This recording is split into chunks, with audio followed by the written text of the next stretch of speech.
think of it, I haven't chatted with Sonny in ages. Let's go see what he's up to.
Miss March 7th is looking for you everywhere.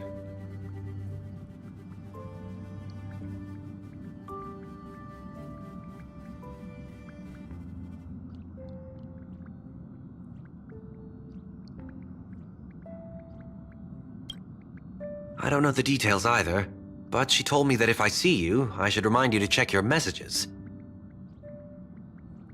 She also said that some things you missed are actually extremely important.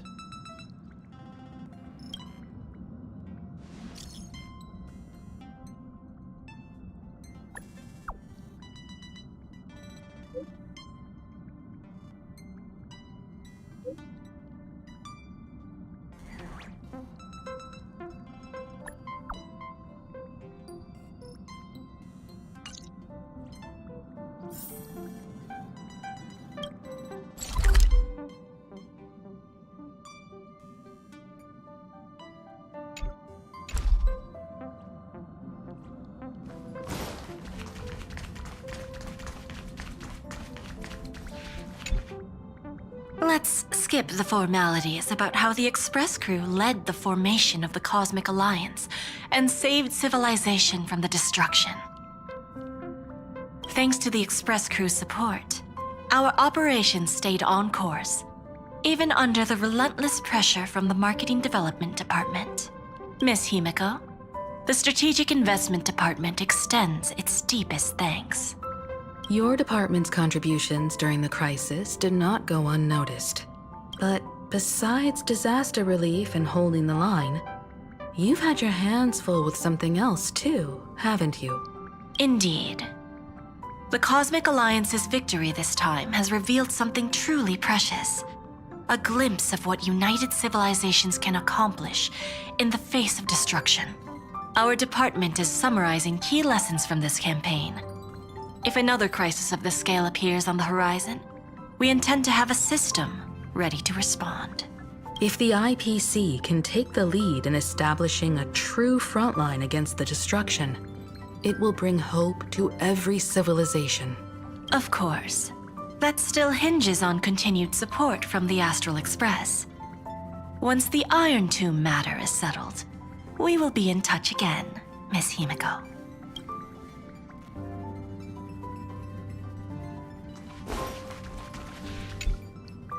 General Jing Yuan, it's been too long. Did Miss Fuxuan return safely? Well, she almost had a near-death experience this time. The Omniscia foresaw Iron Tomb's obliterating strike. It also told me there was no avoiding it, no surviving it. Yet in that exact moment, the Seer strategist sent a message. The empty fortune has cracked open, and fate can now be decided. Then we lost contact. Alas, always so cryptic. Your brilliant senior soarer never says anything plainly. Left me pacing all night. Stop lying, General. No need to be upset, Master Diviner. Cryptic talk comes with the territory of being a general. The soldiers of the Cienjo stood firm in this battle amidst overwhelming odds. Their courage and sacrifice deserve recognition. And it just so happens that the golden blood of ruin the Alliance needs is in the Nameless's hands. It was taken by the hero Kazlana of Amphorius at the cost of his life, directly from Nanook themselves. Though Kazlana is no longer part of this world, that kid can still reach a fragment of his memory. Perhaps Kazlana would be willing to entrust the golden blood to an ally who went to great lengths for Amphorius. In that case, very well. On behalf of the Cienjo Alliance, I offer our deepest respect to the world of Amphorius and her brave, noble heroes. To strike an eon as a mortal, even for but a fleeting instant, this deed alone deserves to be etched into the stars and remembered forever.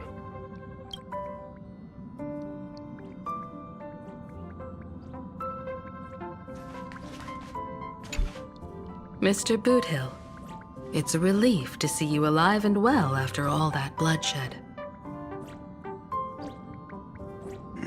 Born tough. Though, I ought to apologize to you, Miss Himiko, for missing the Express's signal earlier. The soldiers of both the IPC and the Cienjo saw the way you all fought on the front lines. Please accept my sincere thanks for the bravery the Rangers showed. No need for thanks, Miss Himiko. I ain't the leader of the pack, didn't bring many along. Most of those who showed up for this fight have a personal score to settle with the destruction. That's why they fought like they had nothing to lose. The Express crew owes you and Miss Rappa a special thanks for retrieving him and Don Hung after the battle. With the scepter put out of commission, there was a lot of chaos across the Amphorius segmentum. Even with signal tracking, finding them was no simple task. Maybe her ninjutsu really is the real deal. Speaking of which, where is Miss Rappa? And don't worry, she's gone to help the other Rangers. I'll pass on the Astral Express's message to her.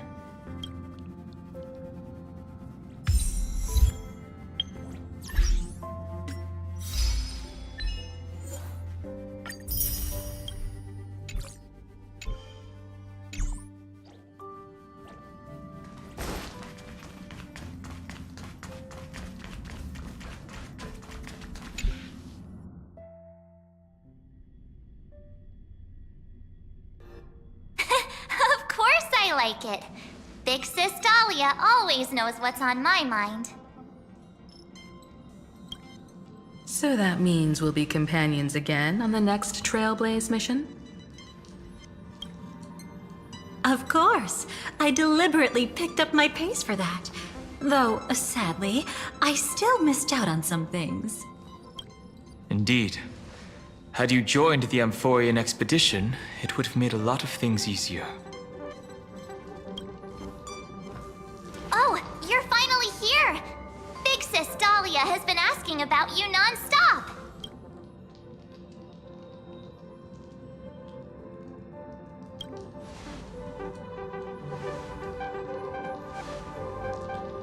Whoa, whoa! Have you gone mad? Did you forget that we should never mention words like old or senior in front of Big Sis Dahlia?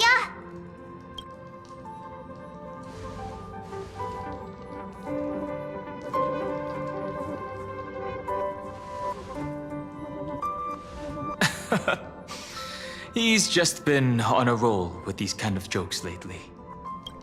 No worries. It's okay if he forgot. He's always preferred the latest new thing. Maybe he picked up that bad habit from me.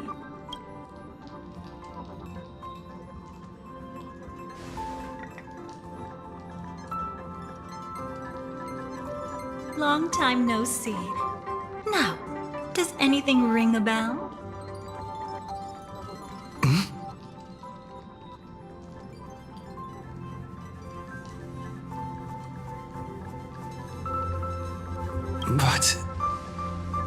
But what? Don't tell me. You forgot something?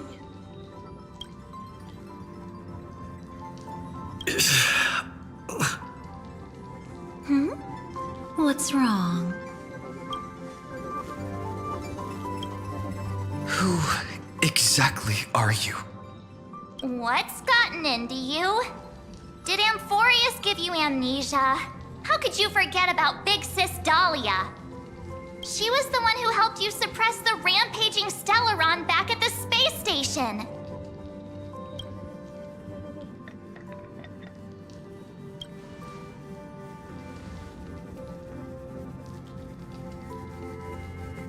Exactly! What's wrong with you? Totally! It was Big Sis Dahlia who dealt the final blow to that Lord Ravager the first time we went to the Cienjo. You haven't forgotten something that big, have you? That was why Big Sis Dahlia had to go back to the garden to recover and couldn't join us in Penacony.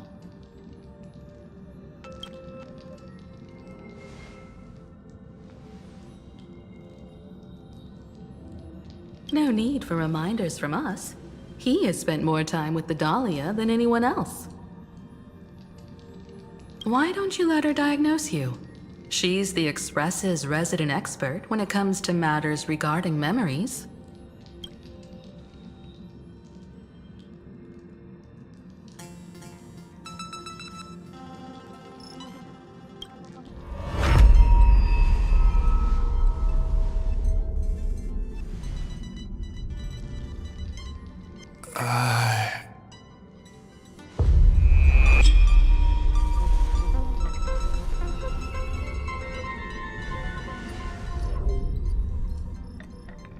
Oh, come on. Don't just stand there.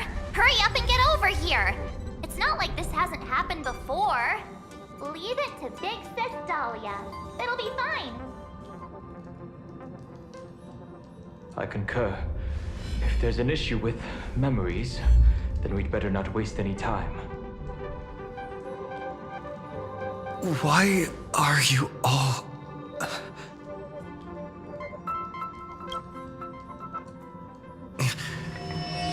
No. This isn't right.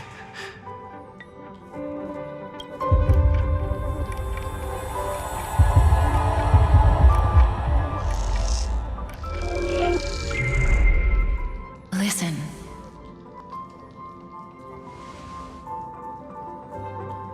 You'll face betrayal, lose your way, and seek answers. It was a wish from the cosmos that set you in motion. And in the tale where you are the protagonist, the stars themselves will defy the destiny of finality. Hang on.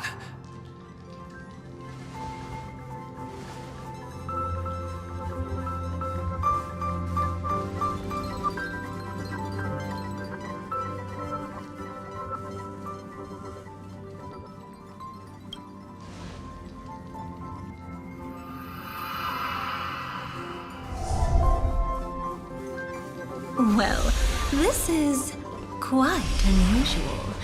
Your memories are quite tricky. Is someone protecting those memories? Let's try again then.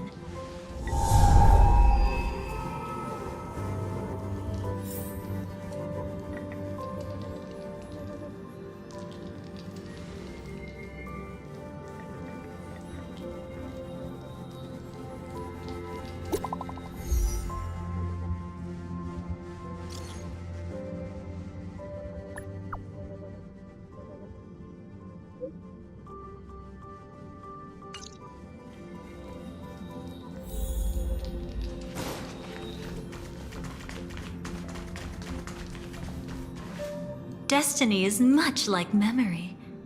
Since it twists and turns like a maze, even the vastness of the cosmos isn't too great for those fated to meet. Perhaps we'll meet again soon. You're finally here! Lady Black Swan has something urgent, and you almost missed her.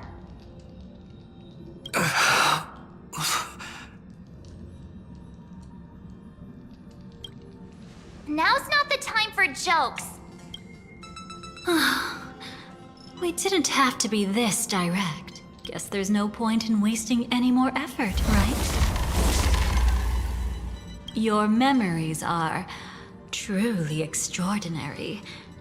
It's as if they exist beyond the bounds of time itself. But why take memories so seriously?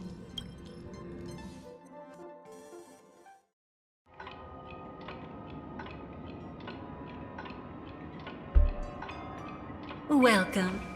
Would you like me to dim the lights more? Don't worry, I haven't harmed your companions. What you've seen stays between us.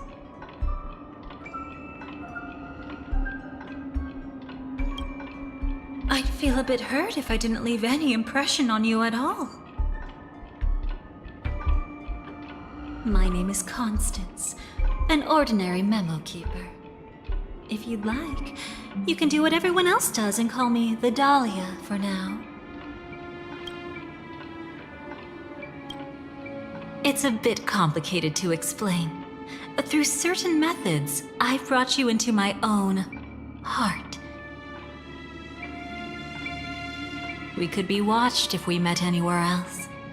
This is the only place where I can feel safe sharing secrets that should stay between us. Let me apologize. I thought that becoming someone you are familiar with would make things easier, or simpler.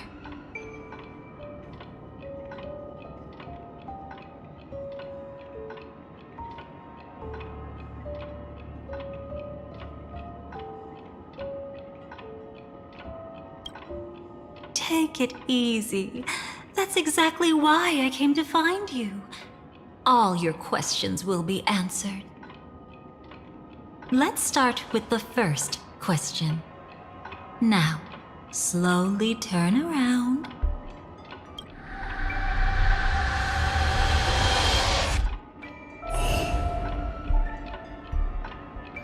And witness your own death. How does it feel to see your own corpse like this? I know death doesn't faze the nameless. It's practically just another day at the office for you. So don't worry, this scene isn't real. It comes from something you're all too familiar with. This was foreseen by the script. It's another possible ending for you in Penacony, but it was prevented by the Stellaron Hunters long ago. It's a tomorrow that never came. In other words, it's a non-existent memory.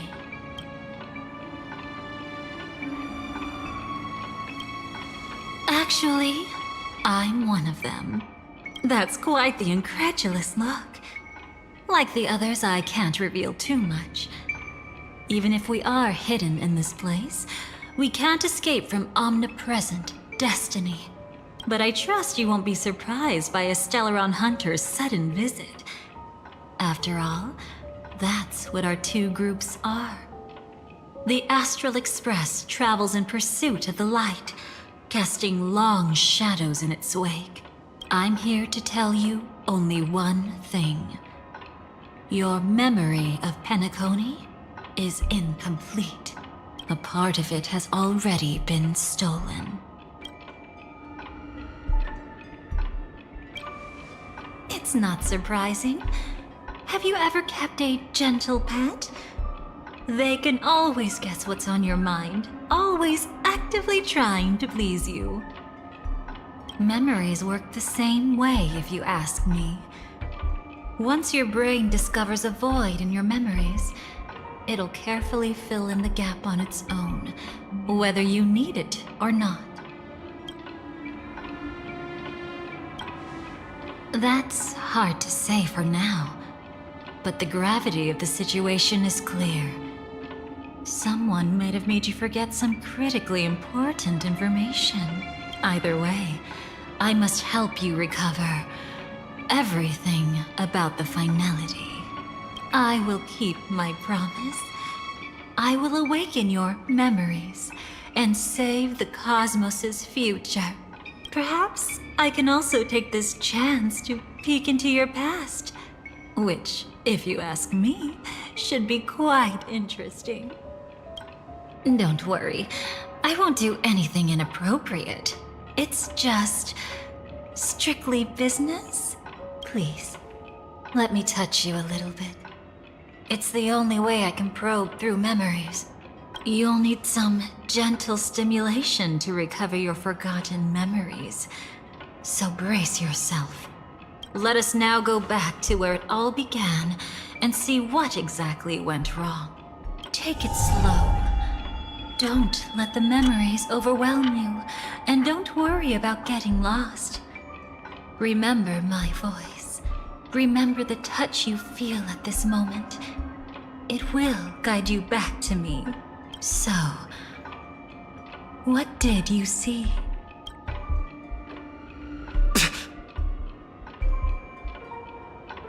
Seems like a rough start. Don't worry. Chaos is pretty normal in the beginning. Can you still remember where this journey began? Penacony, the land of the dreams, located in the Memoria-rich Asdana star system. At that time, a grand celebration of the harmony was about to begin, and as fate would have it, an invitation found its way into your hands.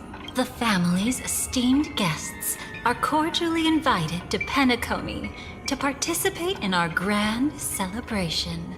Witness the impossible in the realm of dreams. Find the legacy of the Watchmaker, father of Penacony, and thus the answer to the question, why does life slumber? There, you encountered Adventurine, an IPC executive who appeared to be answering the invitation alone, but was actually there to reclaim lost territory. He desperately sought allies, attempting to tip the family's scales with himself alone. And then, there was Sunday, the former head of the Oak family, a pathstrider of the Order who would soon usurp the power of the Harmonious Choir and become your enemy. There was also his sister, the renowned Robin. She was meant to perform on stage, but got caught up in a series of unfortunate events and in the end, found herself as lost as any bystander. Oh my. Have there been gaps in your memories from the very beginning? This is quite troublesome. Where should we begin? Right. Let's start with her. You must remember that girl who called herself an artist and was hunted down by the family. Of course, her true identity is no longer a secret.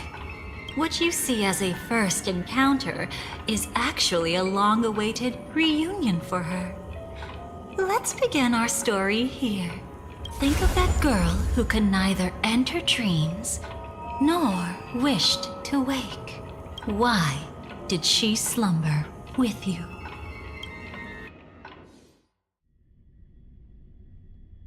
Is this what dreams are? I can't see anything. Can't hear anything. Nothing exists except darkness. I don't understand. Why do people long for this darkness? Don't move yet. It's going to hurt real bad. Is the surgery over? Yeah. As expected, you can't recover the ability to dream.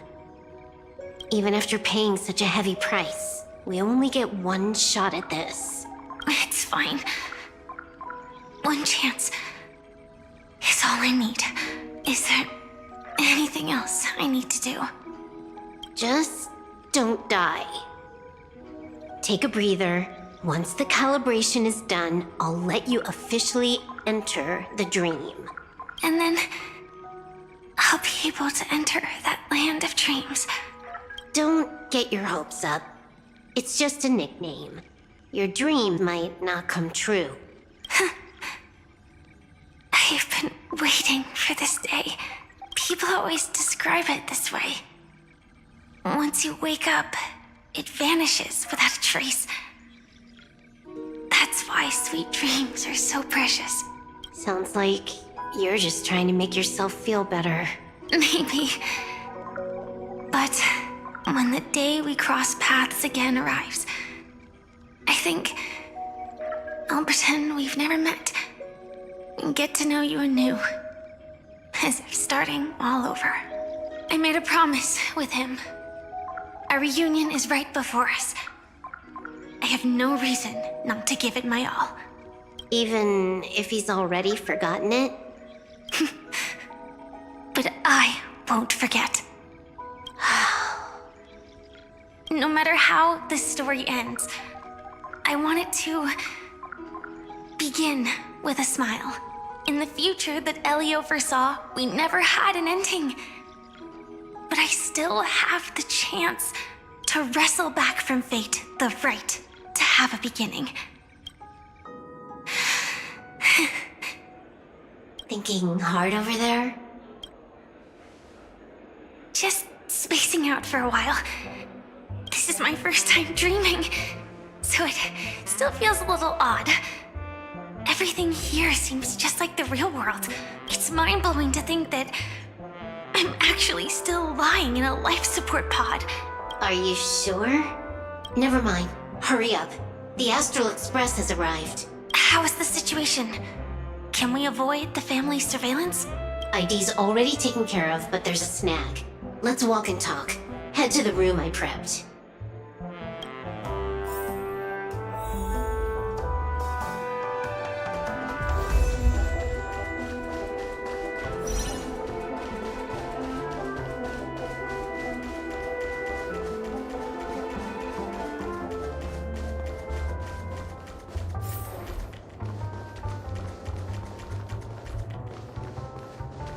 This time, I should be on the right path. Uh-huh.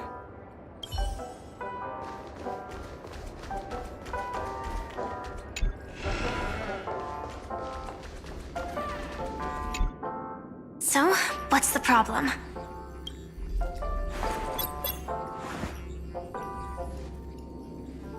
I hired a helper to slip into Penacony ahead of time to snoop around. She just sent me some intel. There's bad news. The family is borderline all-knowing and all-powerful in the sweet dream. Is there an emanator of the harmony here? It's not necessarily because of a person. It could be a phenomenon. Can't say for certain. Anyway, just like the script says, no matter how you sneak in, you'll be found out. There's not even a single gap? Even just for a couple of seconds? It's not that we can't create one. The problem is that you're too powerful. You're no small fry. Here in Penacony, you're a colossal threat. They'll be onto you even if you just try to enter the dream. That means, even if I manage to sneak in, I won't be able to escape the family's pursuit. Exactly. And a brawl won't change a thing. This is their turf. You'd be throwing your life away. It might be risky, but I have a plan. The family still hasn't figured out who Stellaron Hunter Sam really is, right? At least not this branch family. Then, let's use that to our advantage. I'll activate Firefly Type 4 and attack the Reverie Hotel. I studied their defenses on the way here. Their basic security won't be able to keep me in check. Create a commotion to force Sam in the spotlight. Then, I'll rush back here at top speed, and while the chaos is still fresh, dive into the dream as Firefly. Too risky. It's not worth it to expose our trump card Sam just for an uncertain gamble. But we're already here. Might as well give it a shot. Let me extrapolate the route and calculate the security response time.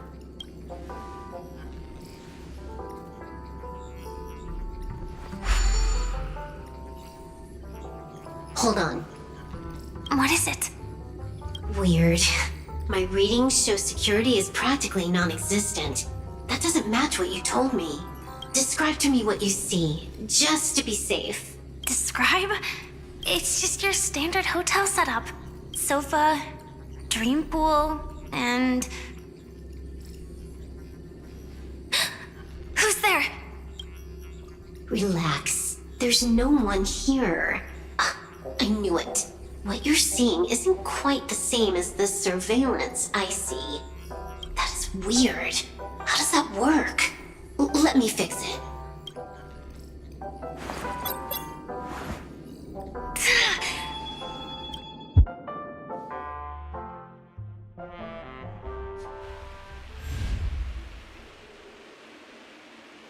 I told you, dreams are never as simple as they seem. How about now? This place is... You haven't gone anywhere. You've been here the whole time, saying weird stuff.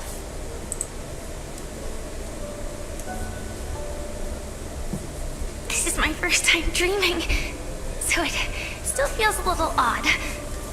Everything here seems just like the real world.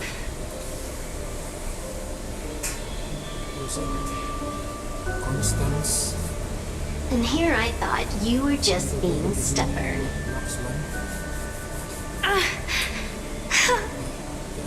Sorry. Could you jog my memory again? It's a little fuzzy. Following the script, we secured a discarded dream pool. Wasn't easy. Some IPC lackey decided to fight us for it. IPC? Forget it. It's not like they won. I converted it into a life support pod. Right now, we're both drifting at the edge of the Astana system. I see. We're using the synesthesia dreamscape. But it seems I haven't made it into the real Penacony? This scenery doesn't exactly scream sweet dream anyway. It's probably some kind of buffer zone or something. What you saw just now was probably a mirage. Right. Then the plan to attack the hotel won't work either. Exactly. The only thing you can attack right now is me. In other words, I'm still in the clear. And I'm just one step away from the 12 hours. You always manage to find a silver lining in a pile of bad news. At least things are much clearer now. let me take a look elsewhere first. Maybe I'll stumble upon a good entrance to become a stowaway. You scout ahead. I'll get in touch with the temp helper. Silverwolf, did you hear something? I didn't notice anything. Strange disturbances in the memory zone are nothing unusual. They say many memories of the past will replay over and over again. No. Wait. I'd recognize that sound anywhere. Just as I thought. But why? Shouldn't you take cover first? No need. I know them too well. It's not necessarily the real propagation. This star system went through the swarm disaster long ago, remember? And it was anything but small. Are you saying this is just an echo from the past? Ideally, yes. But it might also be more like a meme. A fear buried in the Asdanians' hearts like a nightmare. So this dreamscape really isn't under the family's control. Maybe you're right. Let's keep searching down this path. As for what they really are... Let me try it out. Then we'll know. My strength isn't I what can it the was. West Wind. Away we go! Relax. Time to say bye. Boom. Go, go, go! Stand still.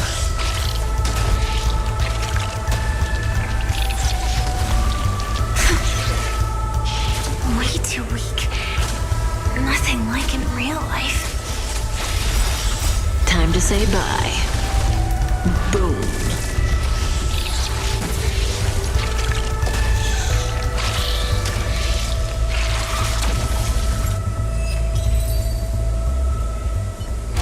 The remains are gone. Was it just an illusion formed by Memoria after all? Figures. No wonder a scrapped dream pool isn't worth a dime. Without the family's protection, any regular visitor here is just begging for trouble. Better stay on guard. Not every illusion has good intentions. Got it. Also, you can actually just go around them. No one said you have to pay attention to the bugs. That's your bad habit. Sorry. I just can't bring myself to look the other way. Never mind. Everyone's the same. They all try to do something for the past, even when they know it's futile. If it makes you feel better, I'll leave it to you. Just be quick about it. Thank you. But reliving old memories isn't always such a bad thing, is it? Looks like this business trip has put you in good spirits.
Oh, got a response from our helper.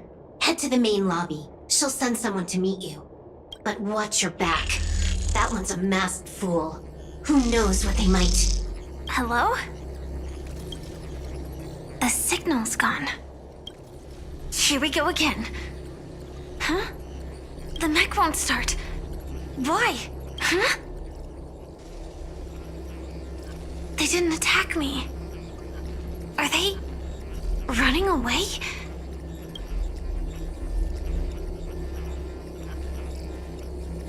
What lies at the end of this corridor?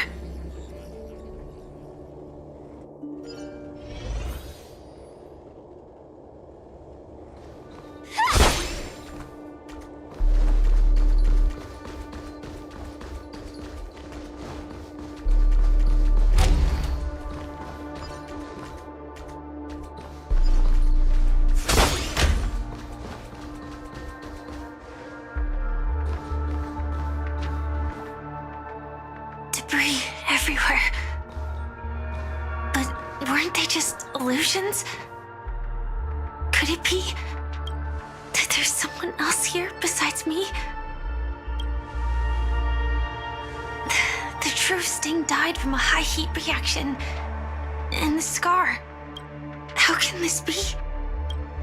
I know it all too well.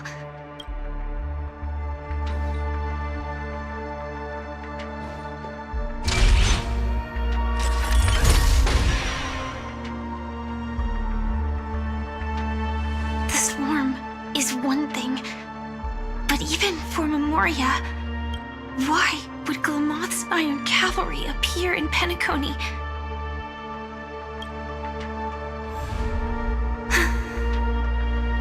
I hope we can see the stars on the next battlefield. Will we see each other again? Then we should be able to find each other.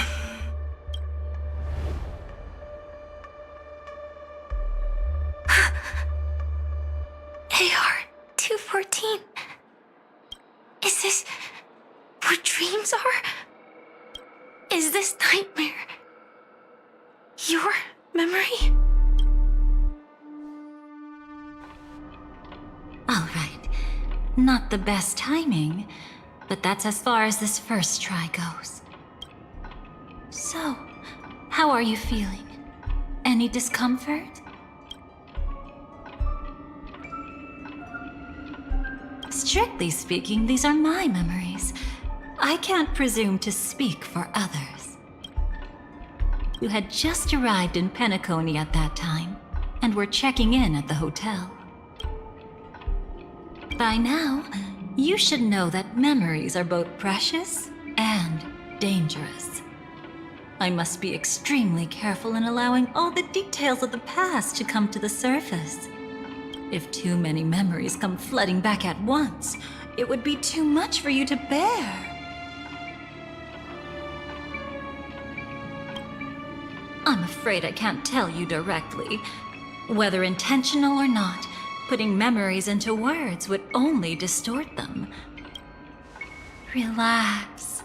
The dust is being swept aside, speck by speck. Look. Though part of it was stolen, the memory of Penacony has become clear again. What you just witnessed was her beginning. This dream diverges into two parallel paths. Yours, named the Trailblaze, and hers, named the Finality. These two paths will eventually intersect, and to reach that moment, we must find more contradictions in the memories. You still remember her, don't you? Robin, known by all. You encountered her early on at the hotel in reality. After you entered the dream, she was using the Harmony's power to help you adjust to the sweet dream. Oh, it's just that. After your farewell, she had already become a victim of a sinister plot when you saw her again. What did she discover during that time that would make her suffer such a terrible fate? Be careful. This time, we're going to dig deeper into a past utterly at odds with the memories you hold.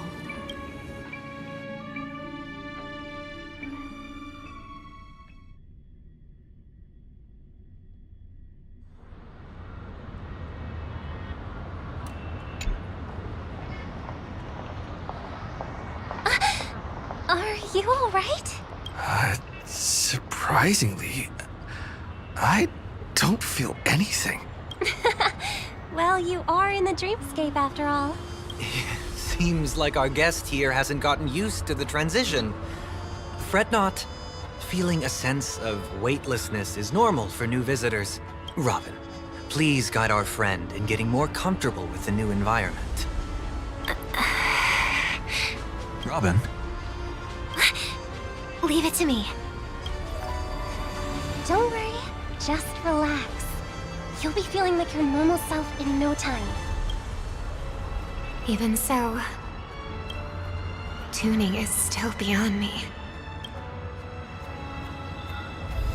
Don't worry. Keep going. I'll help you. But brother, this...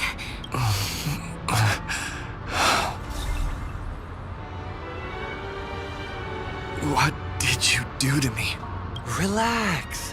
Just did some tuning on you with the resonance of the harmony to allow you to control your limbs freely in the dreamscape.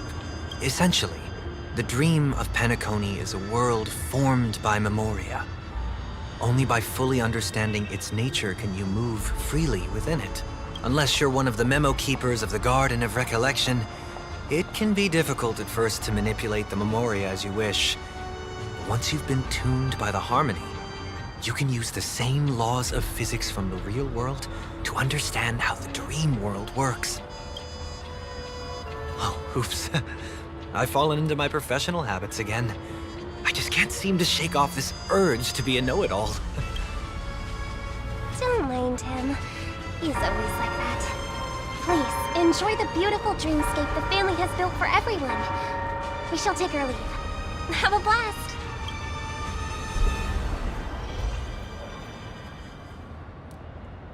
Sorry, brother. I'm the one who should apologize. I knew you weren't feeling well, yet I made such an unreasonable request. I should have known. Losing your voice was just the tip of the iceberg. The real problem lies with the harmony, doesn't it? Just as I thought. You figured it out too. Your letter. I've kept it with me all this time.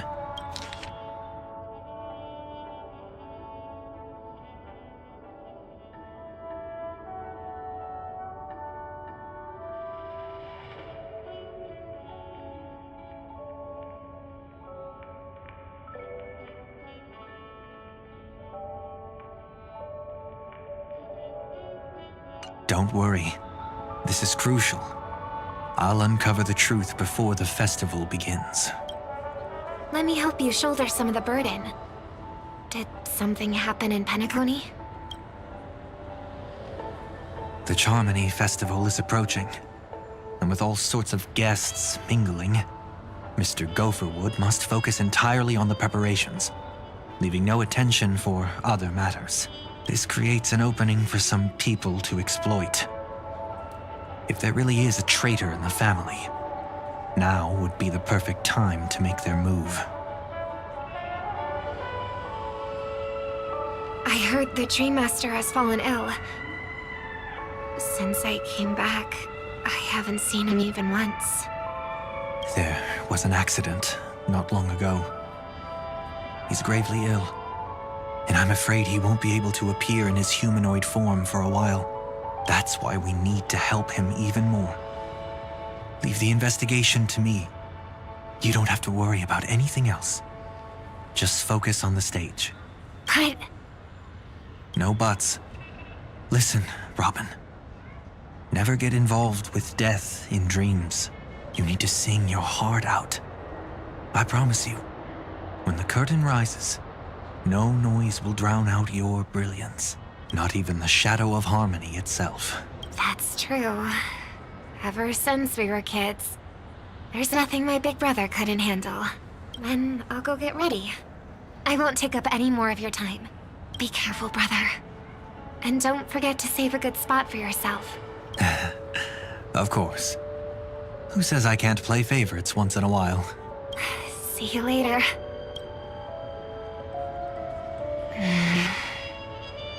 Big brother, you're always hiding your true feelings like this. You're acting like everything's fine. I saw you at Daylight Pavilion. You were clearly at your wit's end. When I wrote that letter, I could still barely manage to tune. Later, things just kept getting worse. My intuition tells me that something must be wrong with the dreamscape. In my current state, I'm wondering if I can even sense any anomalies. I'll do my best. Let's hope this is just a false alarm.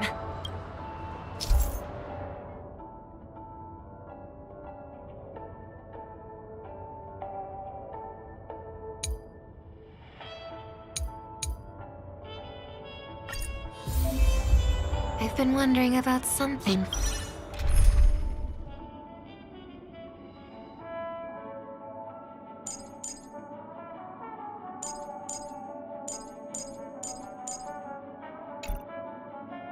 From just now, there seems to be a faint dissonance nearby.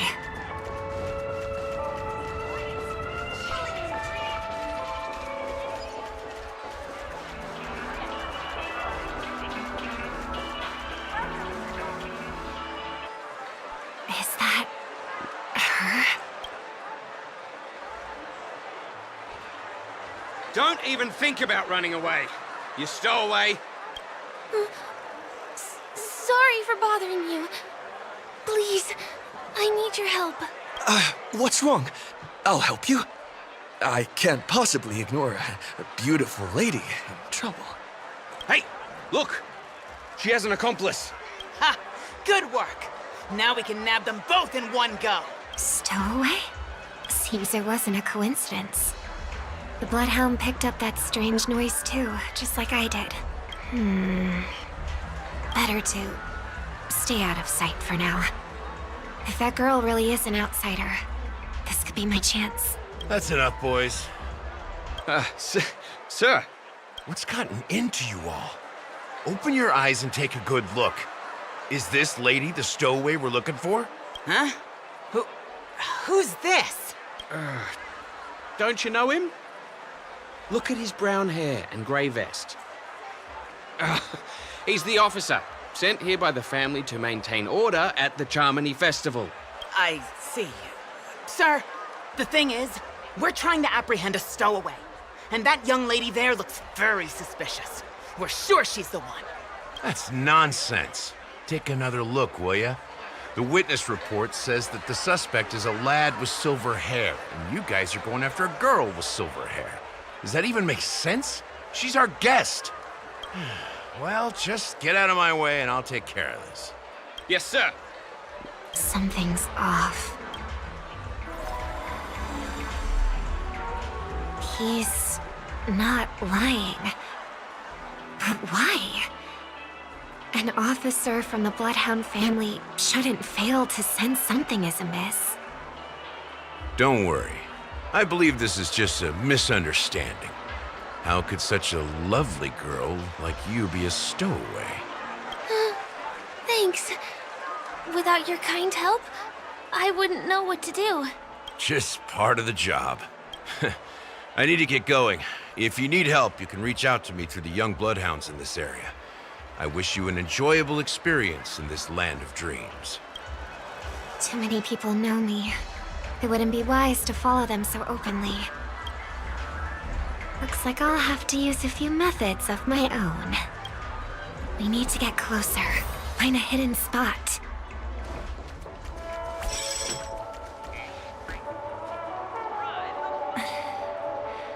I hope I still have the strength to do this.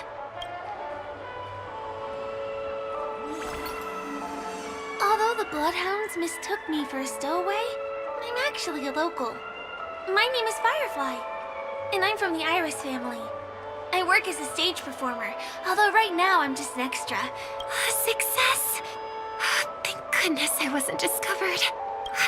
That girl claims to be an artist from the Iris family, but I can't hear any resonance in her voice. Well, we can talk about that another time. Right now, I want to give you a tour of the town. Here we go. If I'm wrong about this, I'll make it up to you properly afterward.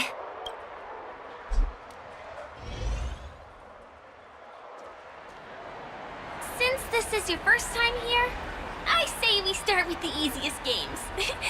The Dreamy Rose and Lucky Wheel are pretty straightforward. Just here to play games? I guess I was worried for nothing. Sorry, Trailblazer and Miss Firefly.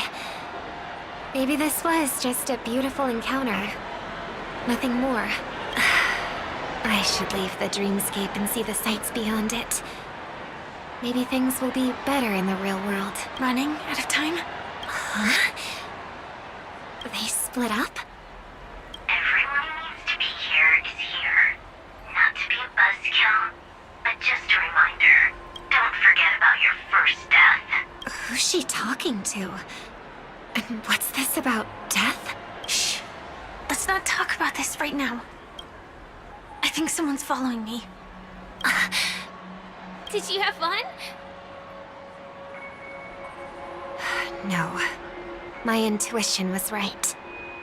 That girl is definitely not what she seems. Now I need to be extra careful.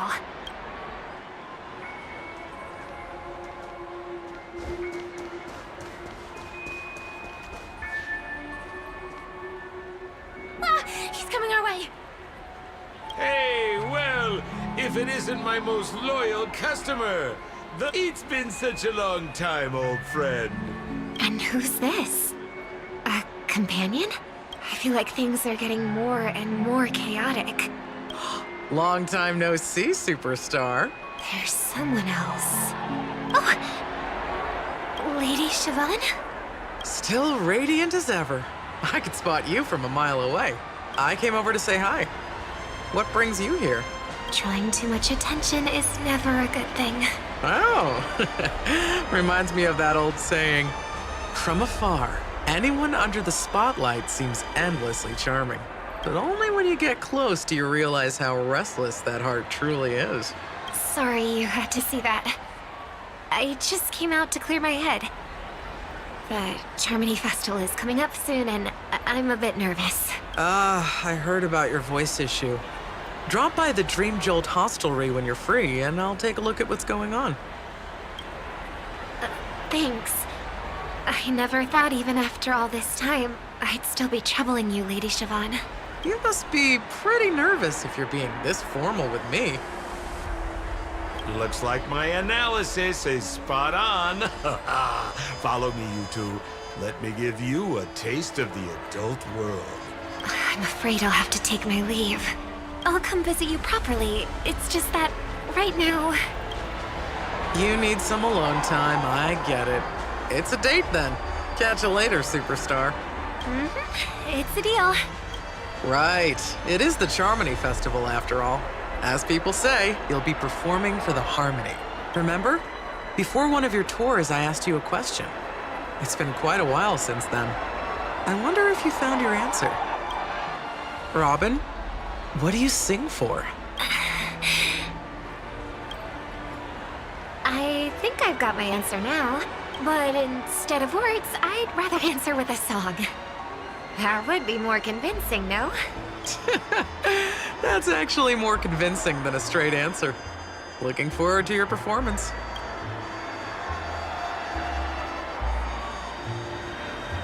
Sorry, Lady Siobhan. If there was more time, we could have had a proper chat. Now, let's get down to business.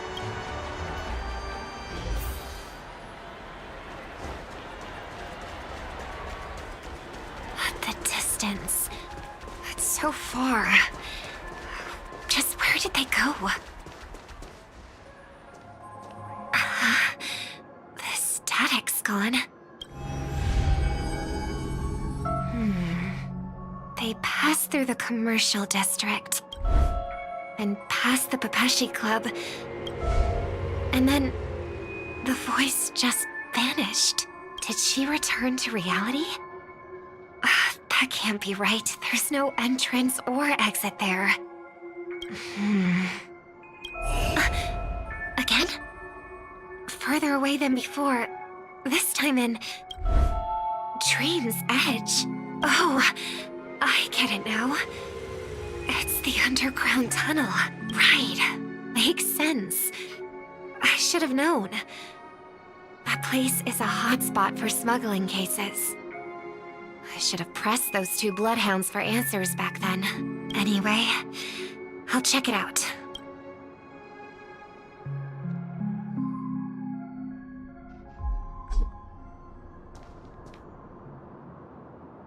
I can't navigate any further from here. Is it because the dreamscape construction isn't complete yet? The family never stops weaving their sweet dreams. And Penacony has always maintained good relationships with the outside world.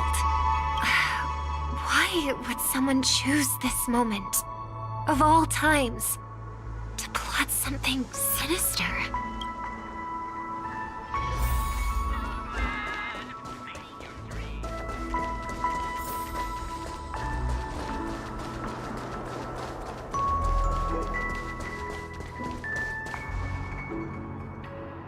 Excuse me, ahead is that Miss Robin? Hello. I never thought I'd meet you here. When I joined the Bloodhound family, you were the one who delivered the family's greetings. You probably don't remember me. No, that's too rude of me to say. I'm not worthy. Of course I remember you, Mr. Loka. This is unbelievable. I don't spend a lot of time in Penacony, and have even fewer chances to help out the Harmony. If I'm willing to go, I always make sure to get to know everyone beforehand. After all, family greetings can't be mere pleasantries. They must be heartfelt blessings for each and every family member. Miss Robin, you're absolutely dazzling. Oh, by the way, what brings you to Dream's Edge? Do you have anything you need from us? Pardon me, but have you seen two tourists? They both have gray hair, and one of them is a young lady wearing a hair clip. You're looking for someone? I don't really recall seeing them, but I can keep an eye out for you if you like. Oh, well... Don't bother. Mr. Sunday, what are you doing here? I heard someone's up to no good, so I came to check things out myself. Huh? Just kidding. Don't be so tense. Robin hasn't been home for a while, so I brought her here specifically to look around and reminisce about her childhood days. As for those two mentioned earlier, they were guests we met. They left some items behind, which I've already returned. There's no need to ask anyone else about it. Understood. There's a construction site ahead, so we won't go any further. Goodbye. Thanks a lot, Mr. Loka.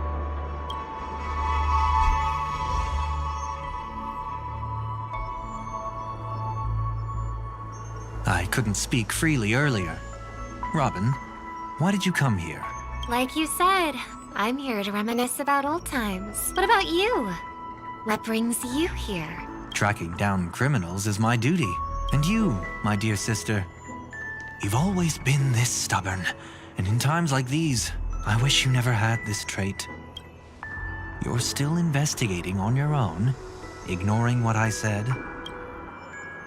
Yeah.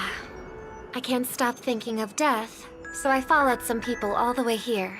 After all, I witnessed that horrific scene at the Dewlight Pavilion with my own eyes. I can't let you bear this burden alone. Oh, so you saw them. Those family members who were in the sweet dream, yet death took them away. I only saw documents strewn on the tabletop. If my brother had even an ounce of energy left, he would never have tolerated such a disorganized sight. Just like now, if it weren't for getting the truth out of you, I absolutely won't tolerate your arrogant and disrespectful facade.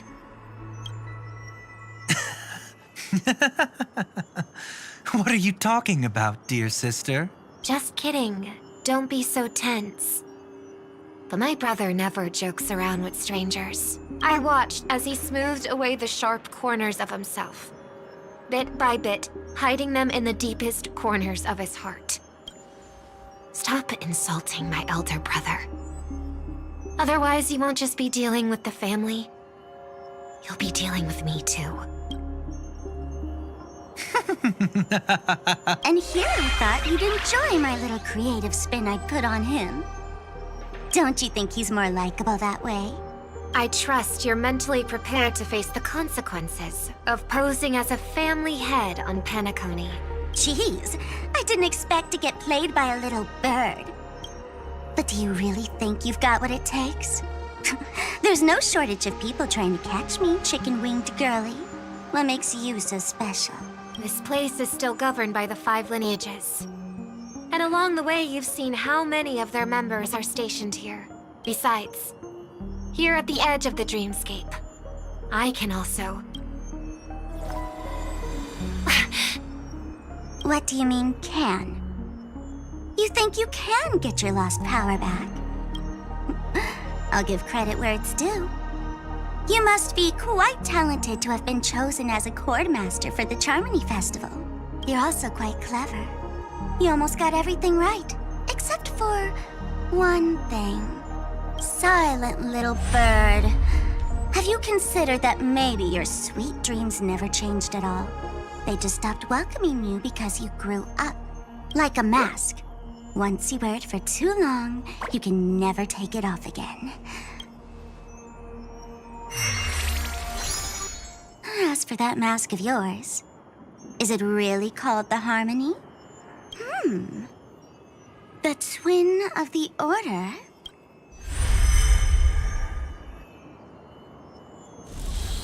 Oh, you know what they say. Robins will fight tooth and nail to protect their territory, even at the cost of their own lives. Looks like that name suits you pretty well. Oh, right on schedule. Gray hair should be wrapping up soon. Miss Sparkle, time to head to the next scene. Let's roll! Oh my! I thought I could fool your eyes at the edge of the dreamscape. But I guess there's no hiding from you on your home turf. What? You want to settle the score with me for messing with your people? Why don't we sit down and have a chat? You seem like a patient one to me. So tell me, what exactly do you want to take from me? How are you feeling? Need to take a break? The fool killed her. And the crime scene you witnessed was staged by her. Of course, there's no such thing as true death on Penacony. For Robin, this is just a minor setback. That stage is called the Sweet Dream. Everyone upon it carries their own desires, striving to see them fulfilled. Yet when those desires intertwine and collide, the sparks that fly are dazzling, and clarity itself becomes obscured. Before we continue, I have one more question. We've spent some time together, so at this moment, how do you feel about me?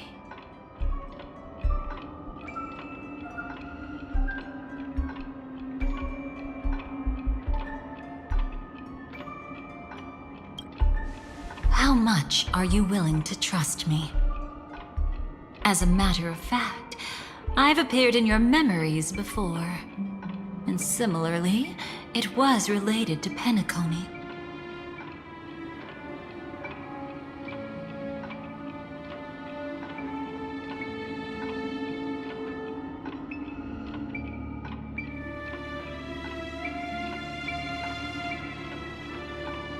That's exactly what I like to hear. Let's continue then. Let's follow that train of thought and delve deeper. Even I don't know about your experiences in Dream's Edge.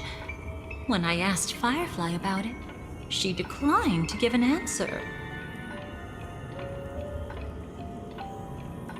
But judging from her expression, I believe it must have been a beautiful and unforgettable time that belonged to just the two of you.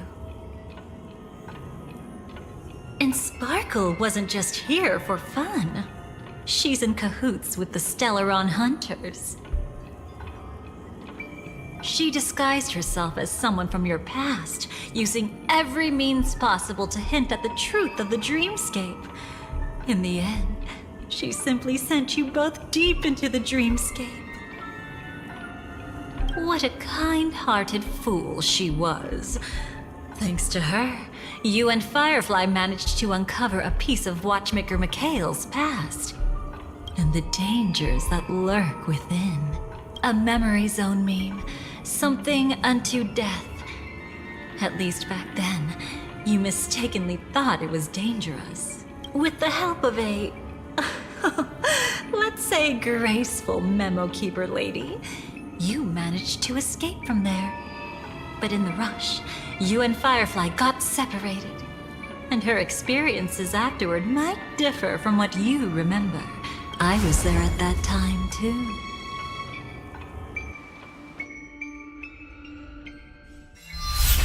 See you next time. Hurry.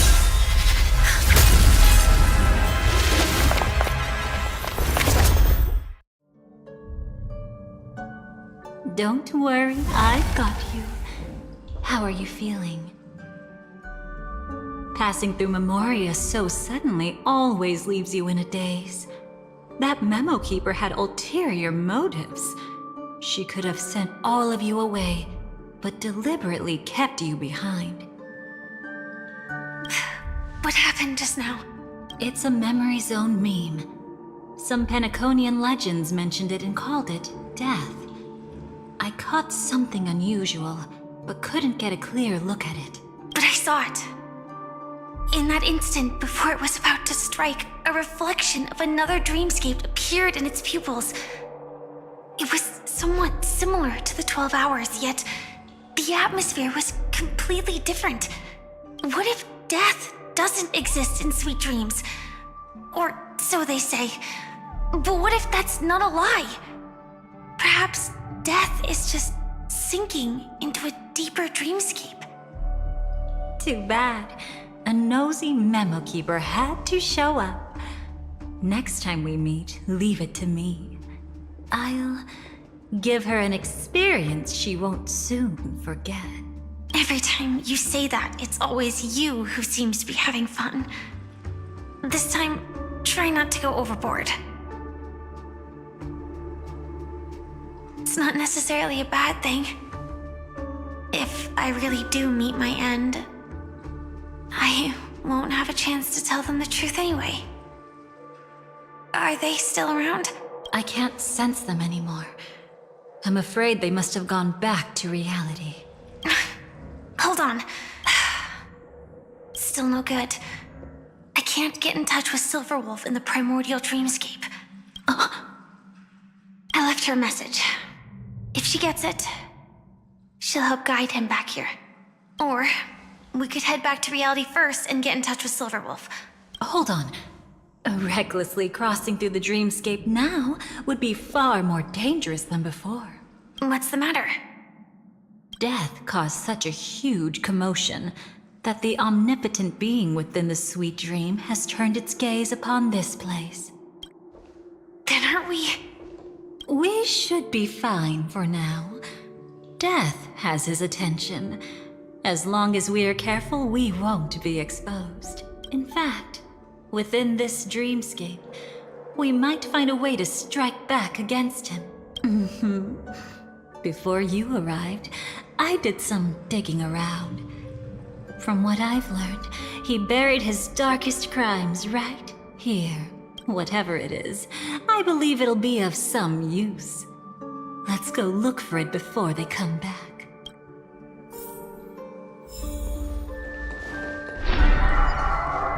It's that memory zone meme. Be careful.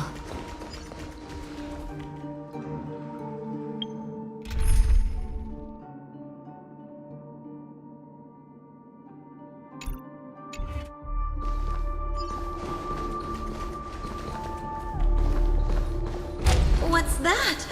Firefly, let's go and check it out. From the traces nearby, it was Death's doing.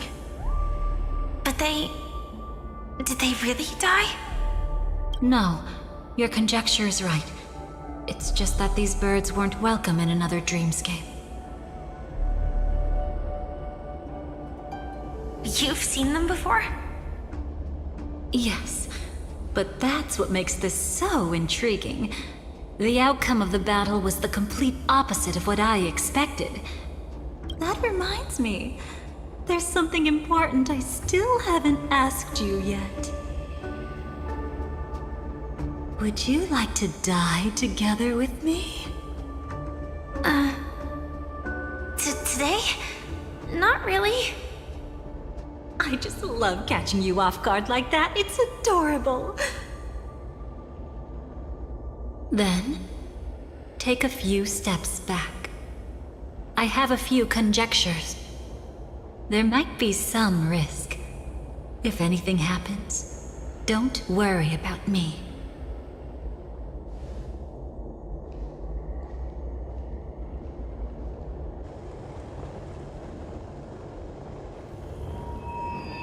What are you... Just as I thought. So, what happened? These ravens are the incarnation of the Dream Master Gopher Wood, that omnipotent being in the sweet dream. In front of him, even death has no strength to resist. The power I just released should have been enough for him to notice and deliver a fatal blow. Yet here we are, completely unharmed.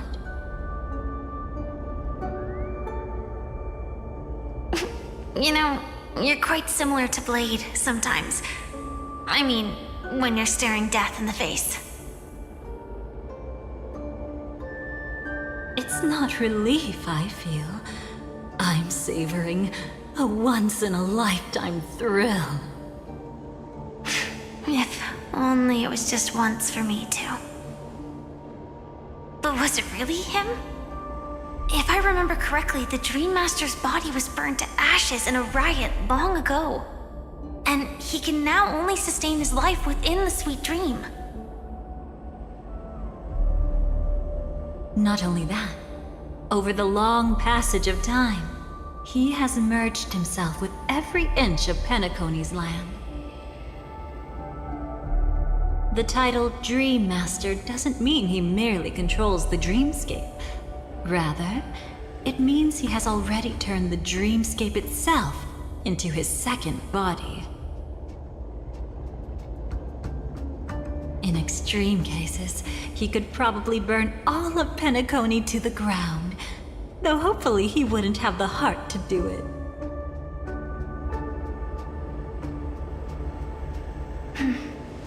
We better act fast. Easy now. We're safe for the time being. Maybe it's not that he doesn't want to act against us, but rather that he can't. At least, not yet. Lately, Gopher Wood has been claiming to be ill, never appearing in the 12 hours. Yet just recently, he buried his darkest crime deep within the dreamscape. So, you're saying that burying this crime took a heavy toll on him, leaving a flaw in his supposed omniscience and omnipotence. That does sound plausible. Could it have something to do with the Watchmaker's legacy? I don't think so. After all, that secret was branded as the darkest. And perhaps the legacy is not one alone. Only by seeing it for ourselves can we know.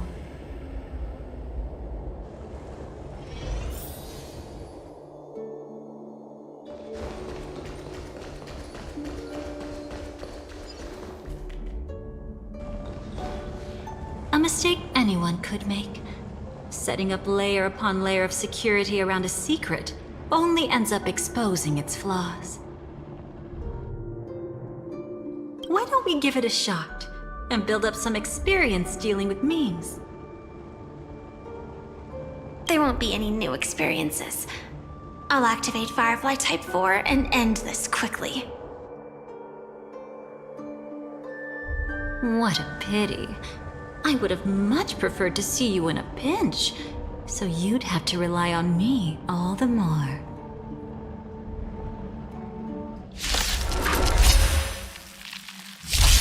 There's more to life.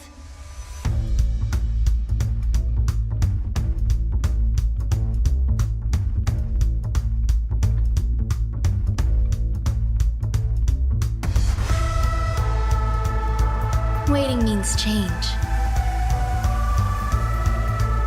Existence is unity. Share good fortunes. Be of your body and mind. Detonate! Until everything burns to ashes!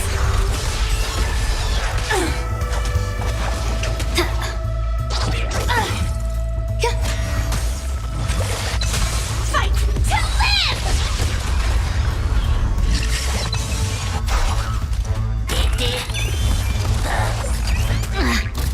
Set the seas ablaze! Clouds scattered. Let us dance once more.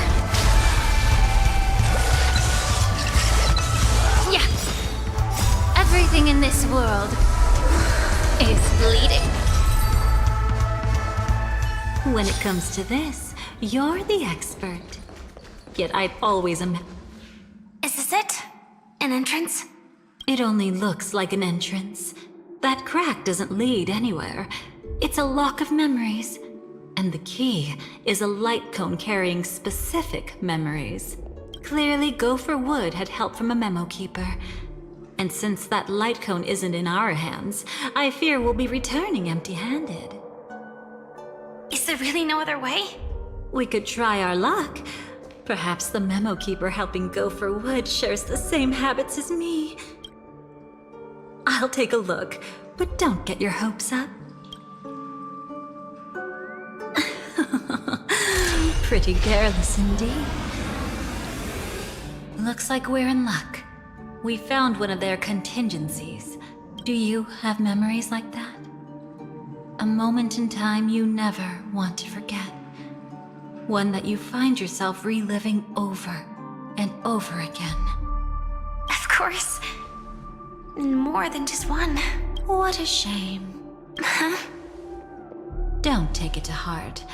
I'm just imitating those annoying memo keepers.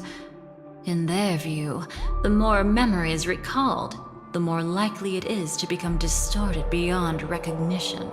Each time you recall a memory, you risk distorting its true face. That's how they justify the necessity of light cones. How tragic. They never understood the truth.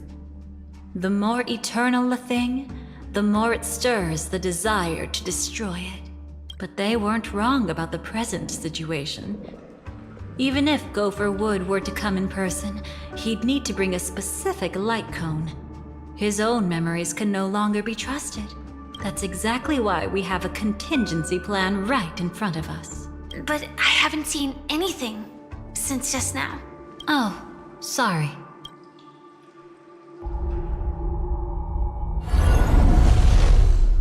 Inside here, there must be some kind of gentle trigger that would help him recover his memories before they are subjected to distortion.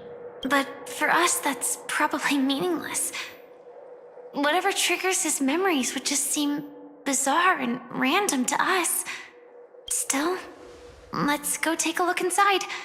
We might pick up some clues at least. That's right. Go ahead.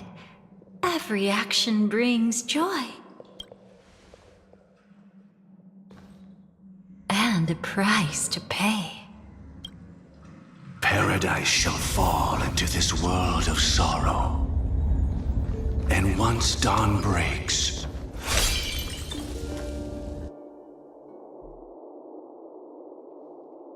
How can this be?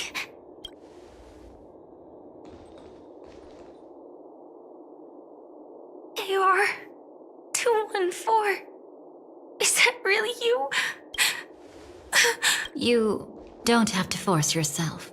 I can take care of it. No. okay.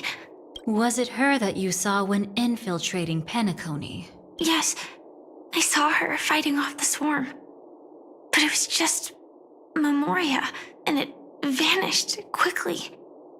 Silverwolf mentioned that Penacony had also faced a swarm invasion before. I kept telling myself that she was just passing by and lending a helping hand.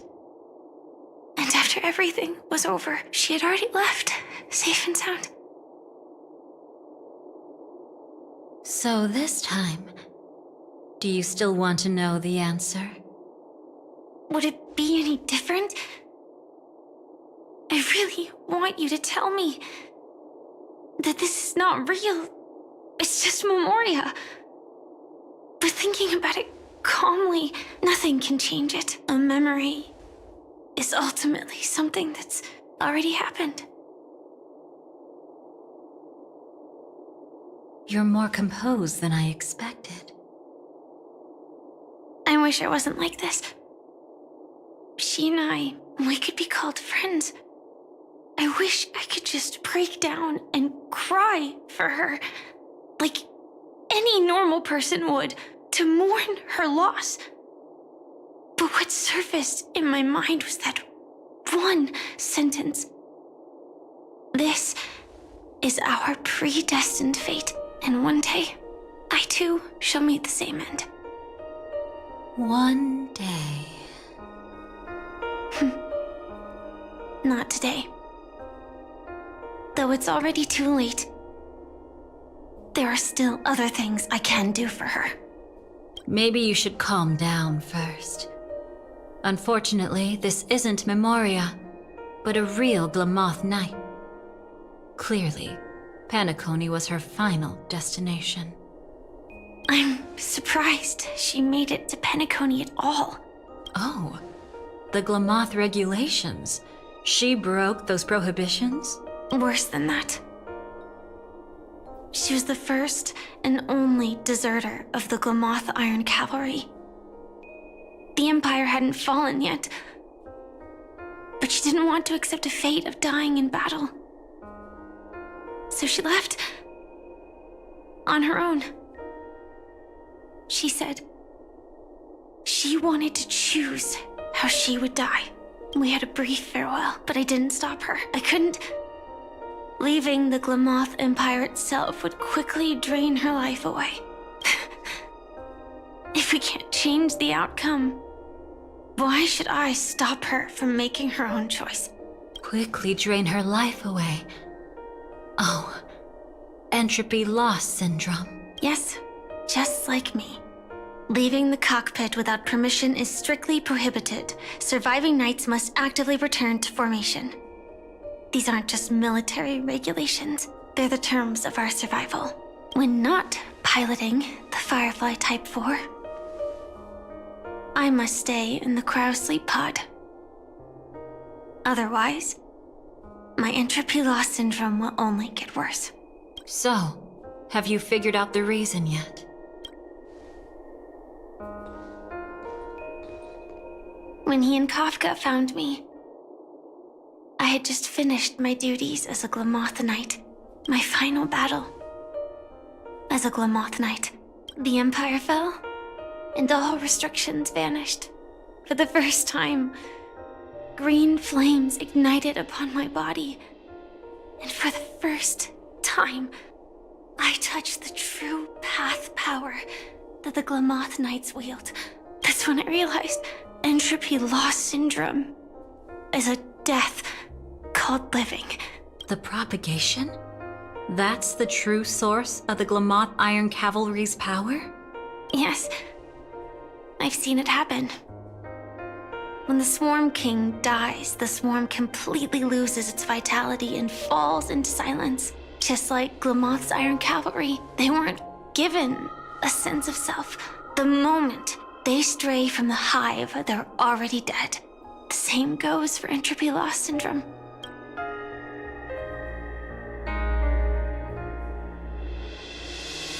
Could you help me take her away? I don't want to leave her here alone. After all this is over, I want to give her a proper burial, just like any normal person. I'm happy to help. She wanted to escape her fate, but in the end, she died fighting against the swarm in Penacony. The detestable thing about destiny is that it brooks no defiance. Do you know her name? When we parted, she had no name, just like me. But I hope, by the time she leaves this world, she will have found both a name and a purpose for her life. Why did Gopher Wood leave her here? No matter how much I think about it, everything he's scheming couldn't possibly be connected to the propagation. How deeply is your past intertwined with this place? It's not clear yet. But obviously she had multiple fatal wounds on her body. She didn't die from entropy loss. Before we left, Kafka told me, in her view, dreams are inherently a convergence of the past. It's the same for everyone, no matter how much you want to avoid it. No matter what you're seeking, you can't avoid it. Perhaps she was right. However, the Dream Master's weakness has also given us an opportunity. Good. Now then... Oh? Good news. It seems like we've got a few intruders in this dreamscape. Looks like Silver Wolf can still pick up signals from here after all. That was fast. Must be that Memo Keeper's guidance. Either she's lost her sense of restraint or got something nasty up her sleeve. Let's go check it out.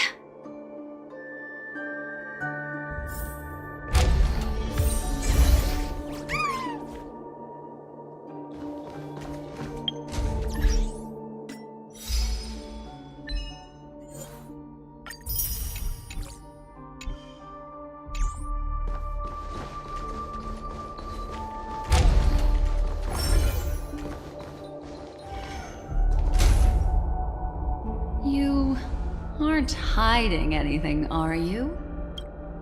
Great. He's okay too. Hold on. There's a troublesome stranger here. She looks familiar. She's... Oh? You don't know?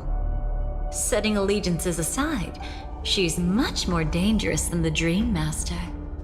When facing an emanator who walks in the nihility, we must always tread carefully, no matter when or where. An emanator of the nihility. Was she ever mentioned in the script? No. If it weren't for my father's death, I wouldn't have known about this either. Your arrival is timely. This dreamscape is fraught with danger.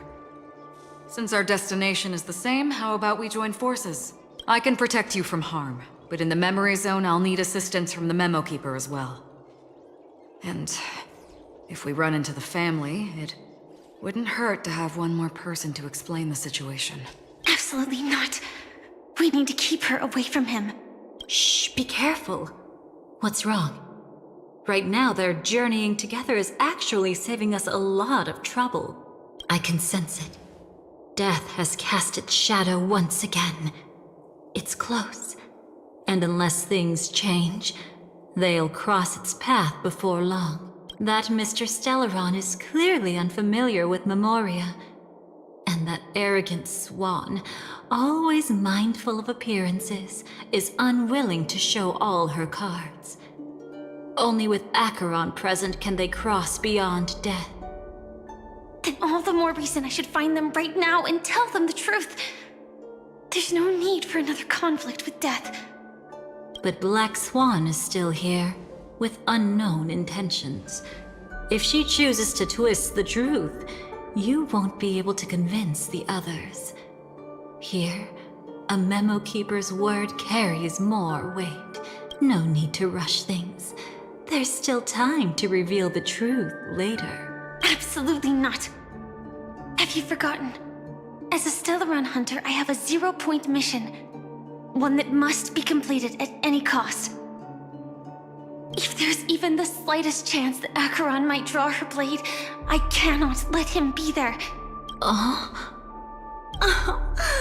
thought you wouldn't care. Haven't you had enough of sacrificing yourself for duty? My dream was destined to shatter from the start. But for them, it's still not time to wake up. Can I ask you for one more thing? There might be a way to have the best of both worlds, but I need to find death before them. That's not hard. It's still lingering in this domain, but... a win-win solution? I don't know for sure, but it's worth a shot. Maybe it's not always hostile. And even if it is, once I activate Firefly Type 4, I can quickly subdue it. But if we're dealing with the worst-case scenario, Elio once said that I would face death 3 times in Penacony. And for this first death, I want to decide how it comes. I just hope that reunion a moment ago didn't rattle you. Go on ahead. I've burned a hole through the Memoria that'll take you straight to the meme. Better hurry, though. It might not stick around in one place for long. Got it. Thank you.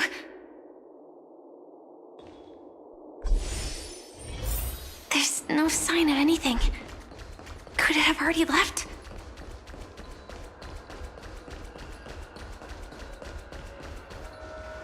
Nothing strange here either. Wait! It's right here. I need to end this quickly. Watch out! A dangerous presence lurks nearby. Already? There's no time. Then it's fine, it's fine. At least I get to choose how to die. That alone is great.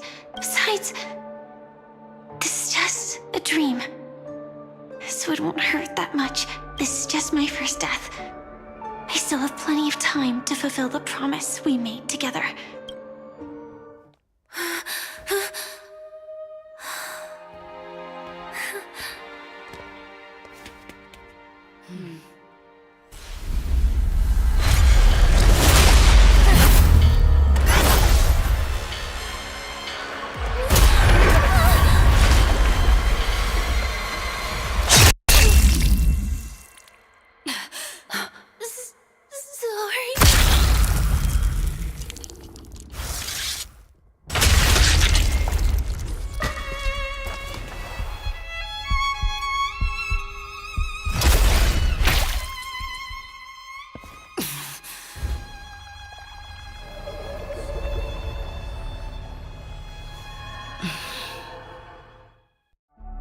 You should be able to recall at least some of what comes next. She hoped to reveal the truth of the dreamscape to you through her own death. At the moment she was impaled, even the emanator of the nihility would falter, blade wavering in hesitation. That was her way of securing the best of both worlds. Unfortunately, fate still played a cruel trick on her. The Memoria transformed so quickly that she didn't even have a chance to explain. After that, she arrived at Dreamflux Reef, land of the exiles, the true Penacony. The family went to great lengths to conceal its existence, using death as their justification. However, at that time she still couldn't venture deeper with peace of mind. Unable to reveal the truth, the situation that had worried her before continued to persist. She was burning with anxiety to return and get you away from the battlefield. Fortunately, a kind and caring lady was still watching over her.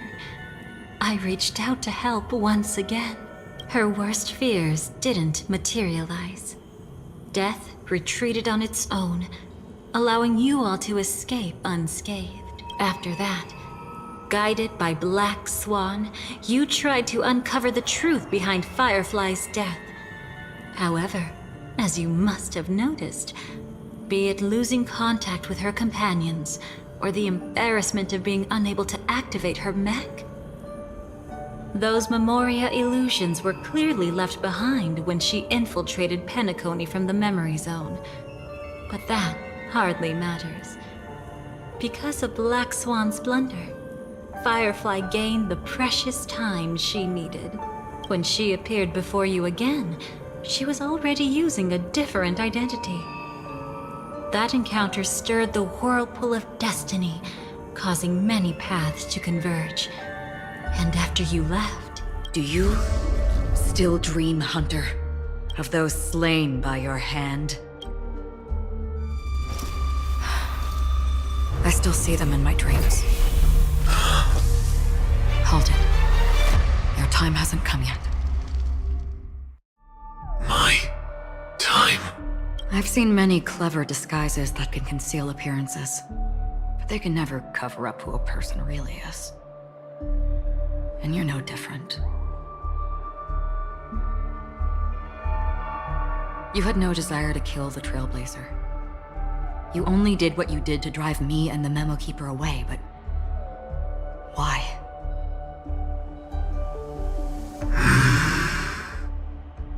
Did Destiny's slave make you do it?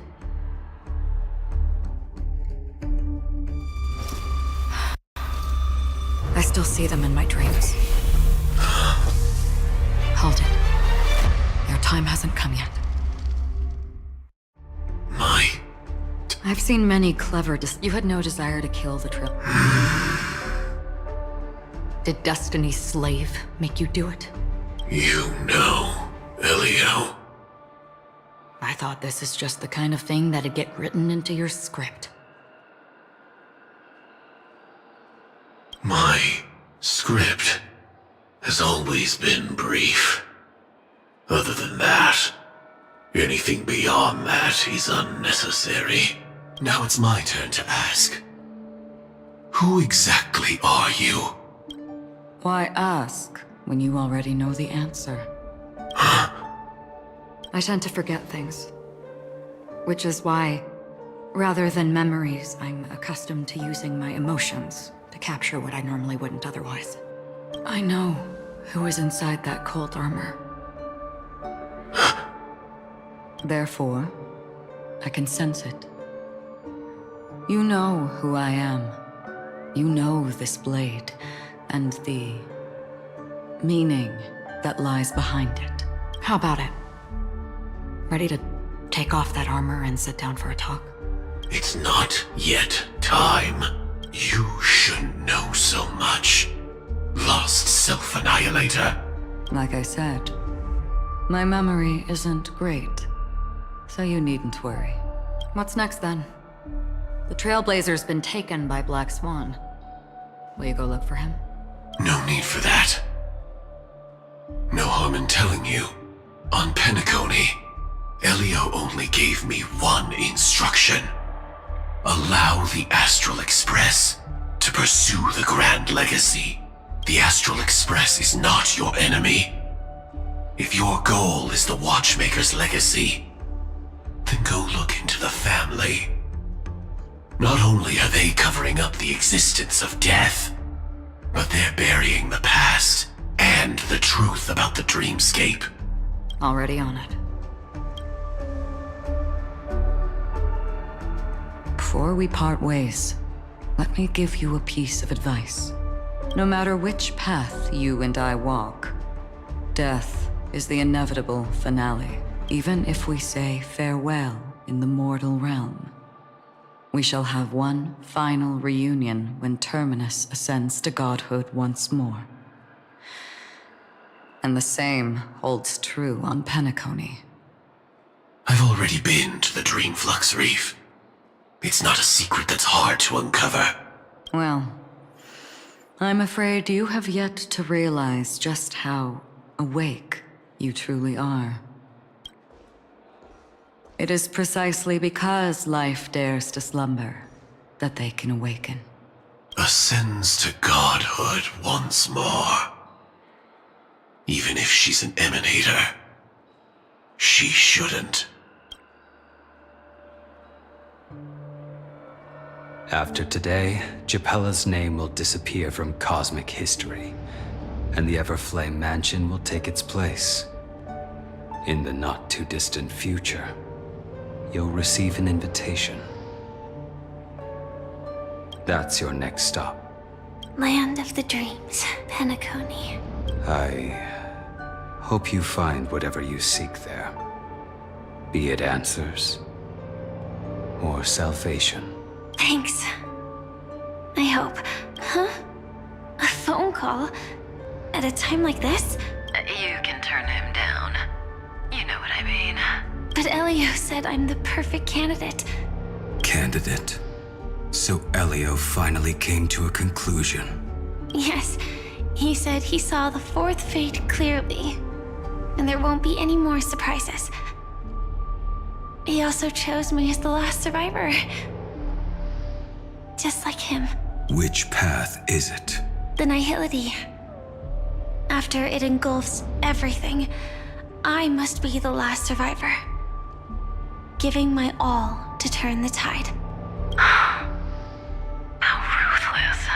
However, it's a bit different from the other three.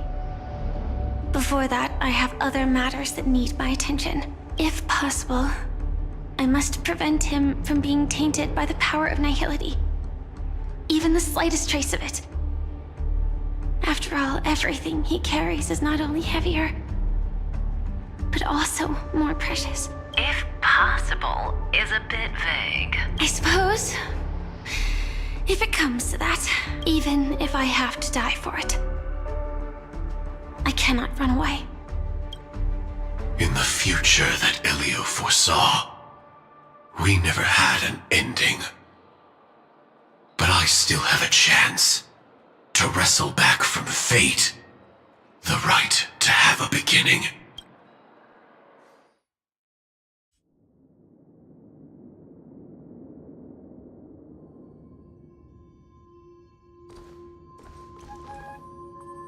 Your guest room in reality is surprisingly modest. An aesthetic you share, Miss Acheron. It's a cinch. This music box. The invitation received by the Annihilation Gang. There are latent memories that linger on it yet. You see, memories of you are not yours alone. They travel in other people, other things. I know much, and I can predict even more. With some help, the dead can be made to speak. The Annihilation Gang, that band of desperados who all disappeared after meeting you. What exactly happened to them? Well, let me reveal all.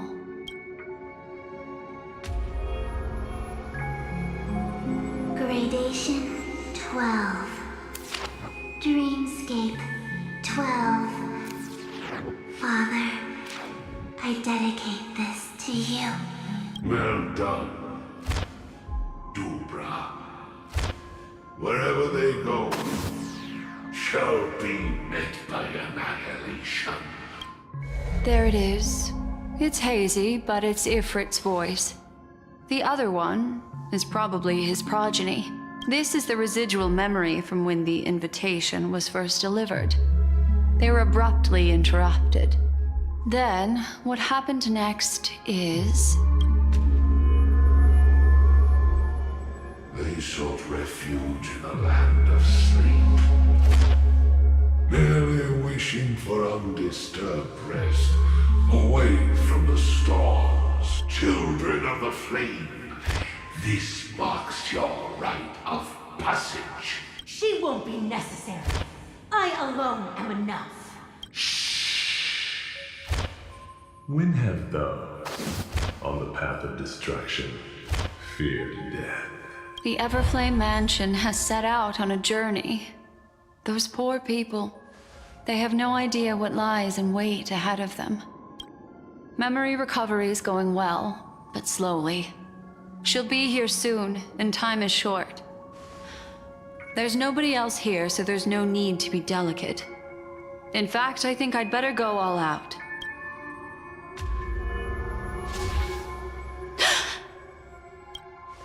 What happened?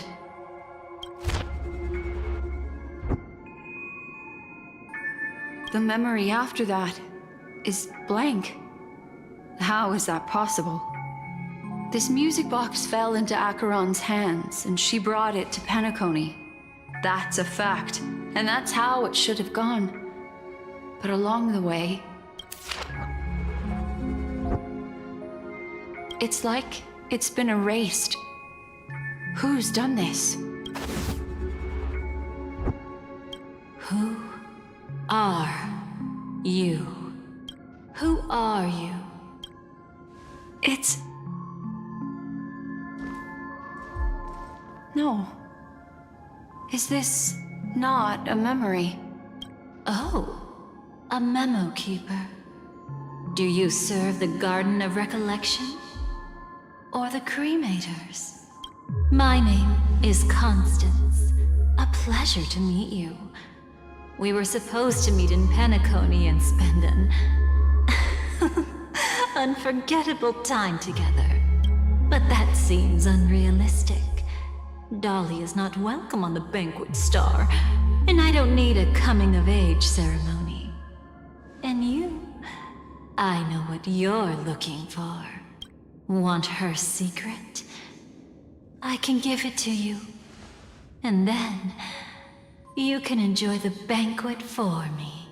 I wish you unforgettable memories. Cut the mystical act. I'm absolutely certain you're not thousands of miles away. In that primordial memory zone, my acuity was blocked at every turn. I thought it was because of the family, but it turns out there was a colleague present. What brings you here? My, how aggressive. Are you backed into a corner? Or have you figured something out? What could bring Constance of the Everflame Mansion here? That's your fatal flaw, mysterious cremator. The Annihilation Gang has always operated in plain sight, with no secrets among its members. And Duke Inferno has never had an offspring named Constance. Oh? Are you so sure? What if I'm just too capricious and can't help but betray anyone? That's impossible. The Antimatter Legion has been after her this whole time. Aren't you the same? The Garden of Recollection launched 14 pursuits trying to erase me. And in that final one, I died right in front of you, didn't I? It really is you. To interrupt another's reunion. Such a graceless act. But by all means, after this, we'll have ourselves a nice long talk about your ingratitude, my dear cellmate.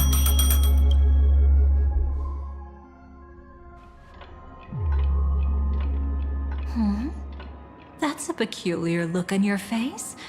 Before this, I was always anxious about this moment. Always afraid you might find me frightening.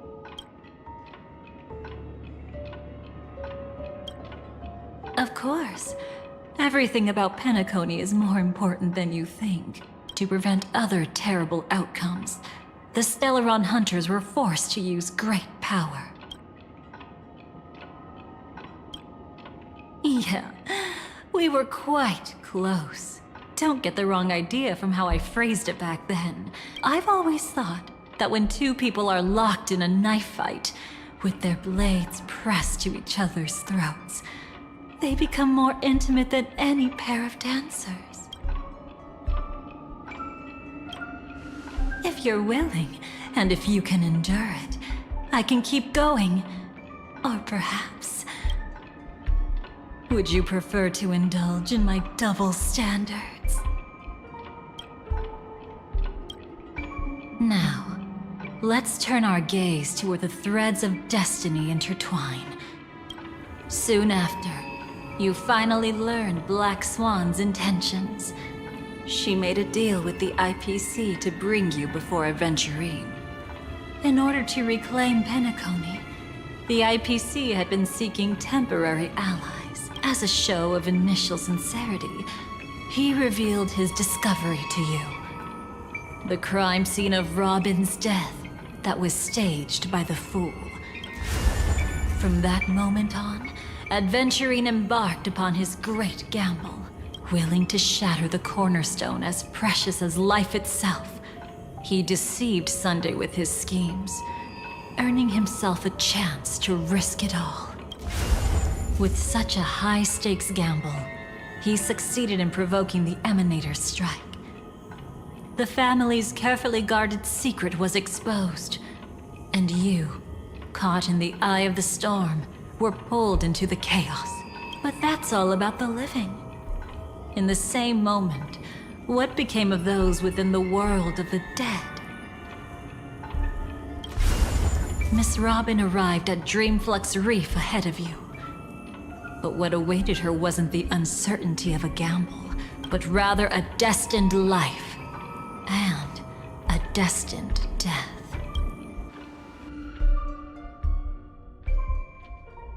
Brother, I don't understand. For a bird, does flying also need a why? Since it falls to us to decide whether to release it back to the sky, we must take responsibility for that choice. That really sounds like Mr. Gopher would, but I've made up my mind. Let it soar free and wild. If I had feathers and wings like it does, I definitely want to fly. Even if just to try it once. Besides, Big Brother will help it, right? But It's truly reassuring to hear such words before parting. Come, Sunday. Your little sister will be walking ahead of you now. Mr. Gopherwood, how did you... The gods bestowed upon us heavenly fire, and with it divine tribulations. Let them be, for we are all mortals, born to love and to suffer. Today, more than one little bird will embark on their long journey. How could I miss the moment of your departure? Come here, child. I've prepared a farewell gift for you.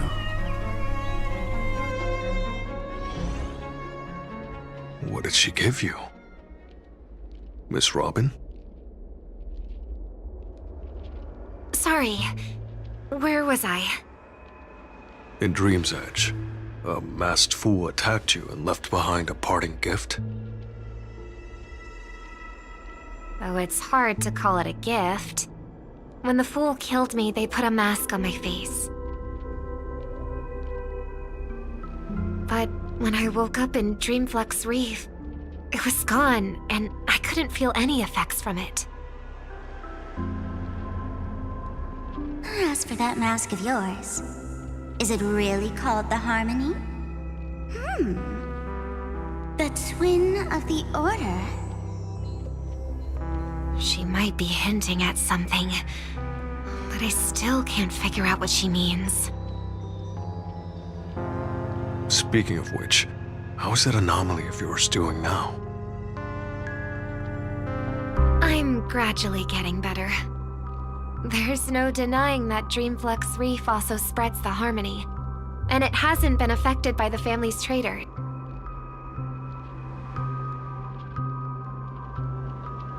As for my loss of voice, I still need to keep investigating. Perhaps I've been wearing a mask all along, without even realizing it. If you need any help, just say the word. Thanks for your help. I'm starting to get familiar with this place. But Dreamflux Reef is so isolated. Is there any way to know what's happening outside? I want to check on my brother's situation. That's easy. Just head to where all the action is. Want me to show you the way? I'll take a walk around by myself. Thanks, Mr. Micah.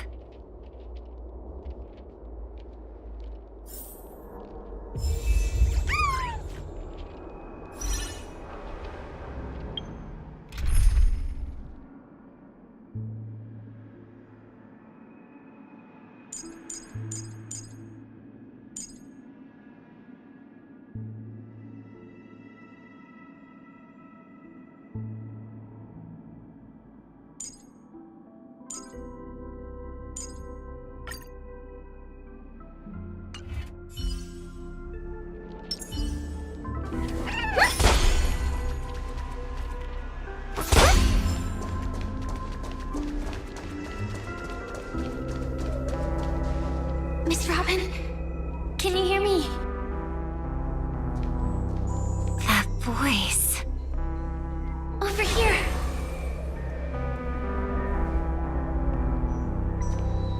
Are you Miss Firefly? So you did notice me after all. Sorry, but I can't show myself right now. Could we talk somewhere more private?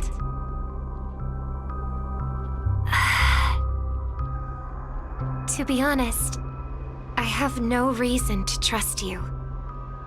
I get it, but I can assure you this isn't a trap. If you really need a reason, there are anomalies in the 12 hours.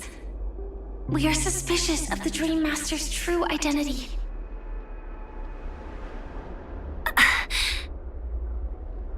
Lead the way. But let me be clear. Agreeing to me doesn't imply anything about my stance. Understood. My companion will show you the way.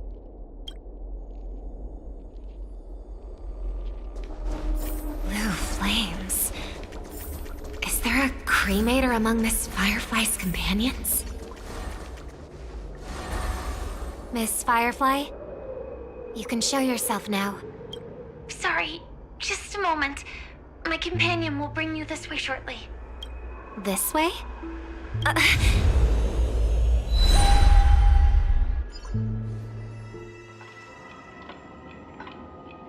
Where is this? As expected of the Harmony's favorite. Passing through such dense memoria without even being affected in the slightest. Hello. You may call me the Dahlia for now. This is our cozy new home in the sweet dream, where words may flow more freely. A new home burned out of the sweet dream? If you really wish to have a proper conversation, you shouldn't resort to provocation like this. I apologize. But she's different from other cremators. She has no intention of stealing memories. The same goes for me. I've never wished to destroy the sweet dream. Sneaking into the dream was my only option. I really like Penacony as a tourist. This is my first time dreaming. And Penacony is more wonderful than I imagined. Thanks. So, what brings you here? I'm sure you've noticed it too. The Dream Master Gopher would completely merge with the dreamscape, becoming virtually omniscient and omnipotent in Penacony. But now, he's losing his grip on the dreamscape. To find out why, we conducted some investigations. In the primordial dreamscape, we uncovered a crime that he had buried away. We suspect that's why his powers aren't what they used to be. And that's why he's been telling everyone he's under the weather. Crime? I'll show you later. Belonging to his family. You wouldn't believe me unless you saw it with your own eyes. You've indeed uncovered many clues. But before we proceed, I must confirm your true intentions. My purpose is about a reunion, a rescue, and a farewell. Will you believe me? Miss Firefly, that expression and tone of yours just now, I've seen it many times in my audience. Expression? That's the look one has when describing what they hold most dear in their heart. So I'll trust you this time. When I first left Penacony, the Dream Master gave me a parting gift. A divine law, so to speak. For a leader of the 5 lineages, that's pretty cheap, isn't it? Since then, I've walked the path of harmony as a Pathstrider, wielding its power Until I returned once again for the Charmony Festival. In the 12 hours converged by the Dream Master, I developed symptoms of losing my voice, and the strength of the harmony began to wane. Yet in Dreamflux Reef, I wasn't affected at all. I believe that the path he once pointed to might not have been named the Harmony. That's why I gradually became incompatible with the sweet dream. In the past, the Dream Master would harmonize for me. But when he was too busy to tend to me, I finally noticed something was wrong. So, which path did he choose to walk? It's not clear yet. There aren't many clues about this, but I suspect it's the Order. Thank you, Miss... Where is this? As expected of the Harmony's favorite, passing through such dense memoria without even being affected in the slightest. Hello. You may call me the Dahlia for now. This is our cozy new home in the sweet dream, where words may flow more freely. A new home burned out of the sweet dream? If you really wish to have a proper... I apologize. I really like Penacony as a tourist. Thanks. I'm sure you've noticed the Dream Master go to find out why. We suspect that's what... Crime? I'll show you later. You've indeed uncovered... My purpose. Will you believe me? Miss Firefly. Expression? That's the look one has. When I first left... For a leader of the Since then, until I returned in the 12 hours, I believe that that's why I gradually... So... It's not clear yet. There aren't many clues about this, but I suspect it's the Order. Thank you, Miss Robin. You've helped us clear up many of our doubts. However, regarding the Dream Master's path, we have different conjectures. What is it? Come with me. It's time to see it with your own eyes.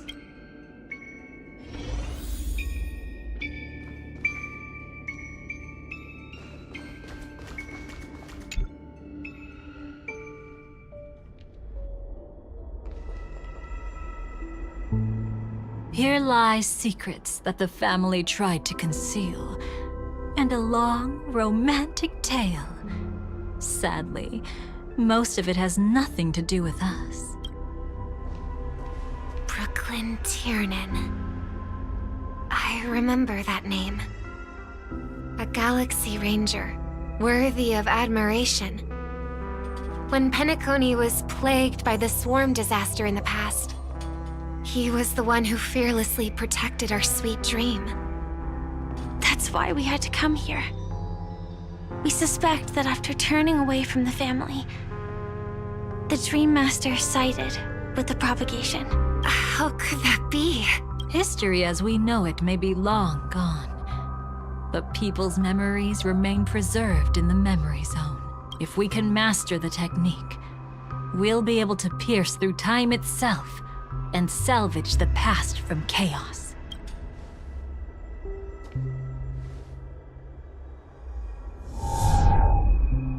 Is this... Memoria?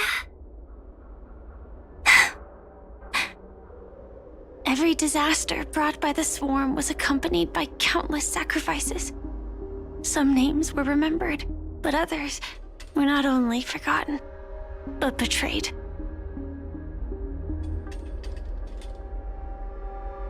What are you doing? I am not your enemy. Indeed. Our true foe is that abominable fate. Then why? Why? Easy, child. Your struggle only adds to the pain. The strike I just delivered, dishonorable though it may be, did not miss. Here and now, your death is certain. But I was clearly helping fight against the swarm here. Indeed. As the swarm ran rampant, a Glamoth knight passing through joined the battle without asking for anything in return. Truly admirable. But have you ever wondered why? Right after that, the infestation only grew worse. Could it be? The Glamoth Knight, born to purge the swarm, turned out to be a path strider, walking the path of propagation. The sweet dream has never been tainted by the propagation. You brought it here, and only your death can remove it. How can this be? I can leave and never come back here. I can't die. I don't want to die. That's precisely why I said that strike wasn't honorable.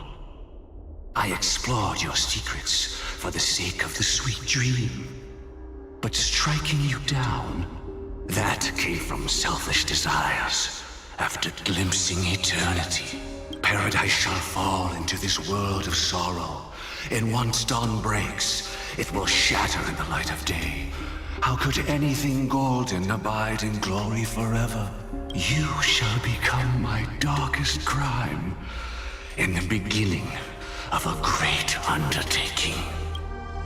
Your remains shall become the foundation for eternal paradise.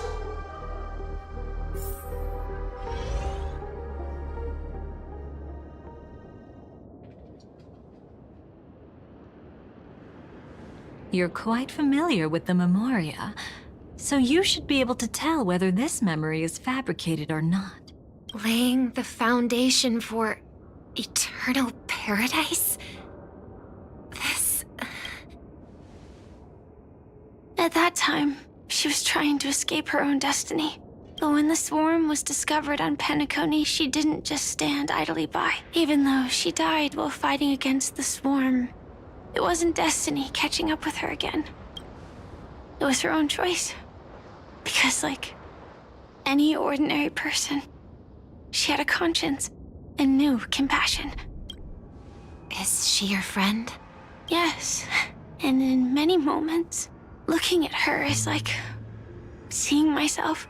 I know it won't undo what's been done, but I'm sorry. No matter what purpose the Dream Master has, it doesn't give him the right to sacrifice anyone. I promise you, when all of this is over, regardless of the outcome, I'll tell everyone about her deeds. She deserves to be remembered by the sweet dream. Thank you. But there's one thing I don't understand. Even if the Dream Master is after the power of the propagation, there are plenty of swarms left in the cosmos. Why resort to killing? That's exactly why we came to find you. With the Charmony Festival about to begin, it can't be a mere coincidence that the Dream Master is pushing forward with his various machinations now. And you were chosen to perform for the Harmony. Whether you're aware of it or not, you must be absolutely crucial to his plans. I see. You want me to become the conduit to retrieve the past from the memory zone? What exactly do I need to do? I'll need to temporarily take a piece of your memory. By letting it stir up the memory zone, I can follow the flow of Memoria and burn a path through, retrieving scenes from the past once again. Whether I succeed or not, I'll return your memories to you safe and sound. Let a cremator access my memories? I also think it's too much to ask. If you deem it necessary, you can use tuning to leave a safeguard in our minds, preventing any ulterior motives.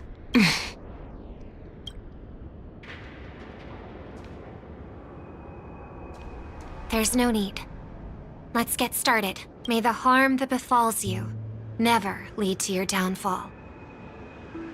This is a blessing that has been passed down through the family for generations. I don't want all trust to be built upon mutual threats. So this is what star power looks like. You've even made me a little starstruck. All right. Looks like we got lucky. Oh? What's this? A piece of worm-eaten oak? Found something new? This time, I'm afraid we've uncovered quite a disaster. Let's go see it with our own eyes.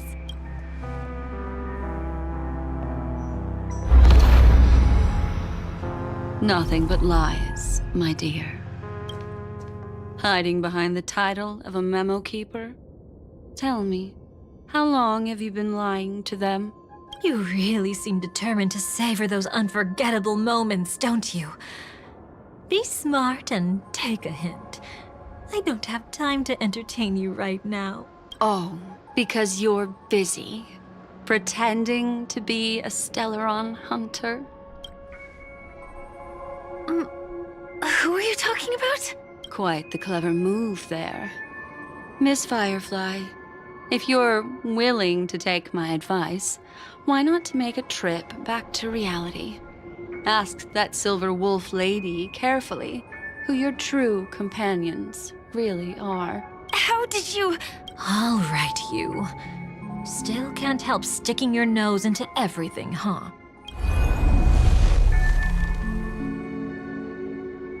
Who exactly are you people? She's just a cremator who manipulated memories and pretended to be a Stellaron hunter's companion. She fooled all of you. What about Miss Firefly?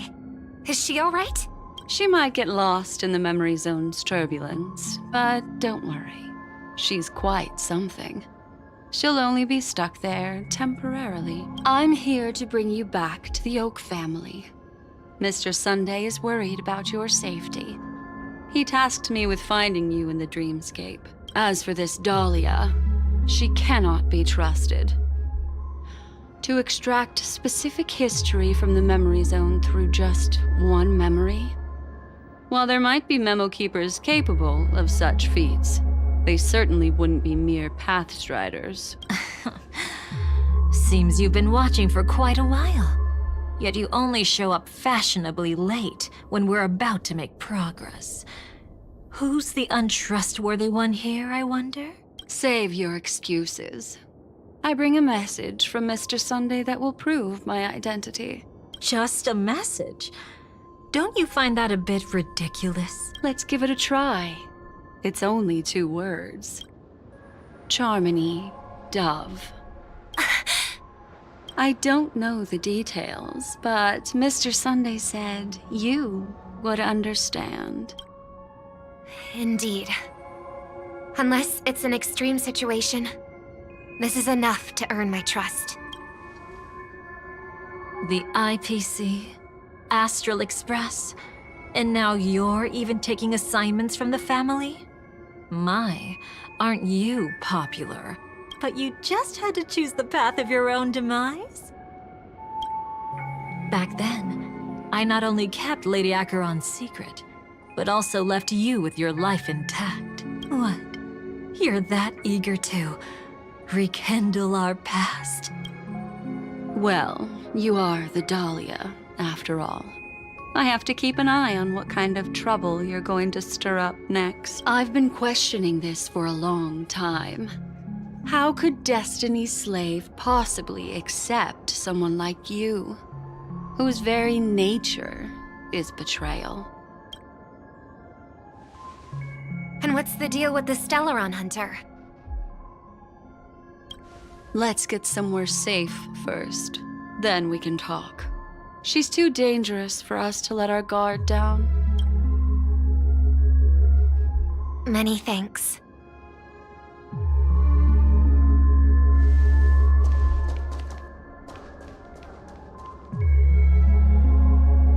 You've gotten more composed. Or have you just gotten slower? She's already left this area. There's no way you can catch up to her now. Catch? Why would I chase after her? Arrogant swan. If I didn't take her memories just now, then what exactly did I do to her? I might as well tell you. I planted a spark of the cremator's fire in her memories. It will spread silently, and in an instant, it will burn away all her memories of seeing me. She'll believe she was never here. The suspicions that have already taken root in her mind will also gradually fade away. No matter what she has discovered, the moment she attends the Charmony Festival, she'll revert back to that good child who was born to walk on the Order. You're the one who's run out of time. I see.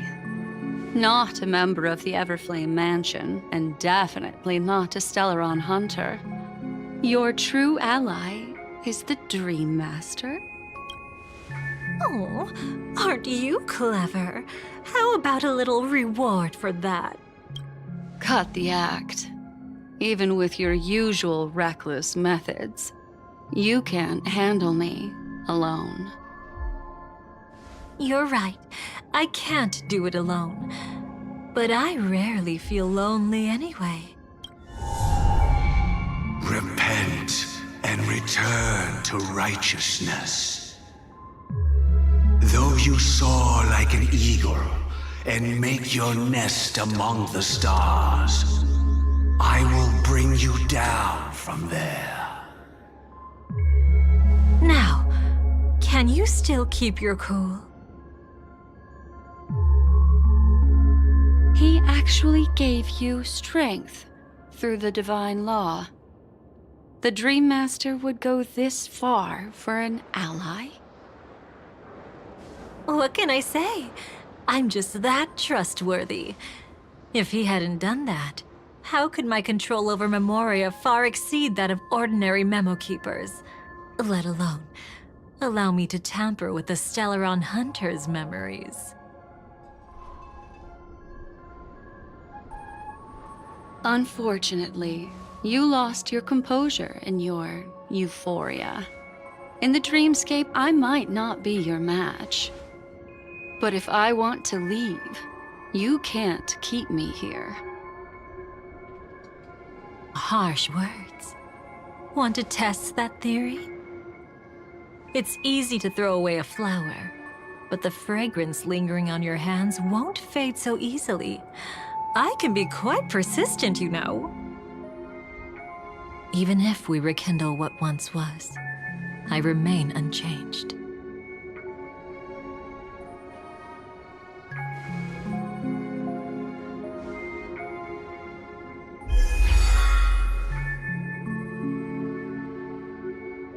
Run faster. I love watching people resist, love watching them flee. Let's savor this moment a bit longer. After all, for us, this will be an incredibly crucial moment. No matter where you run, I will always find you.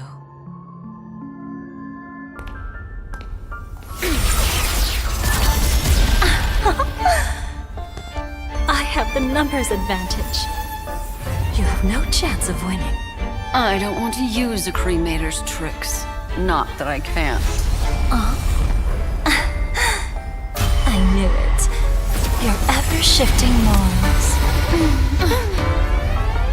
Never changed.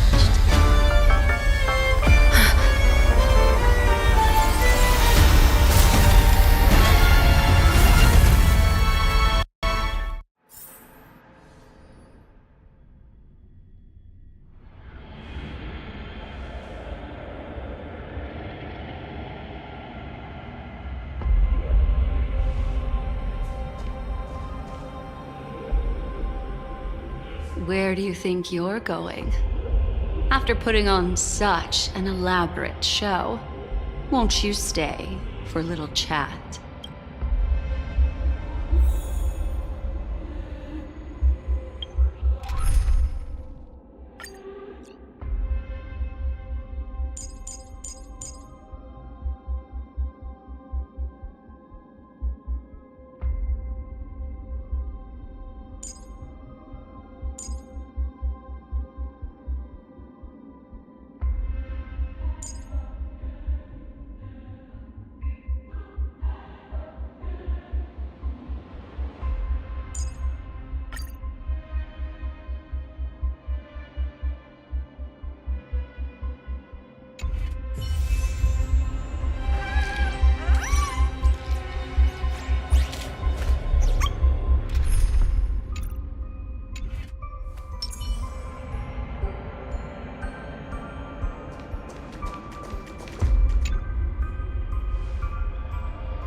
The most trustworthy thing about you is that you're never to be trusted, darling.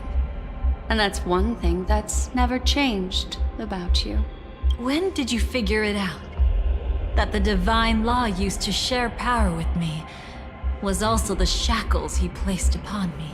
The moment you admitted to being the Dream Master's ally, I began to suspect your true intentions.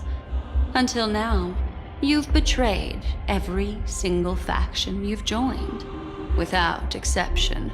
Besides, after not seeing each other for so long, and now having such an overwhelming advantage over me, you'd do everything in your power to stop me, even if I had the slightest chance to escape.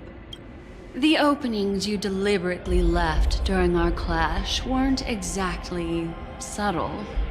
Rather than toying with me, you were leaving gaps everywhere for me to cremate Memoria. Oh, really?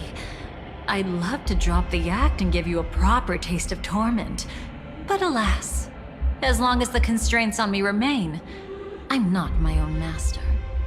I can't do anything that would harm Gopher Wood, nor can I reveal his secrets. Good thing we've always had this kind of tacit understanding, always trusting in each other's capriciousness. I wish that wasn't the case. I'd rather not draw the Garden's attention because of my association with you. Aw, back to your old tricks again? It's an epiphany, dear. Something you'll never understand. Let's talk about what's really important here. What are you hoping to get from the Dream Master that made you willing to submit to his control? After putting on such an elaborate show, using me to regain your freedom, which kind of memories are you trying to steal from the sweet dream? Why, of course, the destructions. Stop joking around. You abandoned that path long ago. You're still as charming as ever. So, let me show you a glimpse of the past. Just this once, Weren't you really interested in the Everflame Mansion? So you were the one who erased the memories from that music box after all. That's right. I kept only this scene as a memento. I wanted to remember how I felt at that moment. And look closer. It's not just the memories. The Everflame Mansion itself has ceased to exist. Those claw marks. You've long since strayed from that path, yet you can still wield the power of the destruction. Isn't it the same right now? I've betrayed the Garden of Recollection, yet I can still show you the memories. If you have time, I can help you savor the memory of our first encounter. Go ahead and savor it on your own. I want to put it behind me. The sooner, the better. But can't you tell me something I don't already know? You betrayed the Everflame Mansion. Is that really supposed to be surprising? Destruction is a glorious moment. As Duke Inferno's daughter, I will see his last wishes carried out to perfection, even if my role as such is only temporary. And besides, who said I betrayed them back then? I came here to fulfill Duke Inferno's last wishes. This was his command to me. Make the Knights of Penacony crumble and wither. Leave naught but a tomb of remembrance. In other words, everything on Penacony related to the remembrance was my target for destruction. But this was already a world of Memoria. How could I possibly accomplish this without any help? Working with the Dream Master may be like dancing with the devil, but I have no better choice. Oh yes, everything tied to the remembrance includes you, of course. Grateful? You should be. My whim is the only reason you're still alive. I won't be grateful for that. You couldn't have done it anyway. Filial piety has never been one of your strong suits, so drop the act. That's exactly why I'm saying, you only think you understand me. Think about it carefully. As a Stellaron hunter, didn't I work my hardest to help Firefly get closer to the truth? As an ally of the Dream Master, I also helped monitor the dreamscape. And when a hunter infiltrated Penacony, I seized the chance to pose as her companion and trapped her in the memory zone. As for Robin, whom he chose as his songstress, I burned away her doubts too, leaving nothing to chance. Like the destruction, betrayal is but a fleeting moment. And before it came, whether with Duke Inferno, Gopher Wood, or Firefly, I wasn't pretending. I truly, wholeheartedly became their companion. What about Robin? Those sparks that burn through memories. Don't you think that was a bit too much? Oh my! I thought I could fool your eyes at the edge of the dreamscape. But I guess there's no hiding from you on your home turf. What? You want to settle the score with me for messing with your people? Why don't we sit down and have a chat? You seem like a patient one to me. So tell me, what exactly do you want to take from me? Don't worry, I only went with the flow, suppressing her power a little to make it easier for you. I trust. You're someone who knows how to return a favor, right? There's this thing called the script. Now that I find quite intriguing. Stellaron Hunter collaborator. Soon, Robin will understand the true purpose of those sparks, and thank me for it. I can hardly wait. Even though I'm not a Stellaron Hunter, this time, I might have a chance to betray destiny too. So stop thinking you've figured me out. I don't want to miss out on any possibility life has to offer. Betrayal isn't in my nature. Greed is. Darling, are you fatally wounded or terminally ill? Unless you're on your deathbed, I don't believe you're actually being this honest. I can make an exception for you. But most people, I certainly don't want them to remember. Sometimes, I resent memories. Because some people don't deserve to witness my radiant bloom again in their memories. And besides, you're no better when it comes to greed. On my deathbed, I suppose that's not entirely wrong. I was hoping a little honesty could talk you into dying with me. No, thank you. Too late. You're already caught up in the secret. Come on, just a few steps more. Even if I tried to turn you away, you wouldn't want to.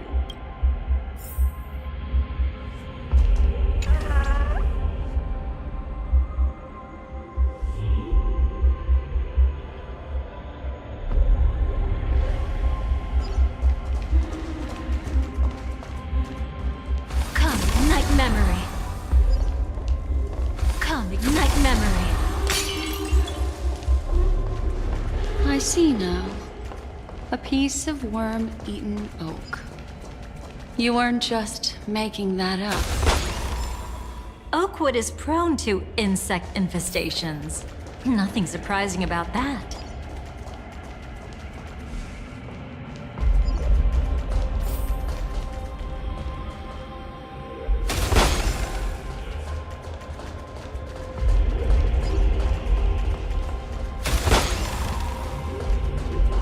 It's him.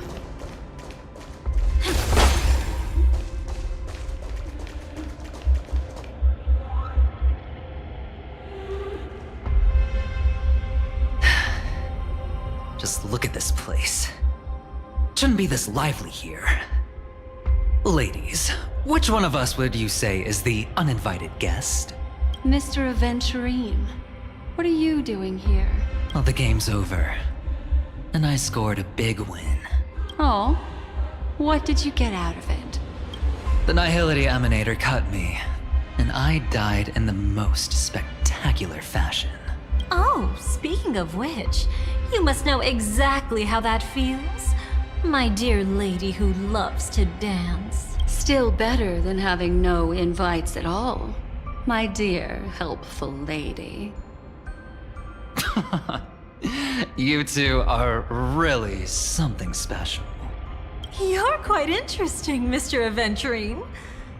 However, you weren't supposed to find your way here. Unless you can give me a reason, I'll indulge you by letting you die once more. That confident, huh? You haven't hidden your weakness well. Even though you're one of the 10 Stonehearts. Right now, you'll be easy enough to handle. I wouldn't be so sure. Since you know who I am, you should know better than to gamble. Consider this warning a welcome gift from a friend. So long as my trump card remains unplayed, none will dare see the hand through to the end. Too bad you've used up all your luck for today. I've always found losing more interesting than winning. What's the harm in giving it a try? Hold up. No need to rush into making enemies. Mr. Aventurine, congratulations on uncovering the truth behind death. But from what I know, you should be at Dreamflux Reef instead. Well, after taking a solid hit from the Emanator's blade, I never got the chance to enjoy a good nap. Thus I sank into the chaotic memory zone, and then my desire led me here. As I thought. You two haven't noticed. The answer was right under your noses this whole time. You can traverse through Memoria without relying on roads, which is exactly why you missed it. Ladies, you didn't think the IPC would enter Penacony unprepared, did you? Backed by a most attractive package, I quietly assembled a team to research the memory zone. And I only asked for one thing in return. How to escape alive if I accidentally got lost in Penacony's Memoria. To be honest, they didn't contribute a thing. But they did help me discover a certain legacy. Rosalina Jane Estella, the former undertaking once belonging to this nameless. She once boarded the Astral Express as an outstanding surveyor. Years ago, in pursuit of the primordial dreamscape secrets, she ventured alone into the memory zone and was never seen again. Everyone believed she had perished, taking the mysteries of the dreamscape to her grave. But that wasn't the truth. Before departing from this world, she single-handedly forged the pathway of Memoria. Mr. Aventurine, do you even realize what you're saying? Look, I didn't believe it at first either. But the Nameless, as it happens, had quite a unique background that led her to devise a brilliant solution. Using the technology from the Zarina Erd system, she gave her life to the memory zone, giving Penacony's dreamscape a unique signature. When dream chasers wander into the memory zone, they'll drift towards places that can fulfill their desires. Those who yearn for freedom will witness the form of the primordial dreamscape. Those consumed by obsession might encounter certain special dream bubbles. And those who are lost and directionless will return to the 12 hours, seeking their path within their own past. The family discovered this trait and cleverly utilized it, allowing guests to be sent to different hours upon their first dream entry. In other words, this Nameless is the true founder of the planet of festivities. As for me, maybe I ran into a good doctor. From the look of this place, he's the one who let me blunder my way in. The impossible in dreams is not death, but dormancy. Do stay alive. I wish you the best of luck. Looks like I'm pretty lucky. I can't wait to see what I'll discover here.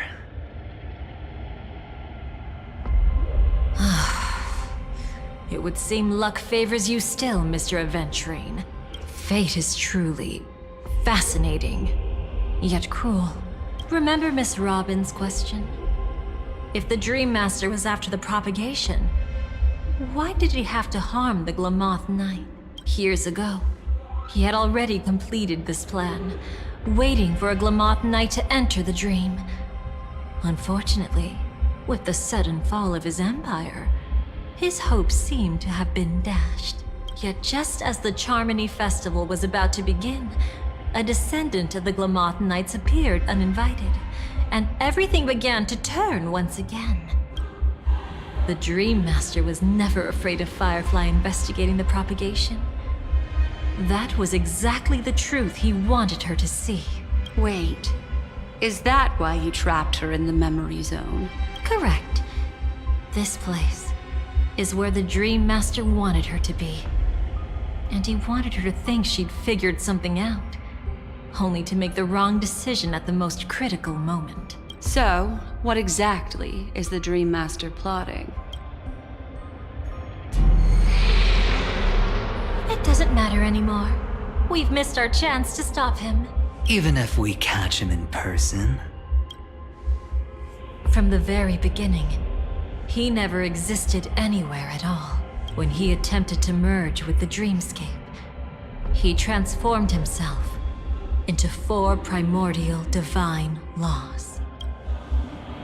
The gods bestowed upon us heavenly fire, and with it divine tribulations. Let them be, for we are all mortals, born to love and to suffer. The first law.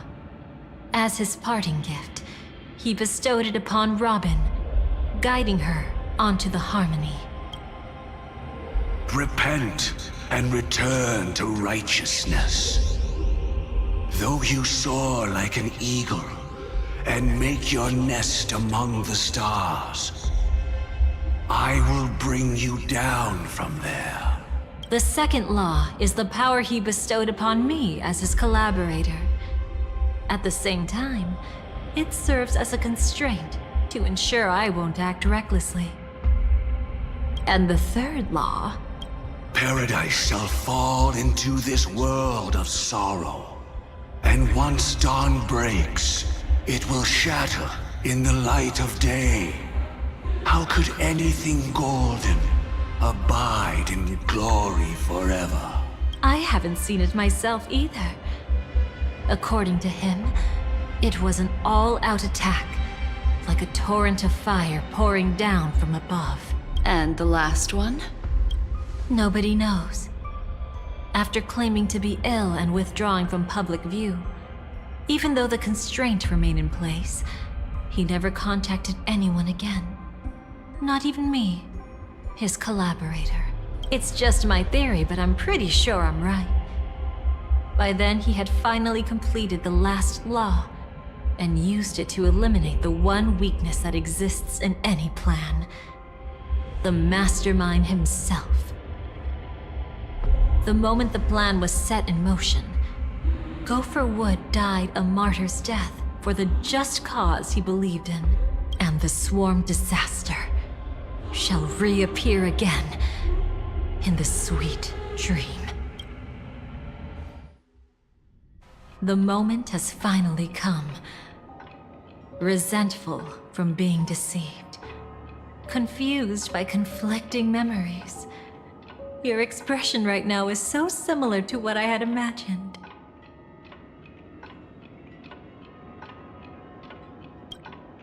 Though it wasn't my original intention, I wanted to help her, to keep her from getting caught up in Gopher Wood's schemes and facing such a detestable fate. Alas, I couldn't make it happen. The path your predecessor Rosalina left in the Memoria pushed Firefly towards a new lease on life. Indeed, how could a nameless who walks the path of the Trailblaze leave behind a legacy built on evading destiny? Every side. I'll try to fulfill Duke Inferno's last wishes, advance Gopher Wood's plans, and yes, indeed, I've helped the Stellaron hunters uncover the truth.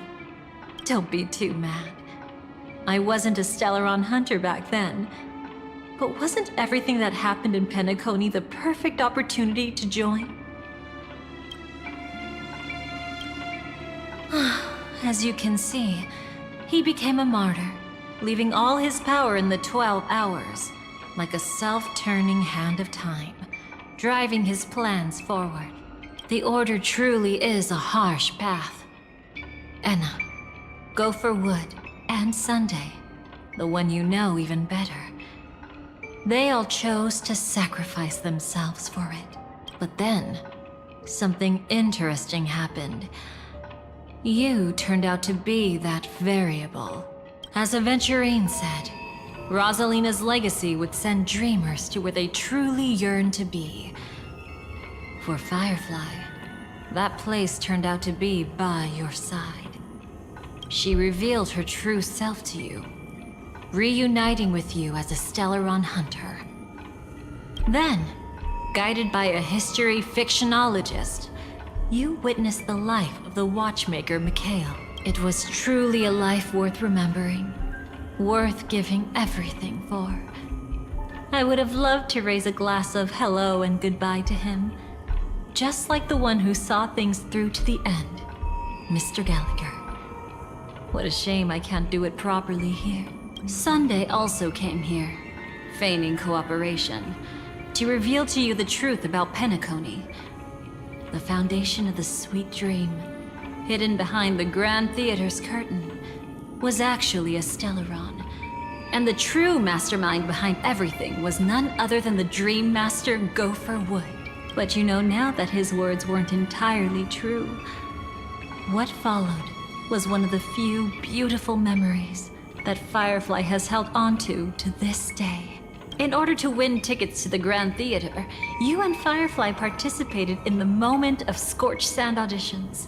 Your coordination was so perfect, like you were companions who'd long shared the same rhythm. See? Even though you've forgotten everything from before, some traces remain etched in this moment, becoming part of your instincts until...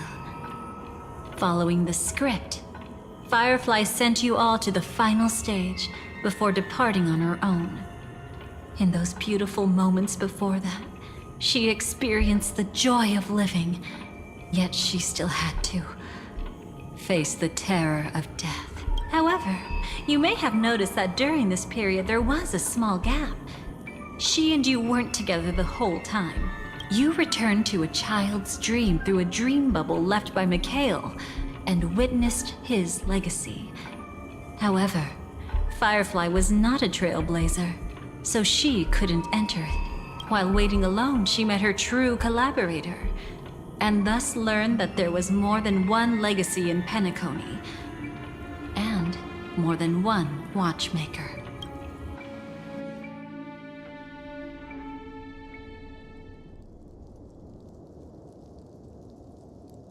Did they enter that dream bubble? That's right. Unfortunately, you won't be able to follow them in so easily, even if you've traveled together as companions. That old man can be so stubborn sometimes. He'd rather have the Nameless be the ones to witness his legacy. No. I think it's quite romantic. A legacy left in the past will give them the courage to continue walking towards the future. Even if I can't walk alongside them, I'm content in knowing this. Ha! You're quite like the Nameless. Awkward, but admirably so. Maybe we can't walk the same path, but... Passphrase, respond at once. Why does life slumber? Huh? Ignore that. Must be some meme. How did it end up here? Sorry, I want to go check that out real quick. Be right back. Oh, so you're into fluffies too. You've got taste. Better not wander too far though.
Passphrase, respond at once. Why does life slumber? Because people are afraid to wake up from the dream. Perfect. Identity confirmed. Welcome, Agent Mech Tycoon. Please proceed to the next rendezvous point. Our people will be waiting for you there. Is this really necessary? Gotta stay in character. Follow the instructions, Mech Tycoon.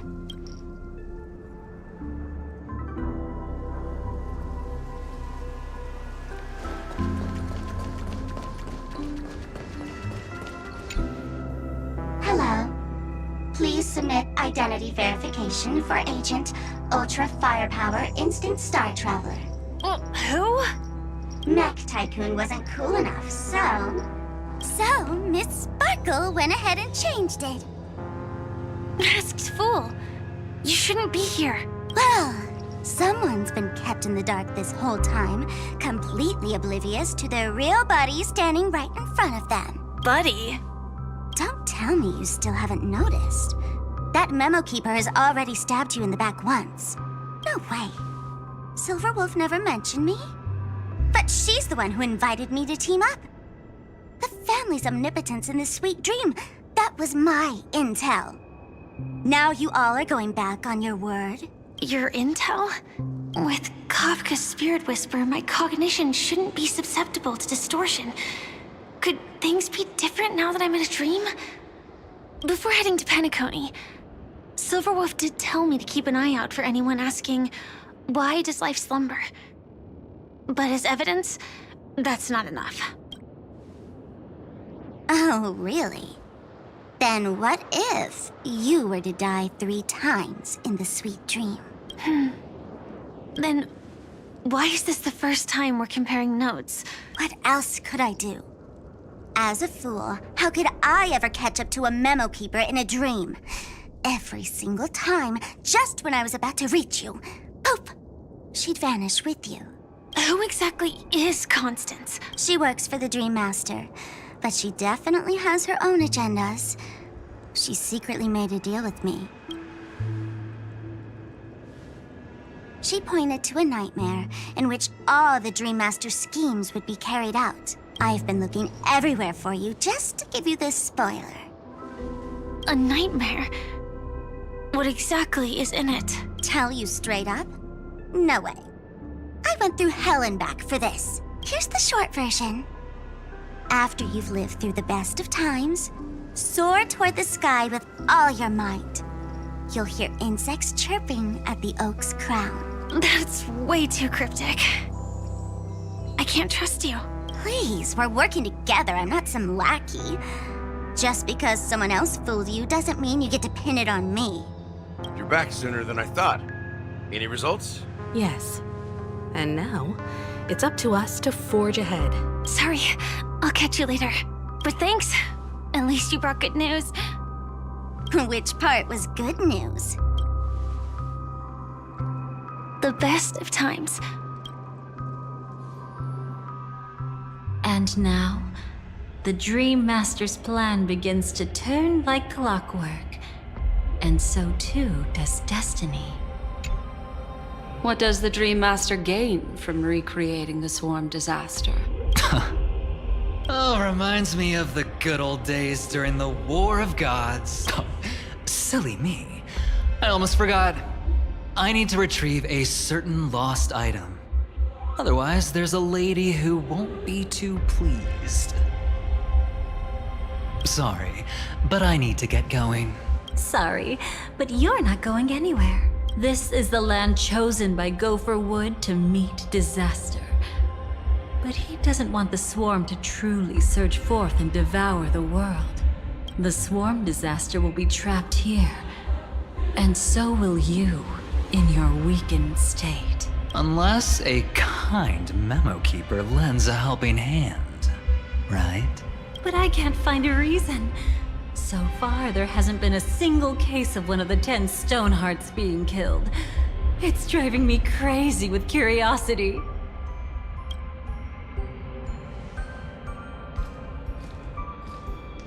Glory above all! My friends, in the face of the omen of evil, we must stand united more than ever. Allow me to prove our resolve with my spear and pierce through this darkness. Huh? Whose backup is this? Pardon my late introduction. I am Argenti, of the Knights of Beauty, traversing this cosmos to eradicate all that is unsightly in this world. In the name of beauty, the one and only has brought me to this place. Perhaps it is destiny's guidance that led me here. In this dreamscape tainted by the propagation, I shall uphold the name of beauty and clear the path for all of you. Ah, passing knight. You found just the right person. I am an IPC envoy trapped here. Lend me your aid. For Adrilla the Beauty is the most peerless beauty of them all. Someone's a quick learner. Nothing else to say. This is far too much of a coincidence. What else is there to say? Would this Sir Knight even listen to us try to reason with him? That's the fascinating thing about destiny. Some people are just born lucky. Let them be. We should get moving now.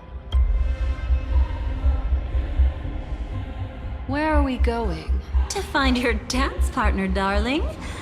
By an unexpected turn of events, the Dream Master's plan is about to come to fruition. And to deal with him, we'll need an emanator to step in.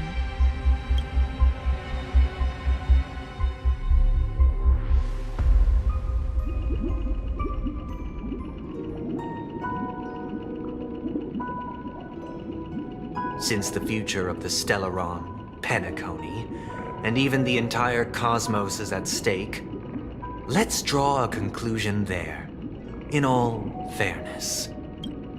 Does that mean he wants to fight us during the Charmony Festival? I'm afraid so. Anyway, we can't leave the Stellaron unchecked.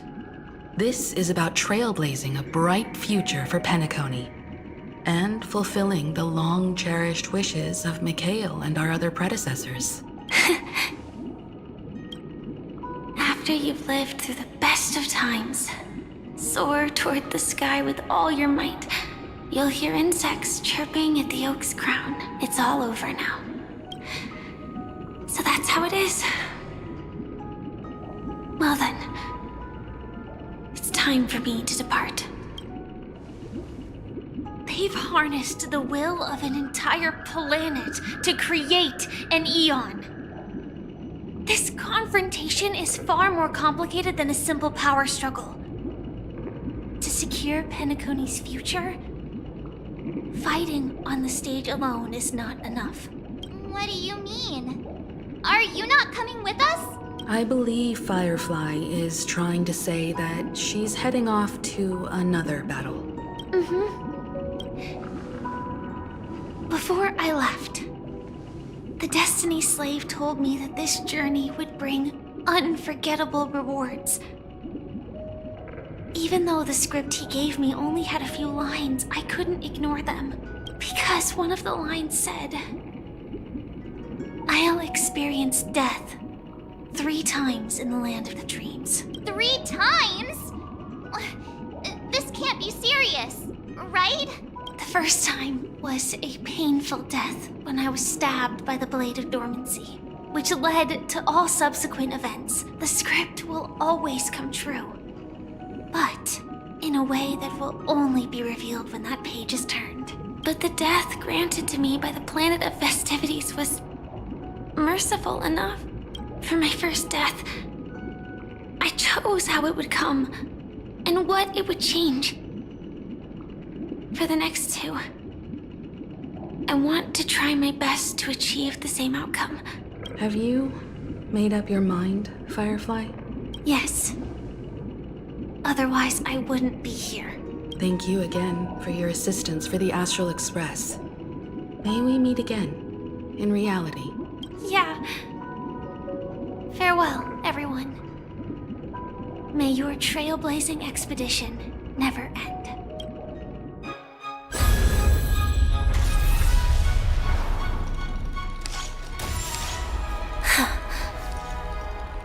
I dreamed of a scorched earth. Everyone, are you ready?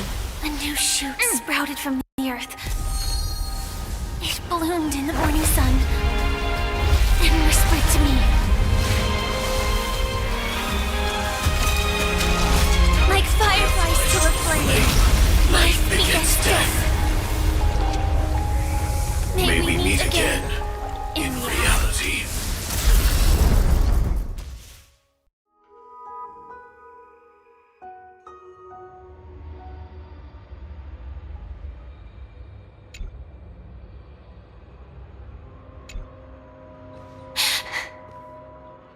Is this the place where the Dream Master executes all his schemes? Or perhaps it's the place where he'll find redemption. Dream Master! No. Just one of his divine laws. Don't think I'll let my guard down. I know your true nature. Whatever your goal is, I will stop you. No need to be so tense, Miss Firefly. I am but a thought, formed from memory. Feel free to strike me if you wish to verify this. But his actions aren't baseless. There's a reason for my presence here. Please continue. Thank you for your openness. I'm equally unaware of the Dream Master's malicious plans. But he's been waiting for your arrival. That Glamoth Knight he killed with his own hands, through me. He hopes to restore justice for her. And you, her friend, are meant to witness it. Justice? Indeed. I'm quite familiar with this place and can guide you. This has its own significance for you, too. Witnessing his confession is tantamount to unveiling his crimes. I don't need your guidance to get this done. But you need someone to decipher the truth. Force alone won't solve anything. It's not like you'll stop here if I refuse. Lead the way. But I'll be keeping my eye on you. What is this place? Oak Manor. Once part of the Dewlight Pavilion.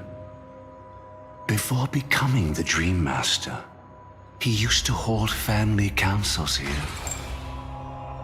But it's been abandoned for years now, sinking into the primordial memory zone.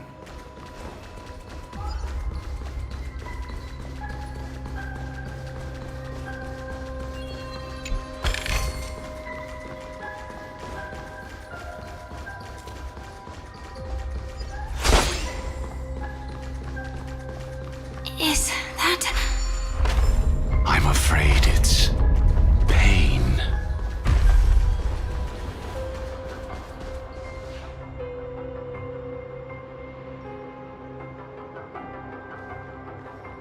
Did Oak Manor always have decor like this? After taking over the Sweet Dream, he never turned away any sincere dream seekers. Even if they were shady characters. Walking along the Harmony, he firmly believed that even villains could be transformed by Shippei's benevolence to show mercy, act with justice, and walk with humility. It seems his wishes didn't come true. Indeed, those villains never learned their lesson. They even conspired with one another, foolishly attempting to establish their own family lineage. Such arrogance. They went as far as sending a messenger across the vast cosmos to seek permission from the main family. In the end, they only brought shame upon themselves.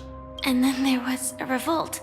Fortunately, his heart was already aligned with the Oak family, allowing him to survive by sheer luck. Though he could never leave the Sweet Dream again. Soon after, the manor was decorated this way. Was he trying to warn himself? If your beliefs lead you down a path of plight, why stubbornly cling to them? That's exactly what I'm getting at. At least now, I can understand those feelings. And I think I've come to understand why I exist here. At that moment, Gopher Wood stood at a crossroads, pondering whether the Harmony was still the right path. But my fragmented memories have not yet revealed where this would ultimately lead. Since he was about to commit a great evil, perhaps the Dream Master who left behind these laws was hoping I would choose a different path. But it's too late to change anything now. Not necessarily. We might as well keep moving forward. Good intentions are always the final creation of evil deeds, for they know they must be stopped. And his past choices will reveal his schemes to us. In your opinion, which path would the Dream Master choose? Probably the path of force. But Miss Firefly, feel free to do as you please. I have no other thoughts today.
In the end, all paths lead to the same destination.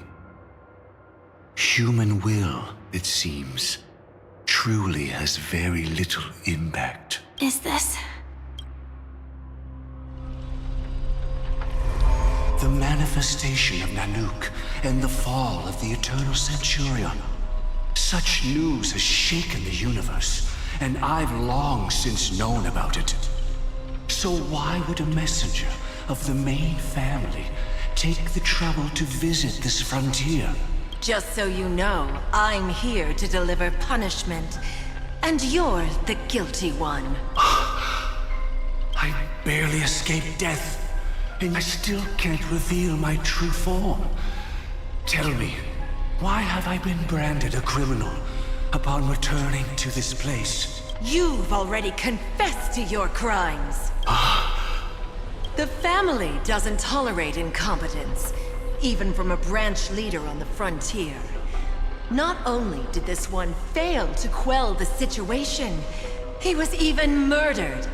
If it weren't for Nanook's manifestation, the Eternal Centurion would have descended upon Penacony to eliminate these villains. But you survived by sheer luck, and I set out for this very reason. You must settle this matter yourself and reclaim your lost respect. Not for yourself, but for the family. To survive, but without the power to do anything. Therefore, your crime shall be punished with a blessing. I shall bestow upon you another crime. Its evil reaches even the heavens, and once known, the name Gopher Wood will lose all meaning. You will be alive in body, but dead in spirit. I know my sins. Please bestow your punishment. Here and now? That's not possible. Before I lead you to that honeyed fountain, I shall tune you, so that you can no longer speak out. People believe it to be a creation of the destruction, for it always arrives coupled with calamity. I shall clear the shadows before your eyes, so that you may once again behold that almighty force that giveth and taketh, and worship the mercy bestowed by the triple face. The harmonic cancer, the Stellaron.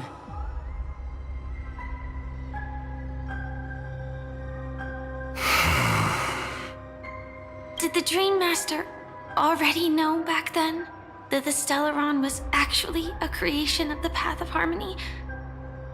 Was he forced to manipulate the Stellaron under the family's orders?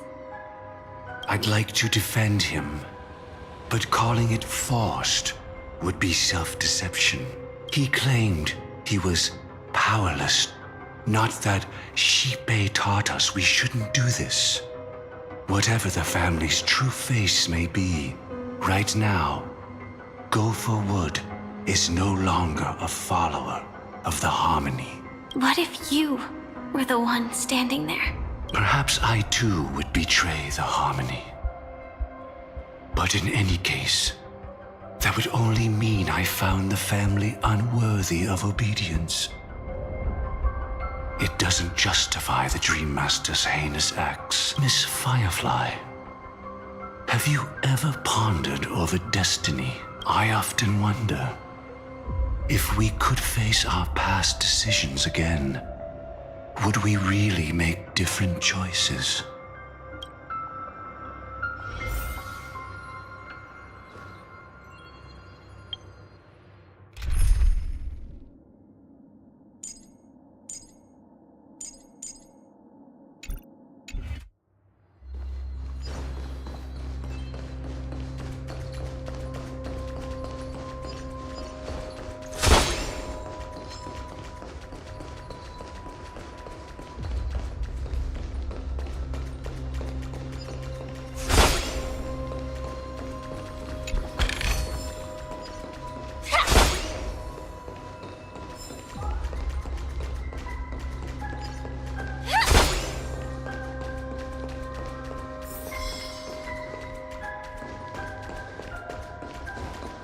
It's in that puppet's hand, Lady Fox. Got it.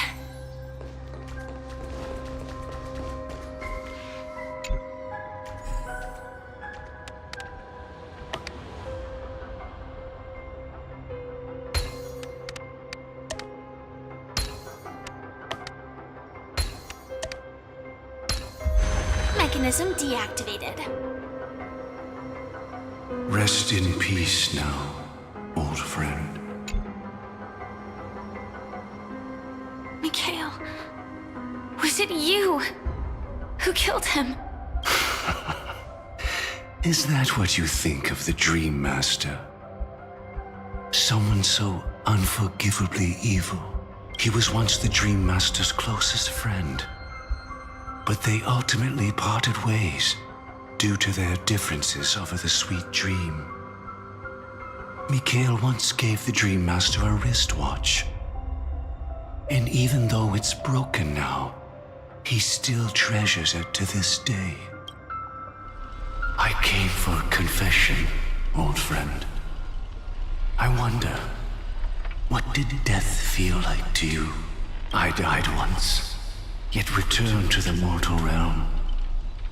If you were as fortunate as I was, would we still walk different paths? In my eyes, you can still hold on to hope, precisely because you've never faced inevitable death. Would you blame me? Would you, Mikhail? I tried to unveil Xipe's third face, but I was wrong. It wasn't the propagation. Yet destiny was so merciful, making me realize the propagation was able to continuously evoke people's prayers for the order through the fear brought by the swarm. When the swarm disaster ravaged the universe, that was also when the order reached its unprecedented peak. But after that, the Great One deliberately ignited a war among gods, leading to their own downfall. They would rather fall than let the order ascend upon a staircase of falsehoods. They were wrong too. The Great One wished to restore justice to the mortal world. But what people prayed for wasn't justice. It was freedom from fear. Will you forgive me? Will you, Mikhail? I shall commit an act of transgression, mending the errors of the gods. I will restore the missing hand to the celestial clock and show mankind death. I know my sins. They are ever before me. But I shall never repent. Using the propagation to lay the foundation for an eternal paradise. So what he meant was recreate the swarm disaster using fear to force people to pray for the Order's return? Perhaps that's why your friend was killed. The Dream Master wanted to find out how the Glamoth Iron Cavalry obtained the propagation's power. That's not a power that can be easily controlled. We need to pick up the pace.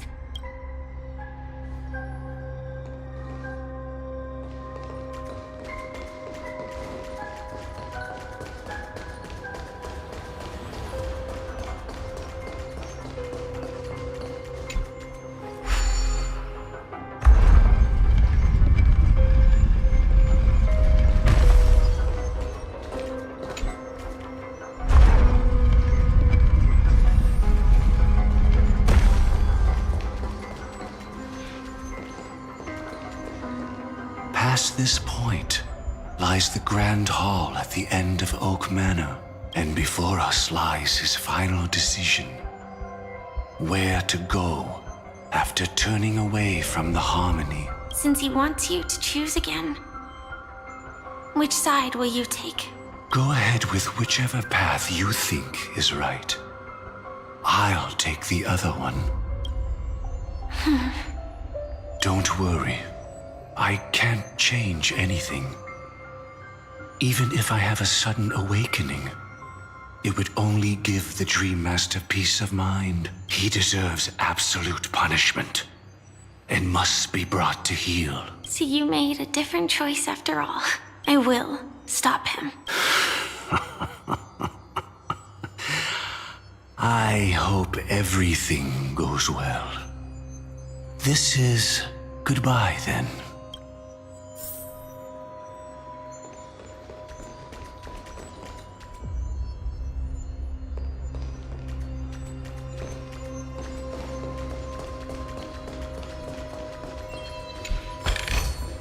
Inspection complete. Nothing suspicious.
No danger detected, but never let your guard down.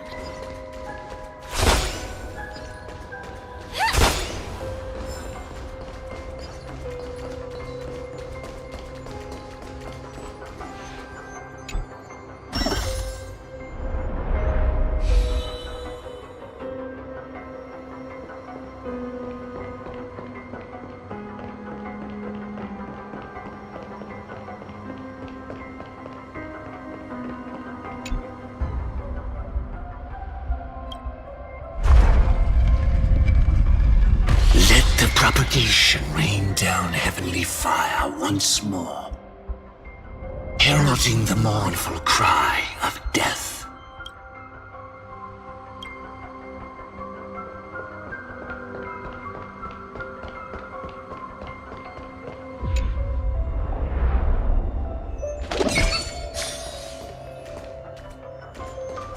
Well then, our paths diverge here. You go towards life, and I towards death. So many. Could Gopuwood's plan already be in motion? No. Impossible. Nothing suspicious.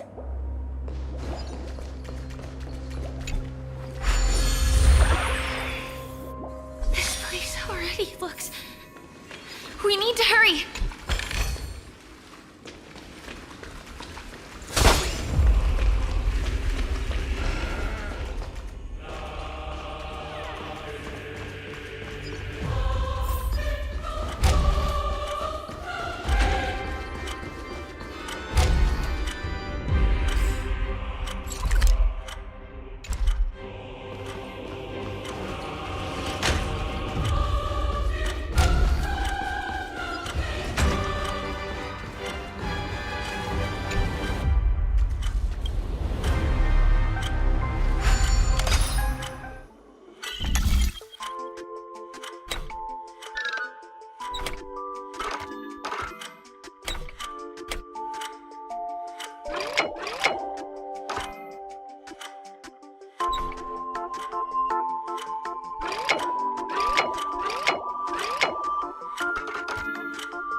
protected, but never let your guard down.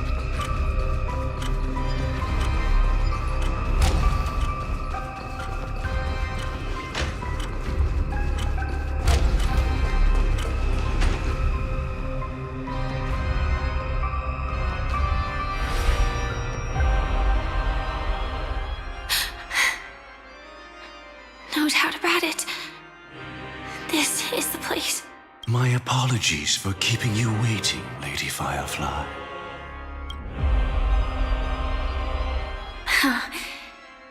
It's you. It seems the other path leads here too.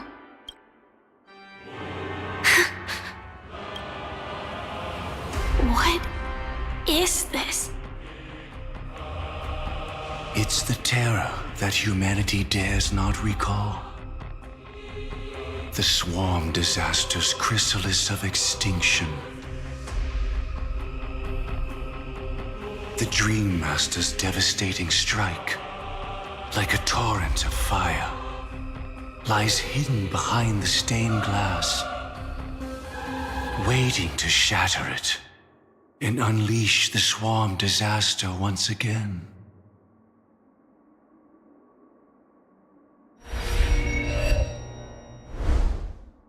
How did the Dream Master become this powerful? We need to stop him. Or maybe stop me. As expected. I shall end this matter on his behalf. This thought, together with the power beyond the window, completes a single, true, divine law. Divine law? Everything you saw along the way, none of that was meant for you. It was meant for me. So that I could bring you justice. I don't see any justice in any of this. Lady Firefly, I assume you've pondered over destiny too. I don't think it can be used as an excuse for anything. Even if the ending is predetermined, we can still decide how we get there. That's just self-deception. You've never been able to change the course of events.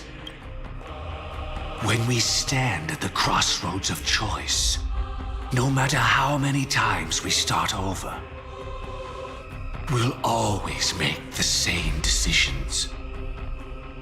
By that moment in time, we've already been shaped by our past, believing that choice to be the only correct path. All the past you've left behind has already determined your future. Your friend tried to escape destiny, only to meet the same end. And now, here you are. No different. But the person you met today is someone who has rewritten their destiny. Well then, I'll offer you my sympathy, Hunter. As far as I know, there's only one way to rewrite destiny. Give up your true desires and stop walking your own path. In doing so, your destiny will indeed change, and you may even sway the course of the world. But from that moment on, you will have killed yourself, alive in body, but dead in spirit. This is the price we're willing to pay to defy destiny. Not everyone chooses to surrender with their hands up. Everyone has the power to see the world as it is, and to bear that weight This is the true meaning of sacrifice. I admire your resolve. Since you don't mind sacrifice, that's enough talk. Stand down, Hunter. You can't stop that strike. I won't let you get away with this.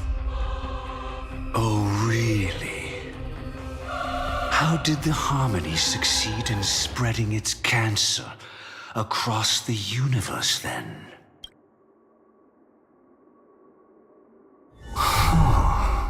Though she wasn't my true companion, the cremator left me with a spark of her flame.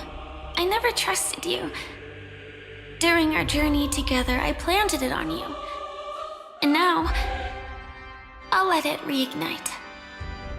It can burn away a thread of thought with ease. Impressive. But do you really think you can get ahead of me? If I can't, I still won't run away.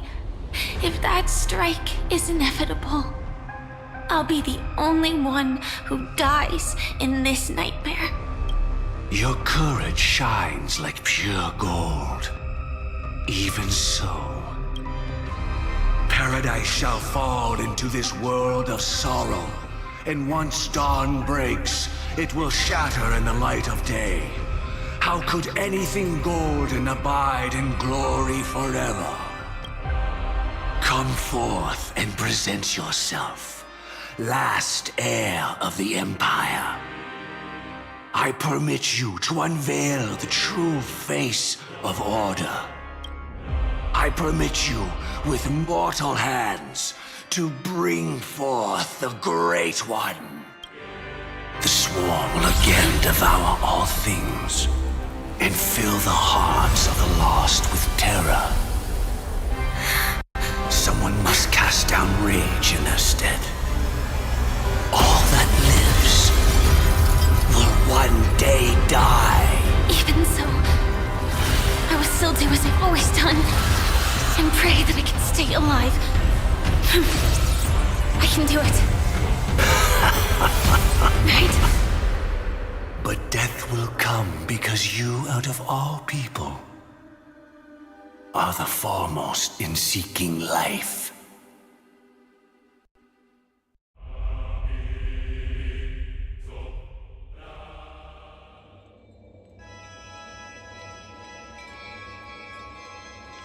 Your last confession took me by surprise, Mr. Gopherwood.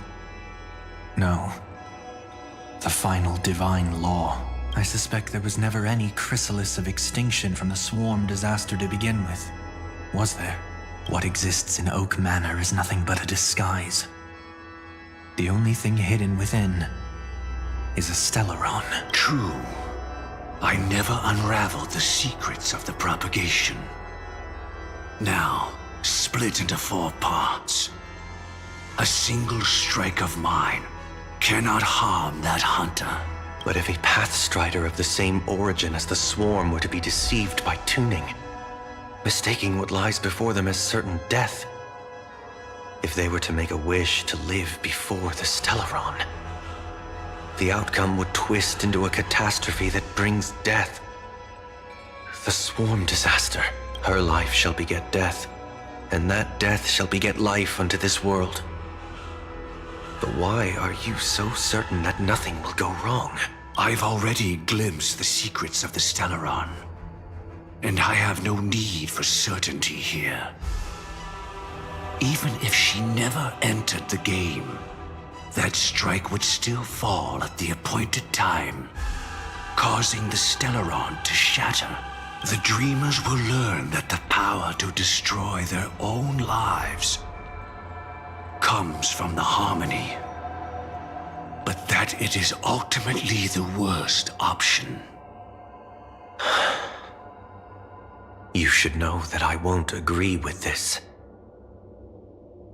Too late, child. The hands of time have struck midnight. Look up at the stars. Do you know why they are so cruel? That reason shall be the final divine law. And with this, we entrust everything into your hands. Because the stars belong to everyone, they have never belonged to anyone. If you love everyone, then you love no one. Well, that's where our conversation ends. Go ahead. The 107,336 souls of the Oak family have dreamed of this moment too many times. The opening is near. Go, my child. Seize the power of the harmony and reveal your karma. I shall walk the path of the Order to its end, as you wish. But I can no longer accept your divine laws. If I become the only star in the sky, even if I belong to no one, there would still be no cruelty. The stars are cruel, only because they have never shared their heat with the masses, burning fiercely only for themselves. Well, there can't be two suns in the sky. I'll step up and take down the other sun if necessary. Moreover, how could I allow other stars to shine during the day? Paradise shall soon be created. Not at midnight, but at noon. I shall initiate the first and only divine law of the great Septimus. I shall ascend to the heavens, becoming the scorching sun. Bathed in my light, my people shall flourish, while all evil shall be eradicated.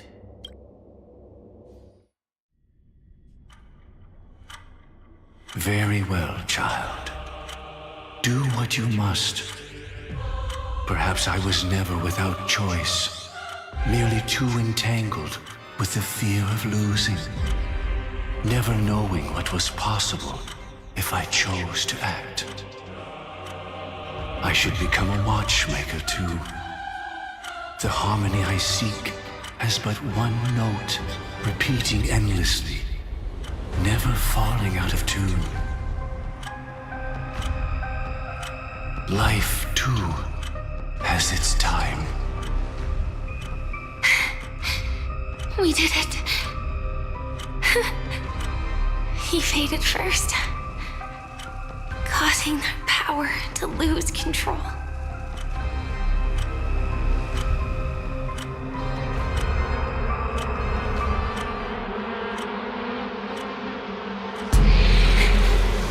Is that...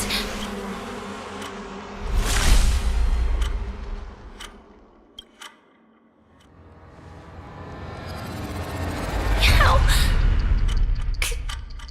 did you...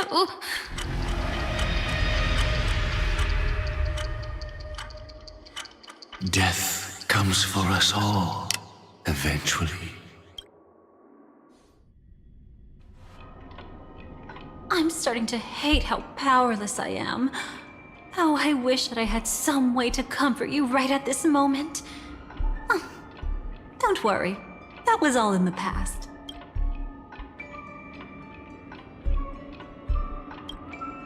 She had almost reached her demise, yet she survived. Her second death hadn't come yet. It would be upon her soon. He lured a Glamoth Iron Cavalry to face a Stellaron after years of plotting. Though everything Firefly had learned since entering the dream was true, they were only truths that the Dream Master wanted her to see. And that is often regarded as the highest form of deception. The Stellaron answered Firefly's desire to keep living. In response, it recreated within the sweet dream the Swarm Disaster and the Eon Enna. It was confined within the dream. Even a Stellaron could not truly revive the Swarm Disaster. The Dream Master's actions could only evoke fear in those already dreaming. Yet this swarm was frighteningly real when you consider the next steps of his plan.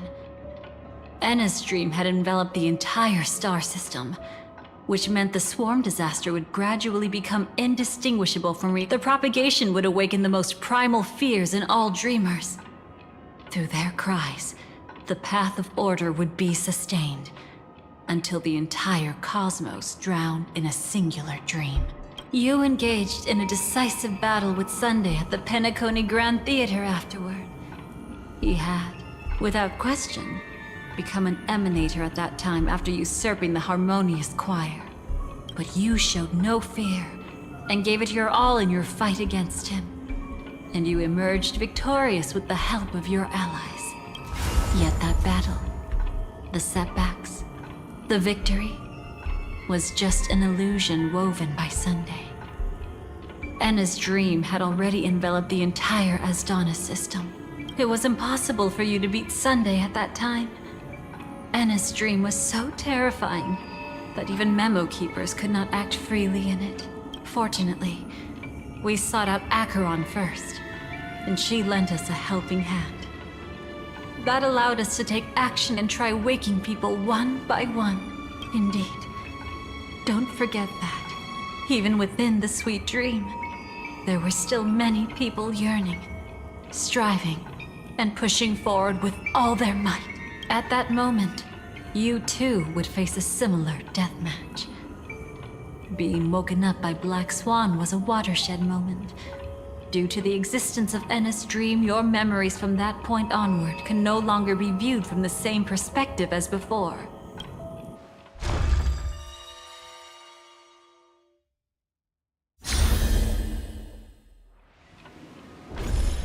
It's not that they're not real enough. Things always look different when viewed from different angles. Ever thought about whether we've truly seen our authentic selves in a mirror? And from that moment forth, I would also no longer be able to help you. Your memories belong to you alone at the end of the day. Destiny only allows me to intervene this far. However, you must remember this. How your memories manifest is ultimately up to you.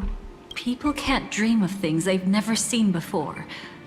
They're afraid to wake up because the sweet dream is woven from their own past. A past they still can't let go of.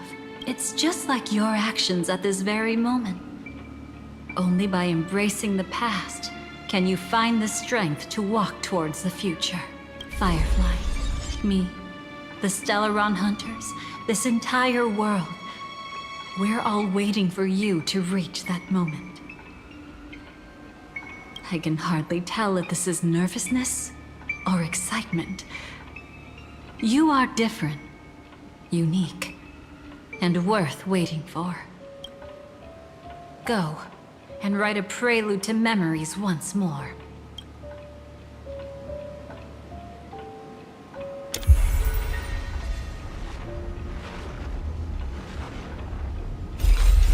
From within the ashes of time, you must reignite destiny.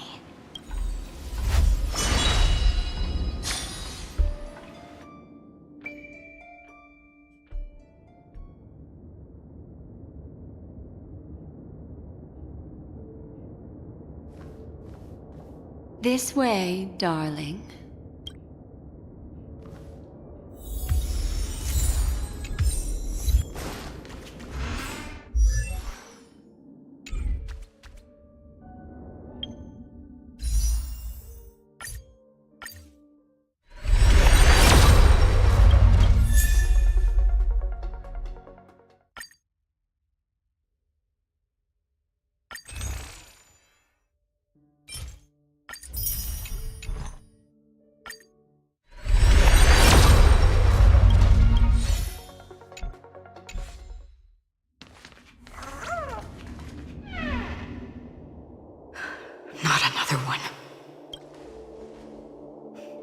Thank you so much, Black Swan. Finally, I can breathe a sigh of relief.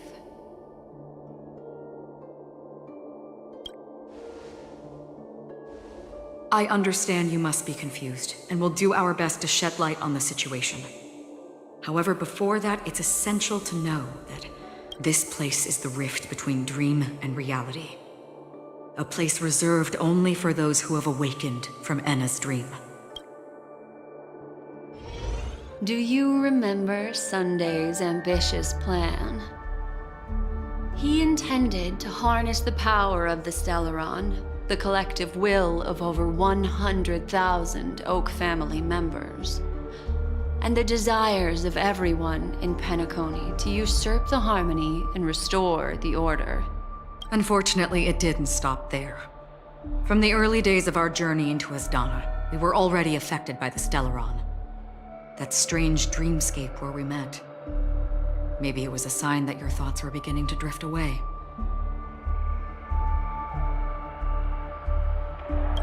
I don't think the goal of the Order was to put everyone into a deep sleep. Quite the contrary. They used the Stellaron to catalyze the leakage of Asdana's memoria into the material world, allowing the dreamscape to blend with reality. People think they are awake, but their spirits have long since stepped into the Temple of Order. This is what makes Enna's dream so powerful. In this paradise governed by the Order, everyone indulges in their delightful dreams and lives happily ever after. I believe what you experienced in the sweet dream, except for that flaw, was real. Only in this way could you reach the destination, lifting the crisis in Penacony and embarking on your next trailblazing expedition. If it wasn't for Acheron's plan, we might have been trapped in this dream forever. Well, I'm not as fortunate as she is. Even if I'm a memo keeper, I was still influenced by the power of the Order and fell into hallucinations. However, thanks to your memories, now we still have a chance to turn the tide. We still have a chance, though. To make it happen, please, Black Swan, guide us to those with a strong will. The truth of the dreamscape runs deeper.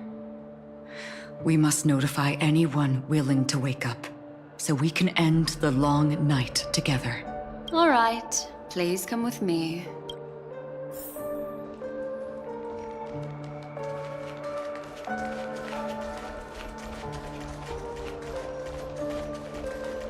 Stay calm.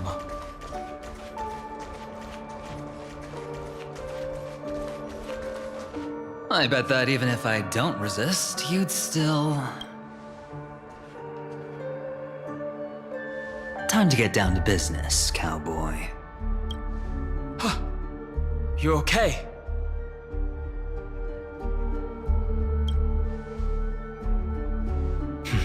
A memo keeper is looking for them.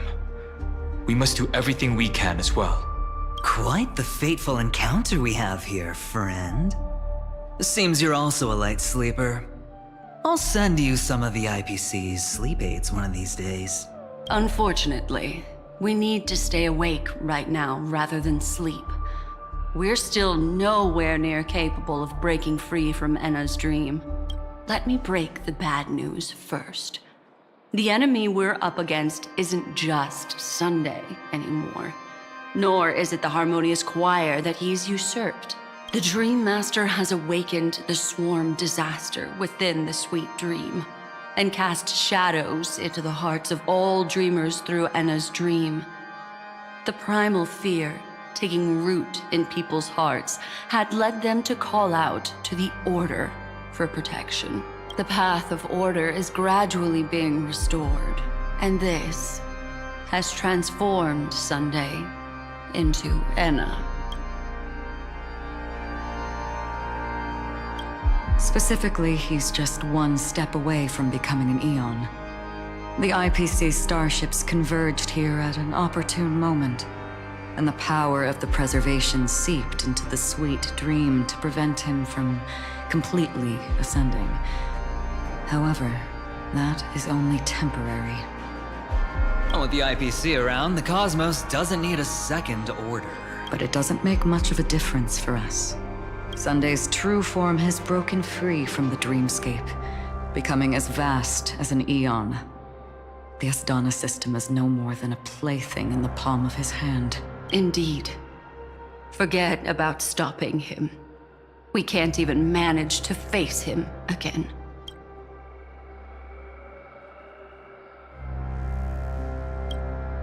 The key still lies in Anna's dream. Fear and sweet dreams. He relies on these two lies to gather the dreamer's shared wishes. He's still just a false god who barely managed to ascend. If we can wake people up and break Anna's dream, Sunday's divinity will fall with it. But the current sweet dream is extremely complex. Miss Black Swan, could you please explain the rest of it?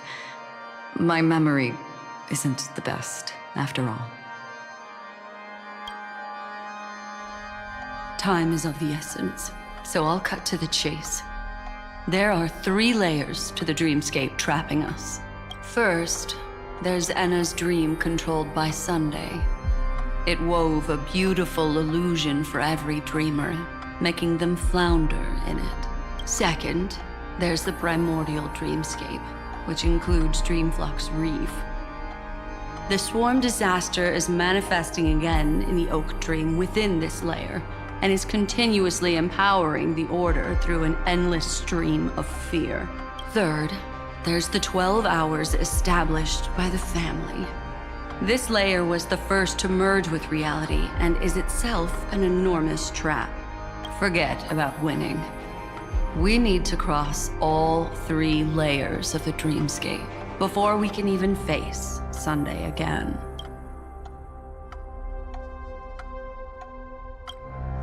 Unfortunately, we're still in the first layer, which is Enna's dream. Although we've regained our sense of self, we're still dreaming.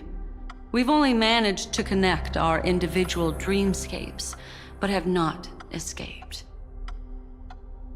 To destroy it, we must make everyone in Penacony want to wake up from their dreams.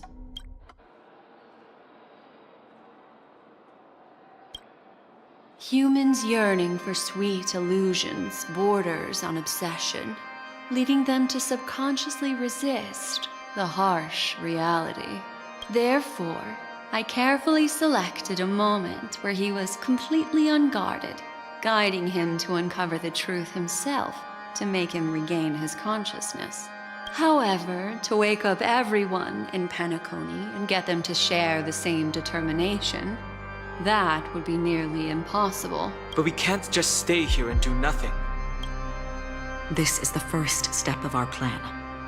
With the assistance from the Garden of Recollection, those who possess a strong will, like you, will gradually awaken from the dream. These free wills are the discord that will sway Anna's dream. However, awakening a mere handful of individuals is insignificant compared to the vast number of people immersed in the dream. We must find other ways to awaken the free will of millions of people within a short period of time. Looks like the Jade Abacus of Allying Oath will be the only solution. No need for that.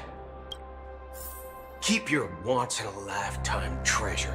We don't need to bother the Cienjo Alliance for such a tiny request. You want thousands of people with unwavering free will? That's easy. Just leave it to us Galaxy Rangers. Do you know what it is, Acheron? It's the relic I returned to you. Exactly. Its owner must have told you that it's meaningless to anyone other than a Galaxy Ranger, and that it can only fulfill its purpose when returned to its rightful owner, because it's a burial artifact, worthy only of a hero who has served the Galaxy Rangers with honor. When its light illuminates the universe, it means the fall of a hero, and in the direction it falls, countless meteors will streak across the sky. Those meteors are Galaxy Rangers, coming from all corners of the cosmos, driven by a shared purpose, without questioning the cause or counting the cost. Because we abide by a bottom line. The shooting stars of the hunt only descend on the longest night. And with them comes the dawn. We've stayed silent for far too long. Now, it's time to remind all the cowards, oppressors, and villains of the universe of our presence. I'll be the one to ignite the first spark. This should be enough to delay his ascension to godhood. As for the foundation of Enna's dream, it would take an immense power to shake it in an instant. I think that shouldn't be too hard. So, you're the key in the end, I assume? Even if it is just a counterfeit god, we'll need an emanator to step in. Perhaps it's not about being an emanator. This is a different collective wish. I will do everything in my power to strike down that evil god for you all. What about the other two dreamscape layers? There's nothing we can do about them. They're even more dangerous. Unlike our current gathering, the dissipation of Enna's dream will take time, which will draw Sunday's attention. Exactly. Once we enter the next layer of the dreamscape, we'll be facing an eon's strength head on. But by then, we'll have played all our cards.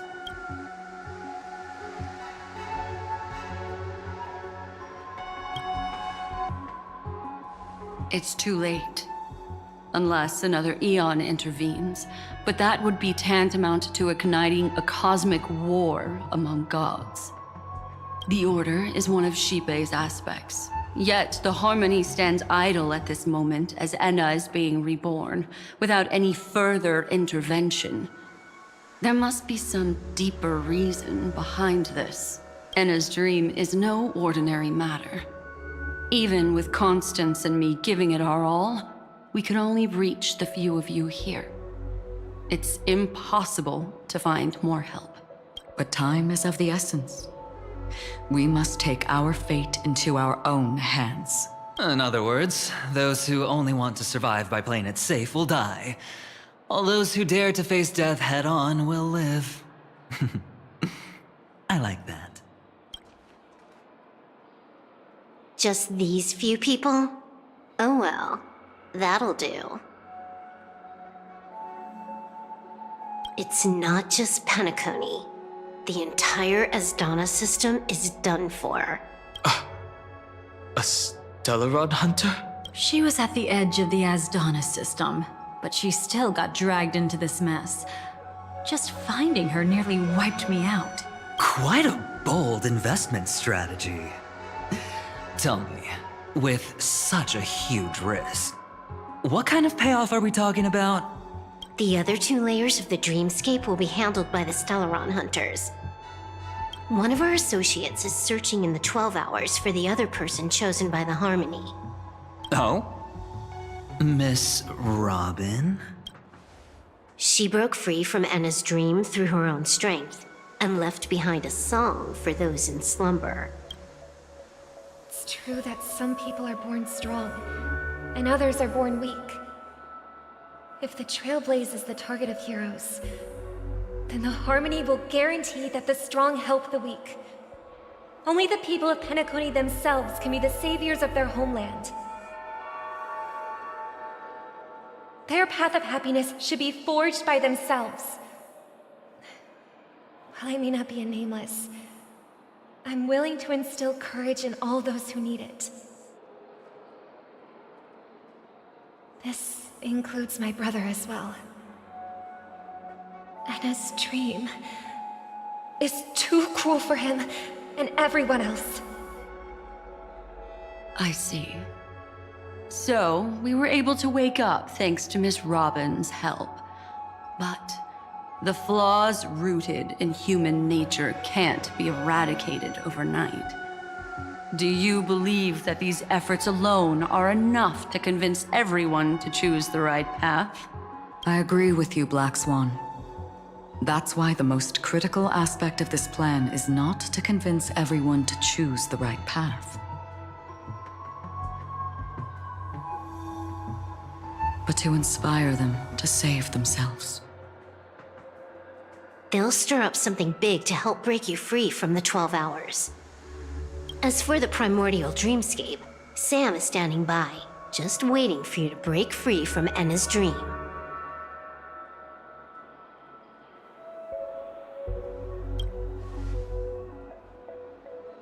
Now, I'll tell you, but don't panic. She will die. She will die a second time, facing everything she wants to run away from. But her fate will be determined by you. She will help you break through the second layer of the dreamscape. Then, she'll fall into Enna's dream, which hasn't fully dissipated yet. If you defeat Sunday and wake her from that dream, then her second death, too, will become nothing but an illusion. But if you fail, the dreamscape will ultimately merge completely with reality, and her death will become a fact. But that still doesn't solve the fundamental problem. What about Sunday? He could wipe out all our efforts with no more than a glance the moment we cross the 3 dreamscape layers. Oh, Miss Memo Keeper. It's time for a game of recall. I once said something to you lot back in the Oak Dream. So long as my trump card remains unplayed, none will dare see the hand through to the end. And now, it's time to reveal that ace. Let me point out 2 mistakes. One of them is yours. Having personally been to the heartland of the Dream Master's plans, wouldn't I have already found a way to inform the IPC? The fleet's deployment was never meant for a direct confrontation. It was to seed the preservation's heart into the dream. The other mistake was Sundays, and it was a fatal one. He should never have confiscated my cornerstone. He should have kicked me out right from the start. That's how every gamble with me goes. The moment you sat down at my table, you've already lost. A jade-colored light still sleeps deep within the dreamscape, and it does not require the presence of its owner to unleash its powers. So what? Even the power of the 10 stone hearts can't rattle an existence already approaching eonhood. That's why I said the cosmos no longer needs a second order. The Dream Master's plan is indeed flawless. However, when faced with the terror of the swarm disaster, how is calling for the preservation any different from calling for the order? The release of the Cornerstone's powers will absorb the Dreamer's desires and offer them the preservation's promise instead, guiding them to cry out these words. All for the Amber Lord. Is this the IPC's real goal? To completely take back Penacony on a conceptual path level? What, you think I'm also trampling over others' beliefs? Sorry, but that's exactly what the IPC believes in. Don't question your own ruthlessness. All that matters is profit. The new swarm disaster will end the same way as it ended before. The hammer strike will echo throughout Asdana, seizing the Order's powers on the level of paths to launch our counterattack, leaving Sunday powerless to interfere with your actions. But a new Amber Era will not arrive because of that. Today's hammer strike is not the wrath of an eon, but humanity's battle cry of defiance. I'll hold my breath and listen for that moment. Once our plan succeeds, we can strip Sunday of his godhood, but we'll be too drained to join the battle afterward. So...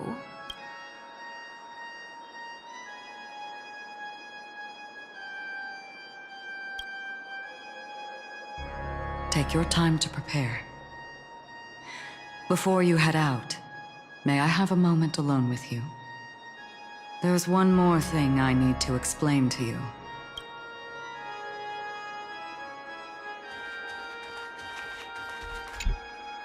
it's you. I've been wanting to meet you. I'm curious, why does she value your existence so much? Not now. This is not the time. I used to wonder about destiny, about where it's heading. But you can decide its destination, at least for today. The bigger the stage, the more you need to be composed when stepping onto it.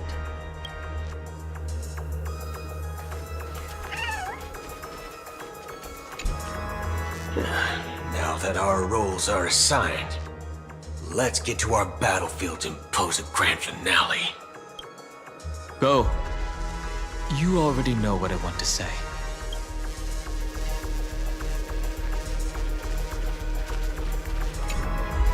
We've always been interested in the Stellaron hunters.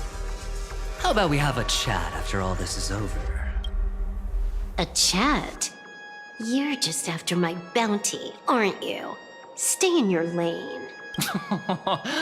No way, I'm just after that. If you're worried about the bounty, how about I add another billion to that number?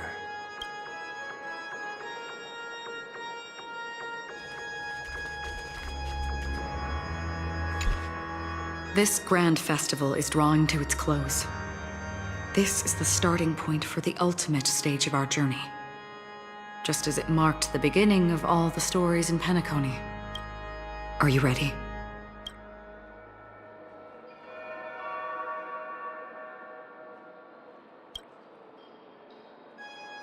Very well. Now, please close your eyes. A glimmer of fireflies. A sigh of regret.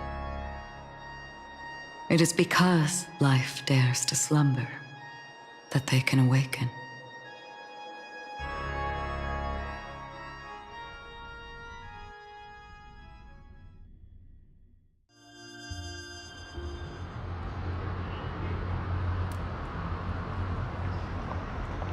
Am I awake? Sorry, Robin. It's just you. I did not wish for you to know this. It's a pity that things have turned out this way. Within the foundation of law, humanity establishes civilization, and through harmony, we obtain order.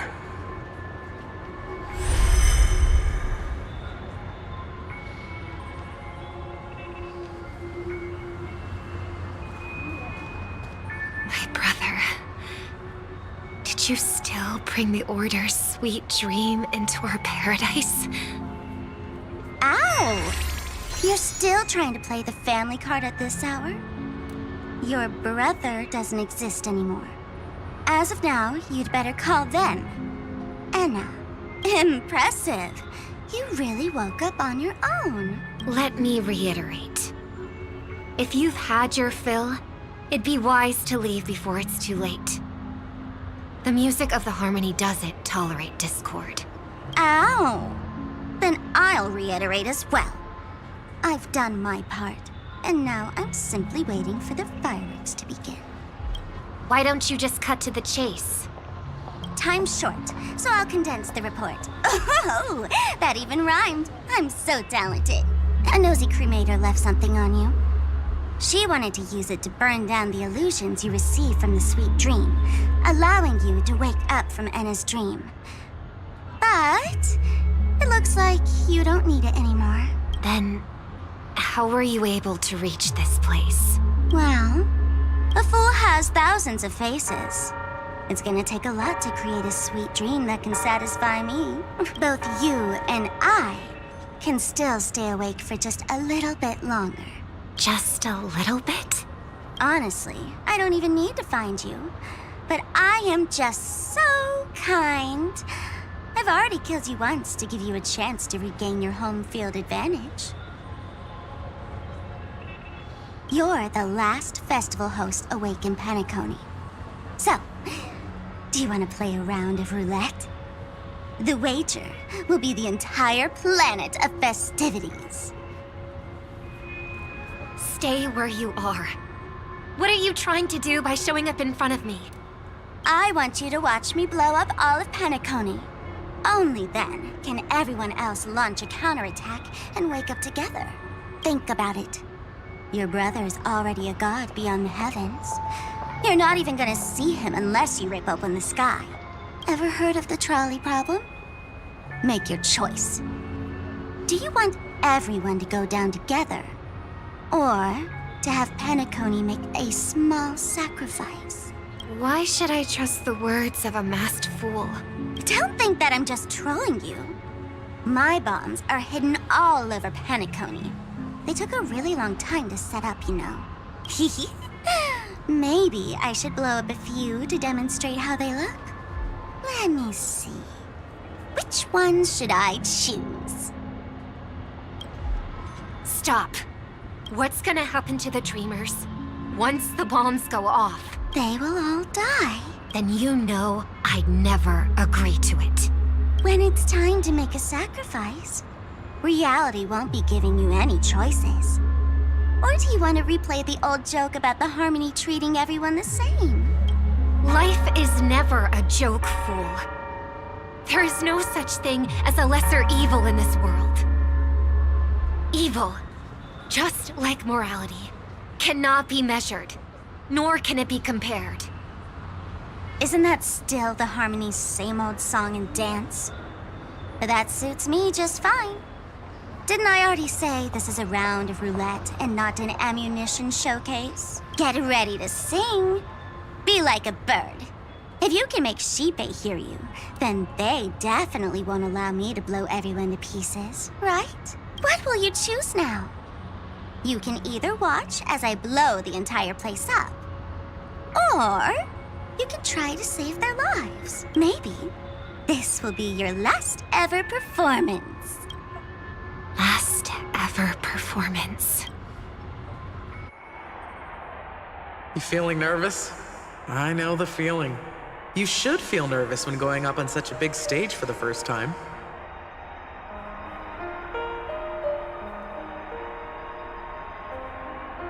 I'm okay. I just remembered something, that's all. Miss Siobhan, why do you think birds fly? Why are you asking that all of a sudden? That was my response as well the first time I heard that question. It's what my brother asked me before I left Penacony.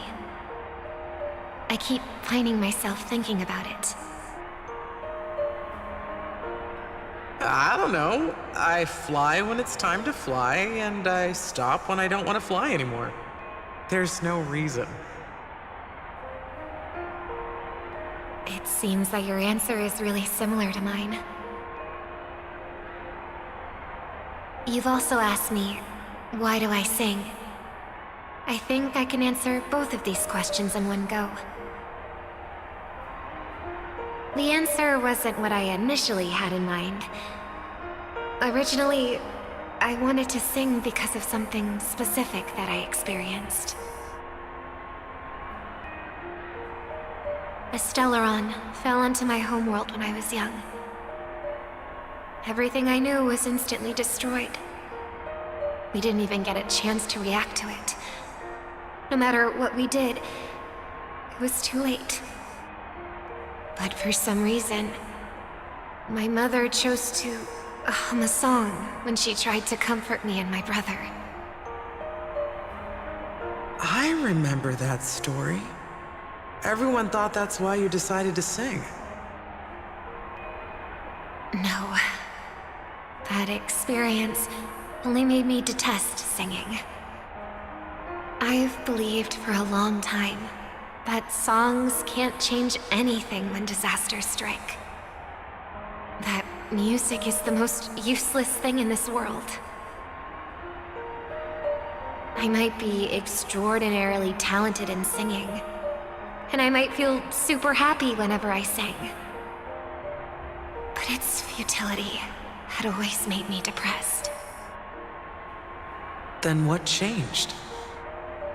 I grew up, and I realized that my brother would sometimes hum the same tune as my mother did.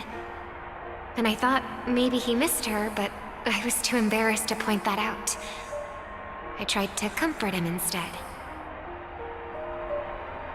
However, his answer to me made me realize what I should be singing for. Obviously, he didn't give me an answer directly, but it got me to think. Maybe some things don't need a reason or meaning at all. Go and do what must be done, fool. It's for the sake of Penacony's future. But I won't let anyone get hurt. Oh, did you just have a flashback? Now I'm even more excited. Let me check one last time. If you were to die, how would you want people to remember your ending? Like a bird, she lived her life, graceful and composed. Now her beak parts slightly with a sigh, as soft as falling feathers. Like it? Drop the sanctimonious mask. Singing only needs one thing, and that's sincerity.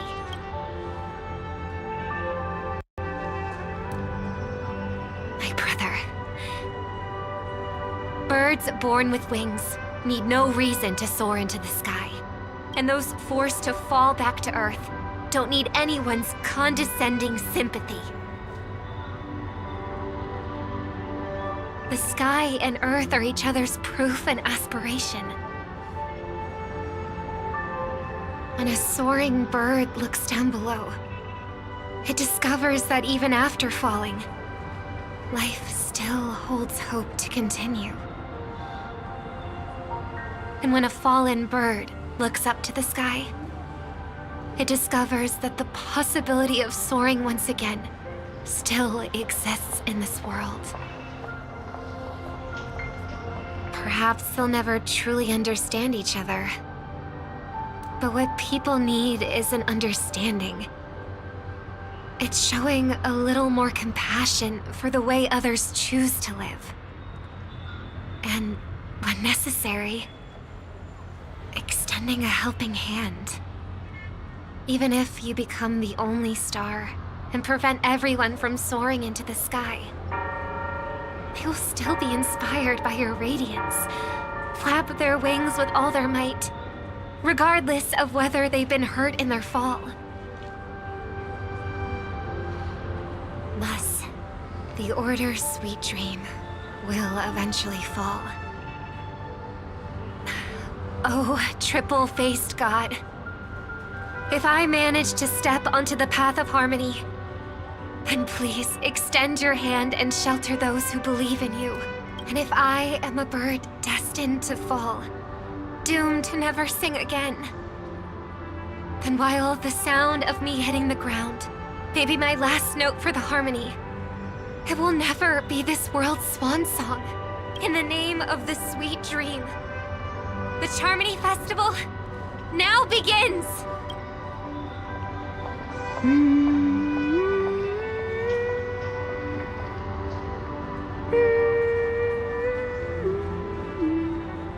Brother, do you miss home? Even if I do, it's too late. But you're singing the song Mom used to sing. Because even if it's too late, we still have the choice to sing whatever we can.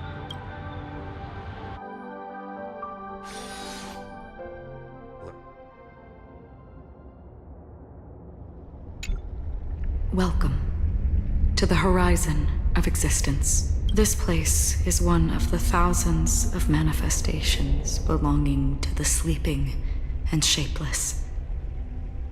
And it's also an exit out of the nihility for the awake ones. Let's bid our final farewells here. Remember your name. I'll be waiting for you at the end. If only people could have each other. I want everything this world. I hope that I'll see her again after I hope everyone can always one day, those who live, may people embrace each other. Our hopes and dreams are in your hands now. Hey, I've read the script. Why are you asking me?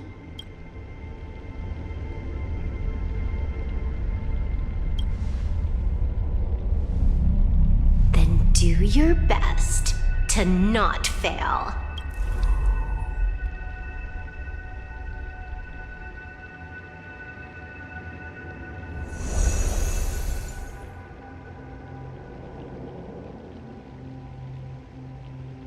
It's not the time to leave your final words yet. We all believe in you. You need to believe in us, too. We'll wake up together.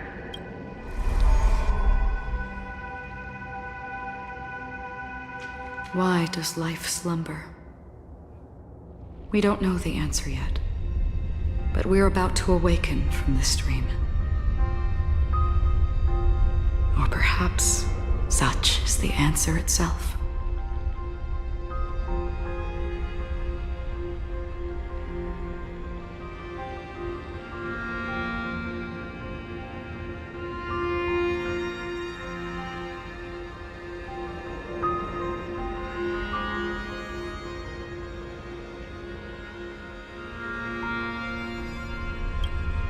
It's the people who first broke free from the sweet dream.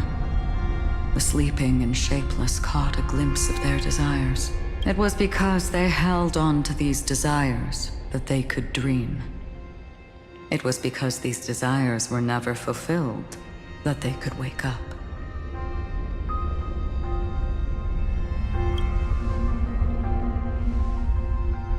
I think that's not entirely true.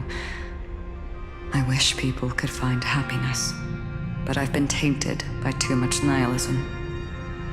Sometimes I can't help but think that the nihility is a proud and terrifying dream.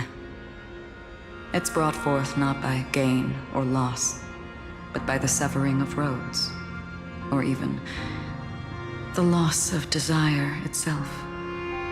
Fulfilling a wish can certainly make people feel the joy of being alive. But if no new wishes ever surfaced again in people's hearts,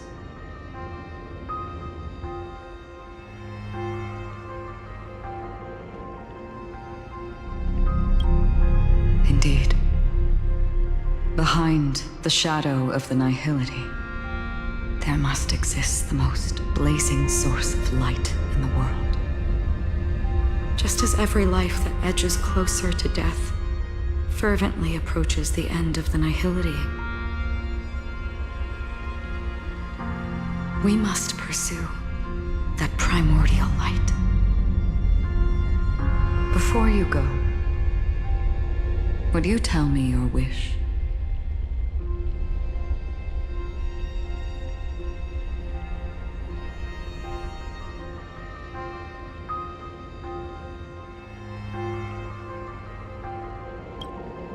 I'm glad.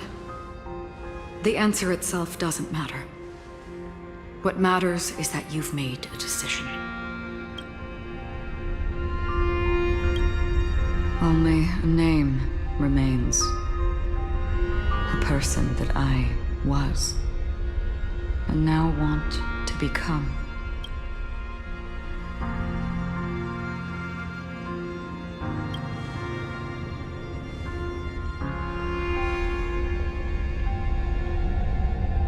You're looking right at it. She is a hunter who treads upon the finality, destined to sacrifice her own wishes to defy destiny. But no matter which path you and she walk, death will always be the destined finale and the last reunion. Are you ready? She too was here not long ago. You can witness her resolve through this. Witness how that tiny spark of bug light broke free from the pull of the nihility.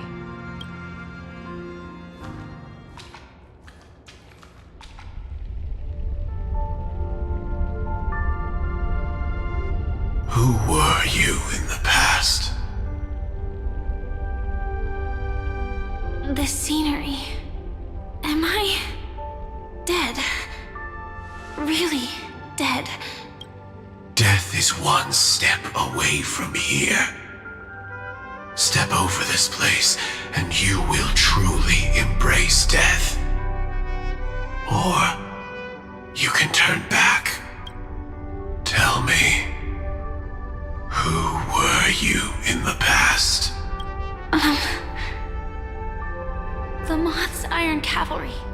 And who are you now? A Stellaron hunter. Then who will you become in the future? Just an ordinary girl. Well then, keep walking forward. Death would suit you better. Never. I fought tooth and nail to get where I am today, and this isn't over yet.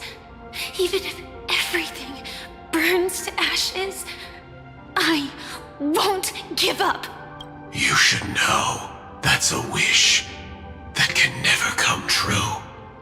You couldn't become an ordinary girl, even in the last sweet dream. Why do you think that? Entangled in the family's conspiracy, facing the mimetic entity's blades head-on, while challenging the resurrected swarm disaster alone. Armed only with the script that can peer into the future. That's more than enough cards stacked against you. Do you really think that the time you spent with him proved anything for an ordinary girl? Simple happiness shouldn't just be a matter of chance. But I used to say, all of this isn't what an ordinary girl would do. What? Perhaps the Dream Master was right. All the past we've left behind has already determined our future. All my experiences so far will still make me choose to step into danger when I face it in the future. But you misunderstood my answer. I guess it's my fault too. Always talking about wanting a normal life. As if the past that shaped me is some heavy burden weighing me down. Being a Glamoth's Iron Cavalry and having Entropy Loss Syndrome are more than just scars.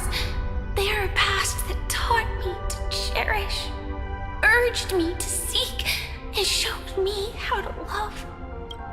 All the things you listed are quite extraordinary indeed, but I believe any ordinary girl would make the same choice I did. When faced with everything I have faced. In the darkest moments, ordinary people never need to feel small. After all, they always discover that they've already become something noble and bright. Indeed, I can't change the outcome or even the process. But I can decide how to view my destiny. This is just an even deeper form of self-deception compared to actually changing the outcome. Free will is mere self-deception for most people anyway. But as long as I'm not asking others to do the same, there's no shame in it for me. Everyone has their own answers as to why life slumbers. Some will never find their answer. But no one can take away their chance to keep looking for the answer. I won't give up, nor will I blame those who do. All I need to do is return their right to make that choice, and return that right to myself as well. So, I will leave this place together with you.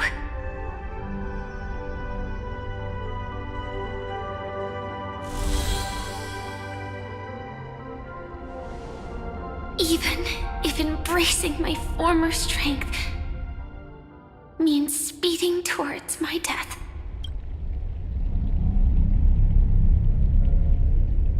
The name I gave myself is Firefly.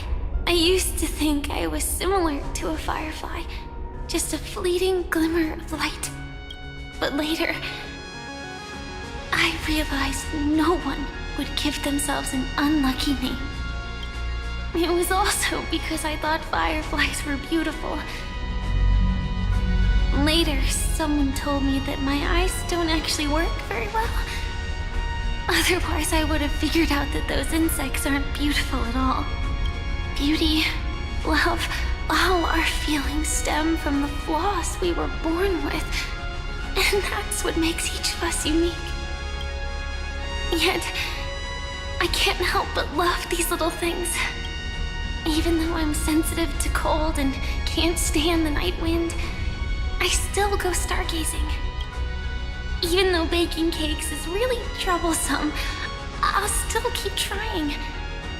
Because I love giving them to people who matter to me and seeing those people smile. I love going around looking for cute dresses, not to show off to others, but because it makes me feel good. So, I won't mind any flaws anymore. I won't fear any new scars. I'll give it my all to find what I love, and I won't let destiny take them away. So,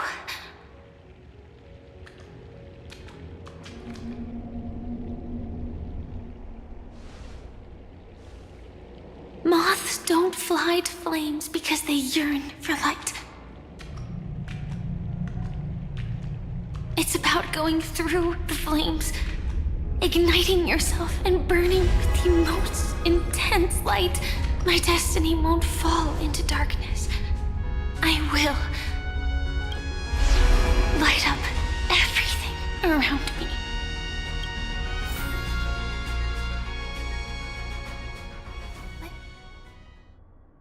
As long as the clock keeps ticking, death comes for us all eventually. And life has its time, too. If my world always ends up being burned to ashes, then let it burn!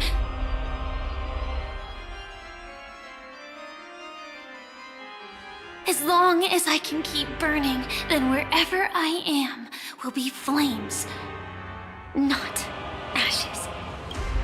Order. Dismember. Actually, I used to envy you. You wouldn't feel pain, even though you were born to bring disaster. But you should be envious of me now. I'm unwilling to face death, nor do I want to keep fighting. But when faced with destiny, I will never run away!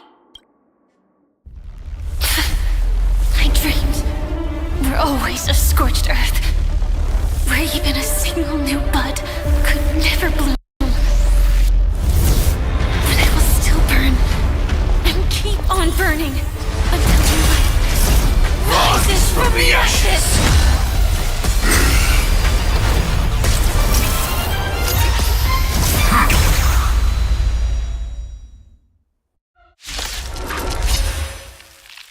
If you are the Dream Master's answer, then listen to my reply in his stead. People hold on to hope not because they have never faced inevitable death. It's precisely because we are destined to die that we hold on to the hope of wanting to change something.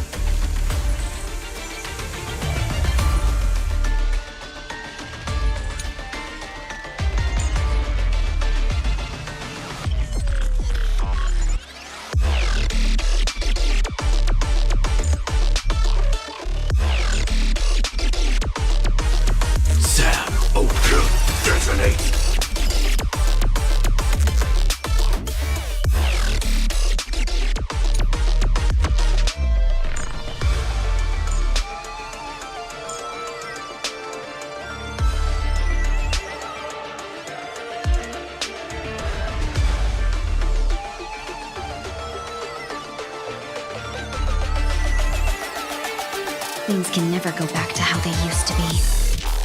Every petal in life's all will be swept away by the wind. Like fireflies until everything burns to ashes! Share good fortunes. Firefly Type 4 in position. Set to the seas of flame! Allow me to purge the root of the problem. Yeah. Execute. Devour.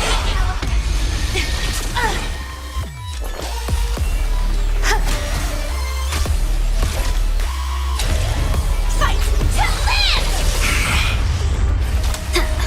Order. Disassemble.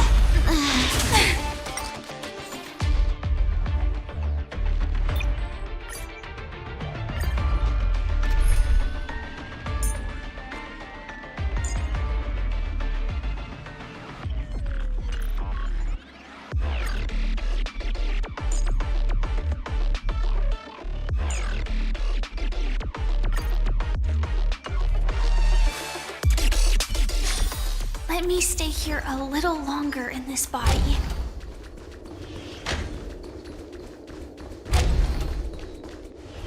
Sound lingers. Not yet time to return.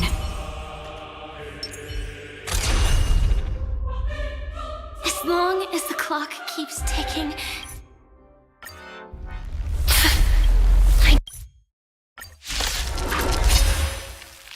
if you are the Dream Master's answer, then listen to my reply in his stead. People hold on to hope not because they have never faced inevitable death. It's precisely because we are destined to die that we hold on to the hope of wanting to change something. It ain't over. I like the confidence. Swarm passing through. Stand in position. Detonate. No holding back. Like fireflies until everything burns to ashes! Share good fortunes. This is more than set to the seas of Execute. Devour. Step up, let's see ya. How's this taste? There's more to life.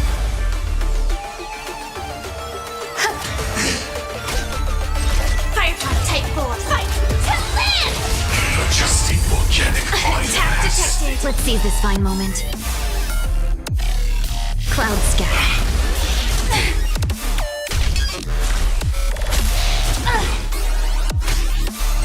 This is more than a best set to the seas of Execute. Devour.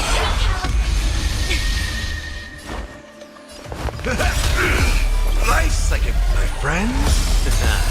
Indulge yourselves!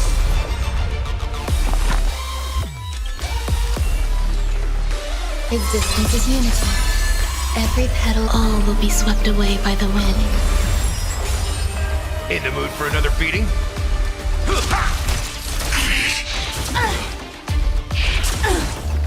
Have we met? Unite our goals.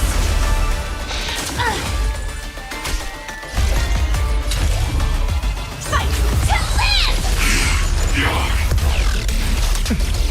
Preparing to feed. This time. Step up, let's see ya. Dreams of a past. Let us dance once more. Adjusting organic biomass. Grace and elegance. Dream vanished. Execute. Devour. Attack. Until everything burns to ashes! Firefly Type 4 in the set to the seas of flame!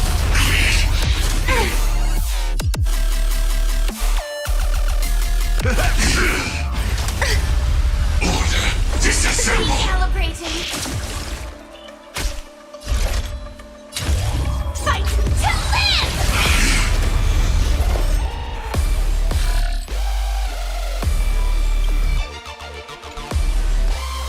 Eternal. Every petal and all will be swept away by the wind. No holding back.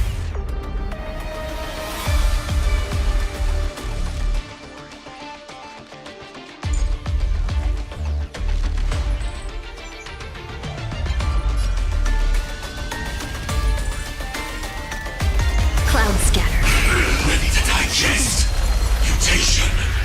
In the mood for another beating?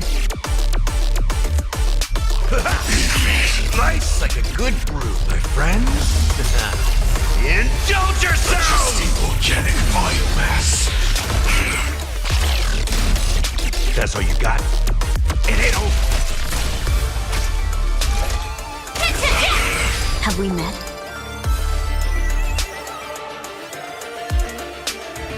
Share good fortunes. Some value, I suppose. Step up, let's see ya. This is more than a battle.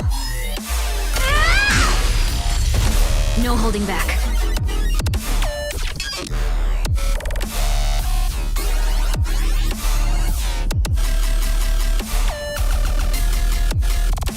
Dream vanished. Dreams of a past life. Let us dance once more. Existence is unity. In the mood for another beating? Attack!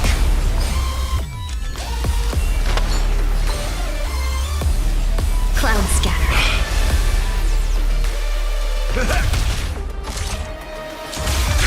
Detonator! Until everything burns to ashes! Firefly, fight to live! Adjusting organic pipe.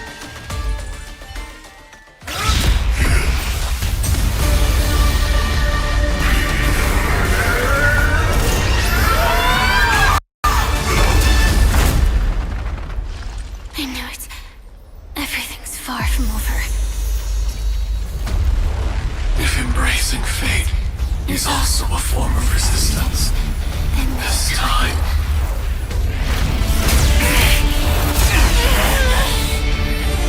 I shall embrace death!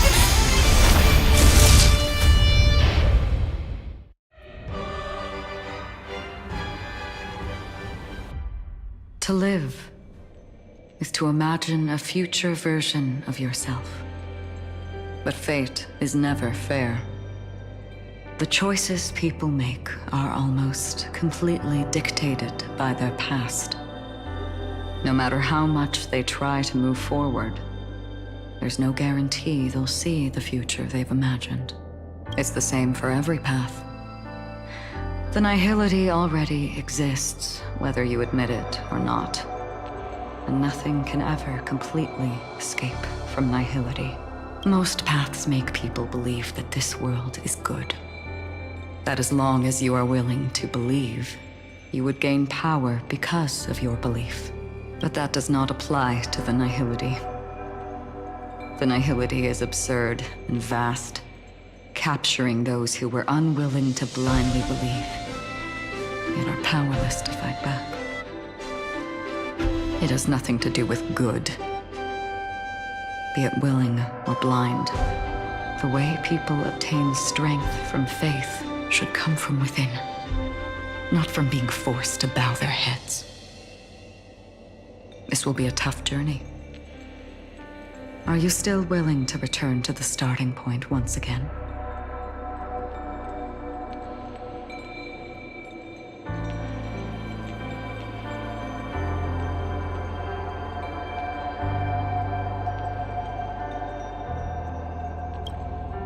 In this way, you will reunite in the warmth of the sunlight. May death yet end her last dream. May you guide people back to the waking world. In the coming long nights, I'm afraid you will face many setbacks.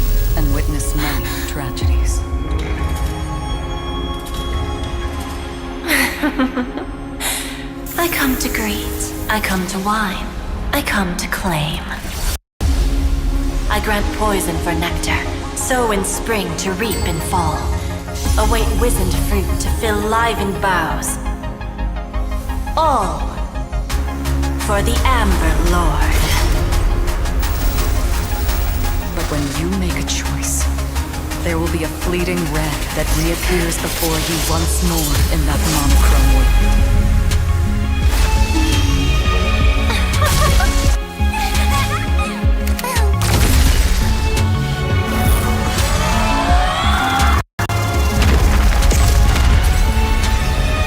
What you must do now is ponder its significance, and then return to the waking world.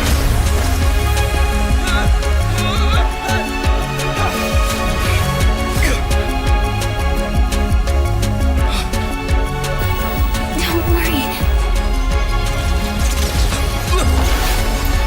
Even if this is doomed to fade at dawn, I won't fear waking up from this dream. Go. Take back the right to trailblaze. For them, and for me. That's where we will all find our answers.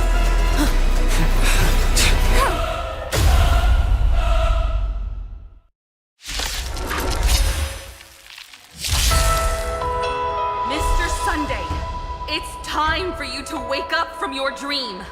The future of Penacony won't belong to the Order, but will be determined by human will.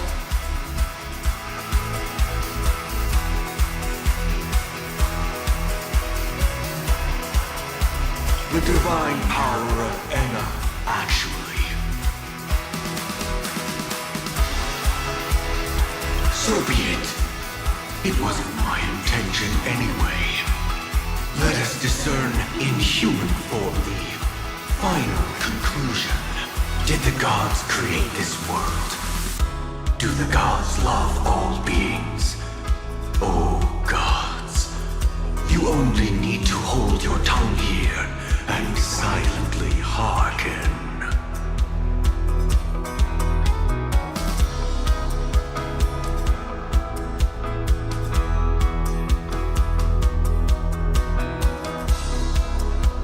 All life shall grow as nature intended and reach its end. This mortal world should rest in mortal hands. All the work of creation has been completed. The inevitable day has arrived. The embryo of philosophy will reshape for us all of reality.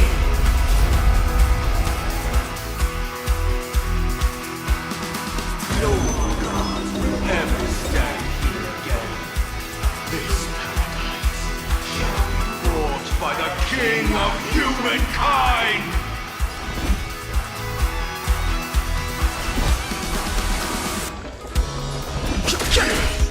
The Order is ultimately flawed. By this decree, it shall be ended. The remembrance is fleeting and impermanent. By this decree, it shall be ended. No way! Rosalina gave her life to protect the Sweet Dreams path. My turn!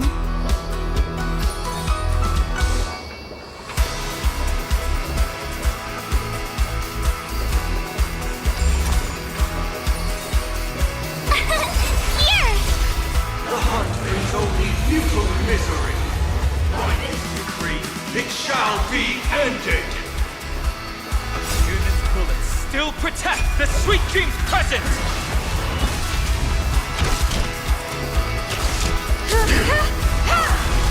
The nihility leaves no light unextinguished. By this decree, it shall be ended.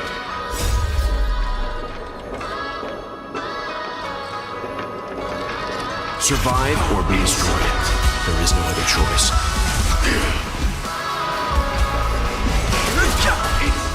The Trailblazer knows tempt the impossible.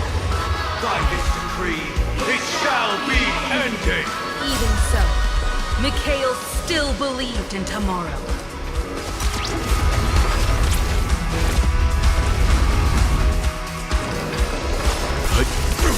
Insolent!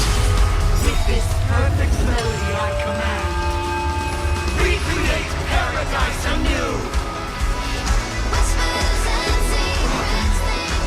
Is that you singing?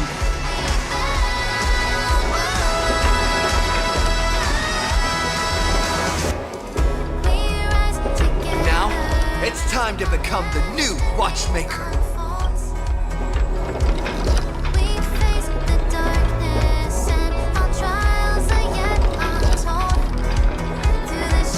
Only by blazing a trail forward can we set time in motion and give it meaning. Only after the sweet dream ends will tomorrow come. People will keep moving forward, discovering countless new wonders. Tomorrow, people will know that the world will still welcome countless marvels worth fighting for. A stagnant sweet dream can't imprison our desires. May this journey lead us starward!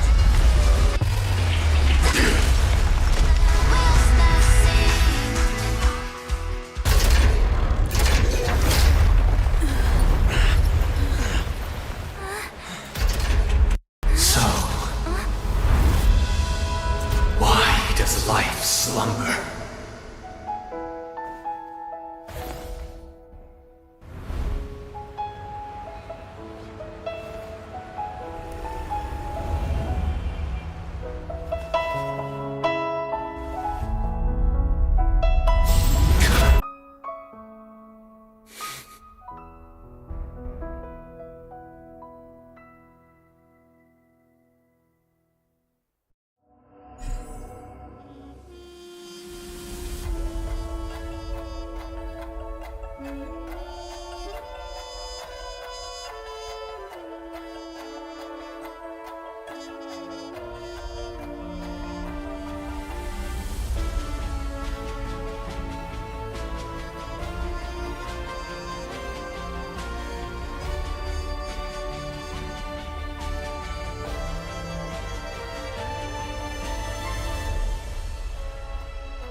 Wake up.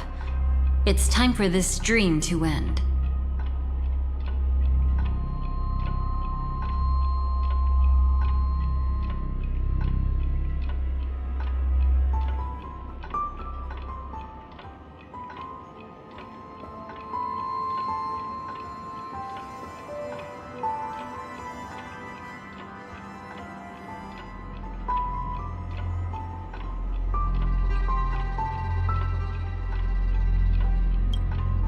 Destiny won't let me give you the answer, and the true ending is too sad. I'd rather you forget about it.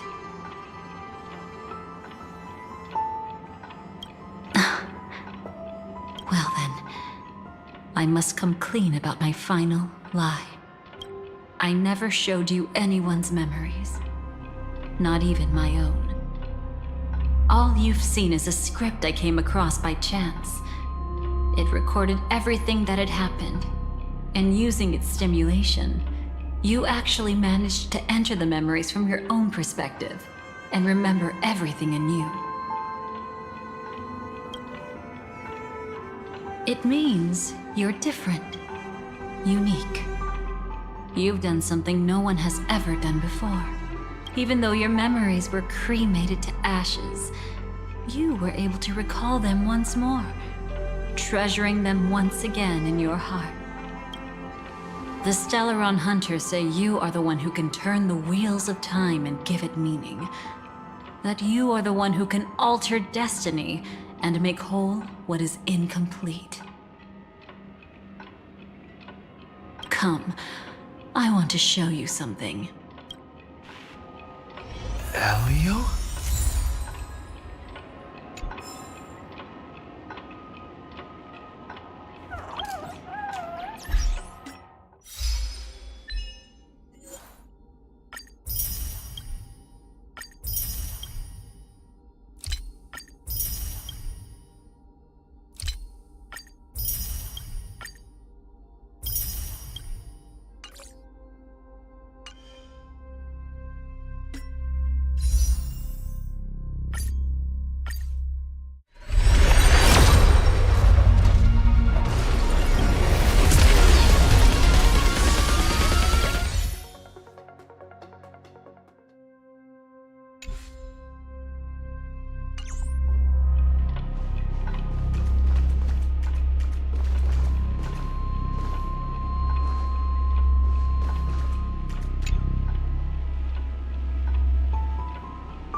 This is what I promised to give you.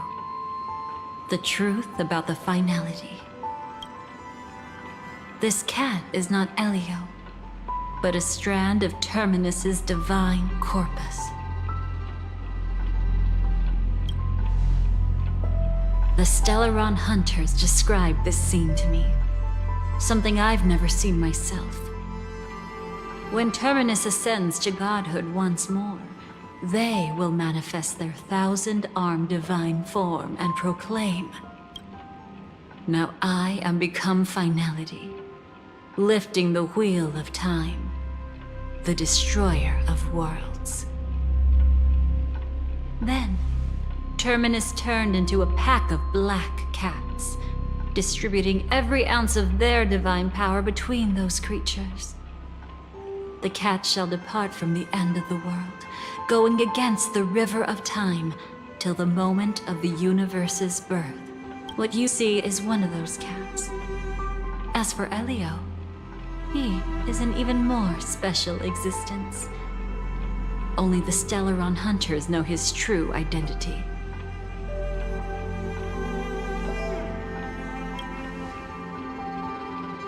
It will tell you the truth regarding the ending you haven't yet remembered. But you must be prepared. What really happened is that Firefly didn't meet with anyone between the fall of the Great Septimus and when she left Penacony. Not even you. She knew how tragic her third death would be. So she only dared to watch you from afar and hid on her lonesome when she was about to fade away. But even sad memories are precious.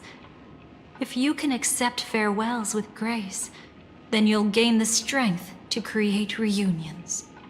When you bid farewell to loved ones, you should cry while they can still hear you. That's the only way they'll know just how many people love them.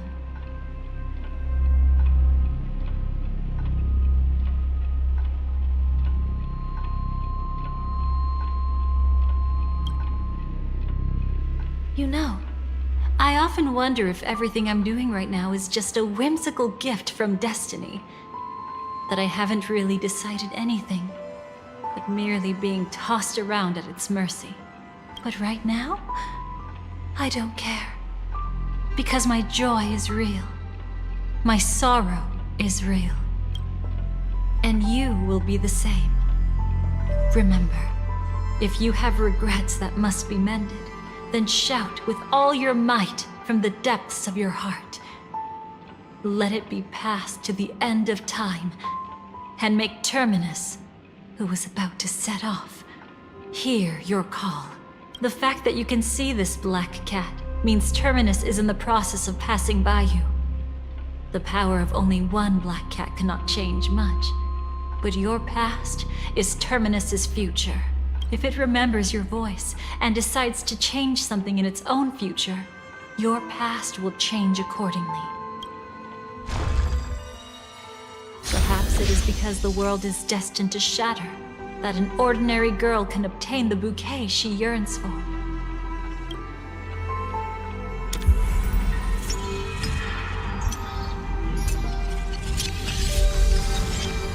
Go forth and deliver that bouquet with your own hands, so that no one will be left with regrets.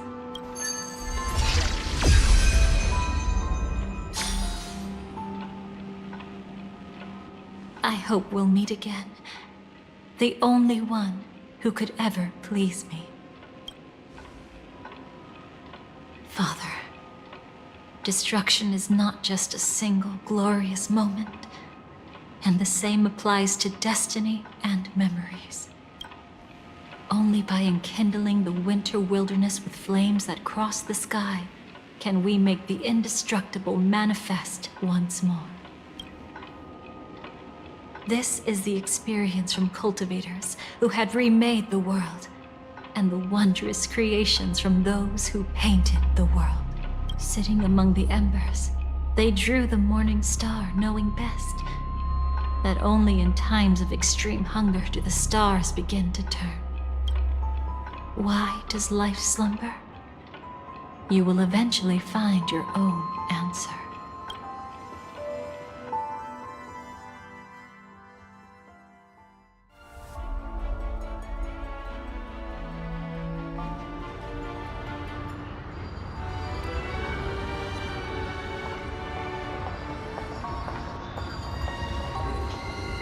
Then, let's go reclaim everything that was forgotten.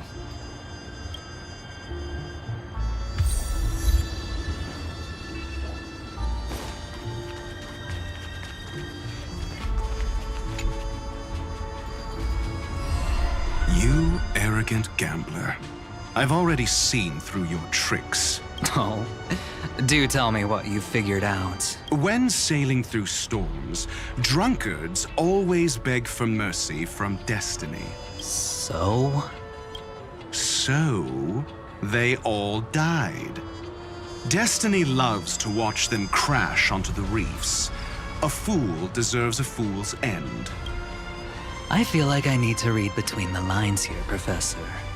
But you know I'm not that well read. You're not lucky at all. You chose to forever remain sober, never becoming a drunkard.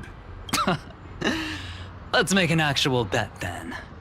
It's the perfect day for a few drinks. Once I'm actually drunk, you'll see just how wrong you are. But I don't even care about the outcome. In this world, what could be more precious than possibilities?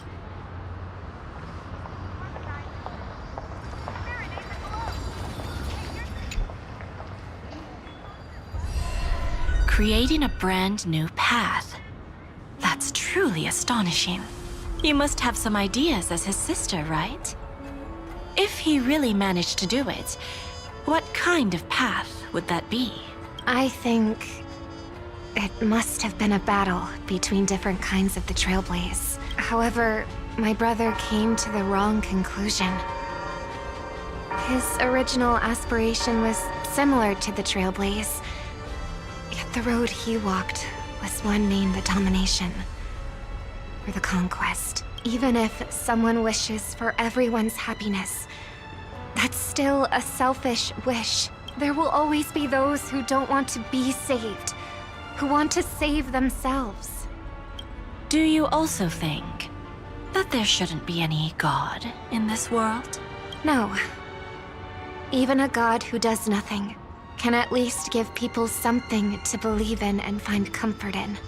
This world definitely no longer needs a king of humankind. That's why I believe my brother will come to understand all of this one day as well. He made mistakes, but he was stopped. I don't want him to spend the rest of his life in prison. I want him to also have a chance to save himself. No wonder you came looking for me. Yes. I want to make a deal with you. And after that, we'll talk about what position Penacony will hold before the IPC.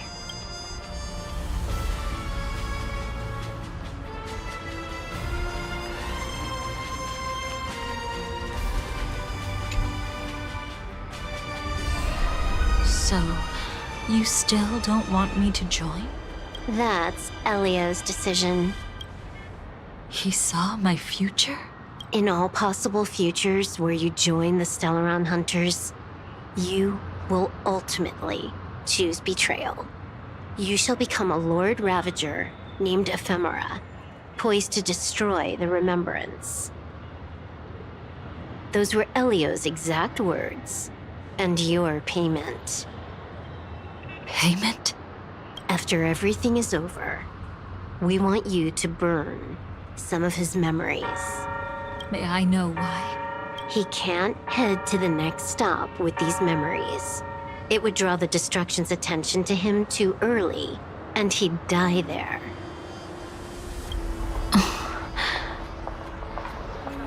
I can do that. But I'll give the memories back to him sooner or later. In my own way. Whether you try to stop me or not. No one will stop you. It is already written in the script. It will be a new beginning.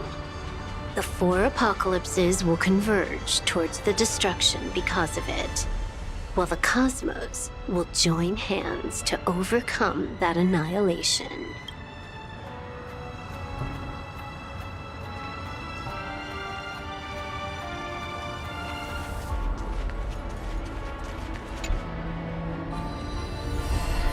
Burnt. Yes. Just like with Mr. Aventurine back then. Nihility infected the dreamscape the moment you drew your blade. Thankfully, this is the world within the dreamscape. Constance took all the knot upon herself and burnt it away completely. Perhaps she won't be able to fully recover for a long time.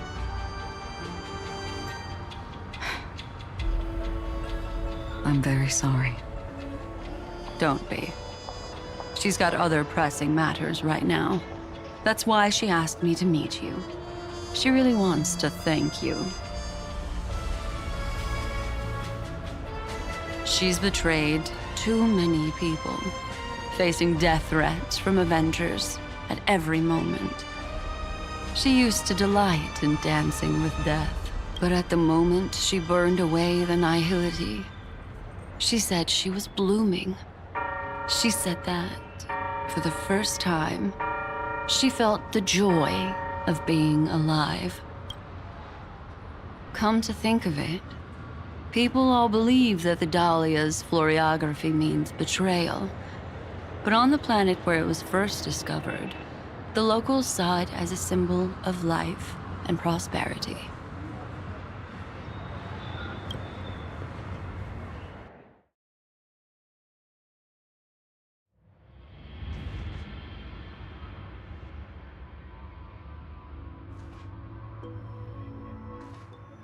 But where's Firefly? I haven't seen her anywhere.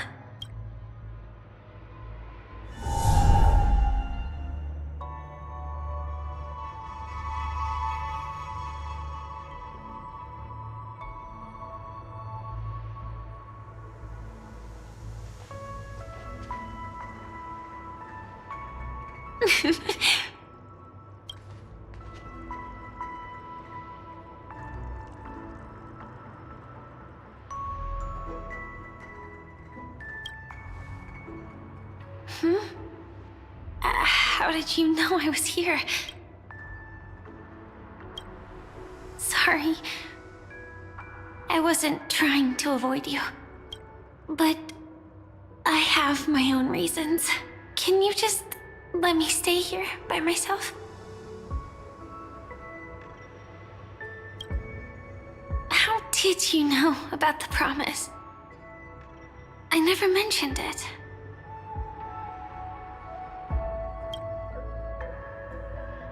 Maybe it's not just mysterious, but also gentle.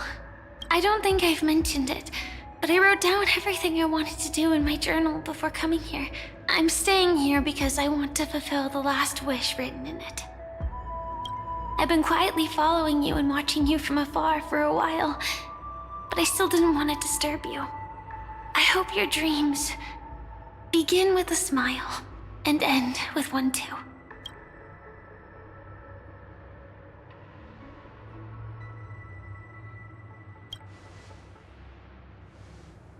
To see the fireworks, of course. I I heard there's this huge airship in Penacony where you can get an absolutely photo-worthy view of the fireworks.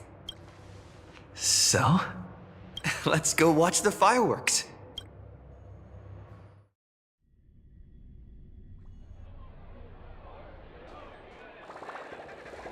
It really is the perfect spot. You've got great taste.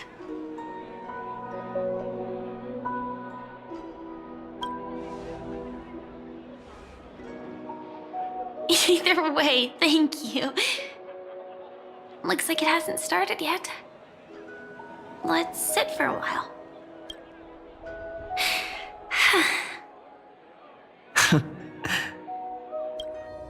I wonder whether everyone feels speechless at times like this.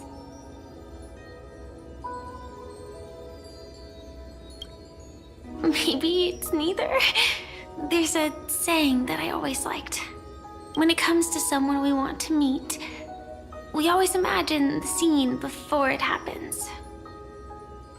Imagine the words we'll say that would make them smile. Slowly but surely, all the things we want to say would have already been said before we even met the person. And when we finally meet again, we realize they're even more beautiful than anything we could have imagined.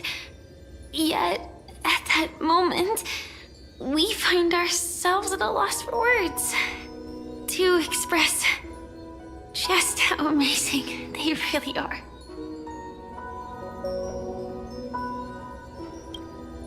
I'm sorry, but I can't tell you. Elio told me that it would lead to a terrible future. If I say even a few words more, you'll die at the next stop. All I can tell you is why our paths crossed again. Long ago, you promised me that if I could dream, then you would make it a beautiful daydream.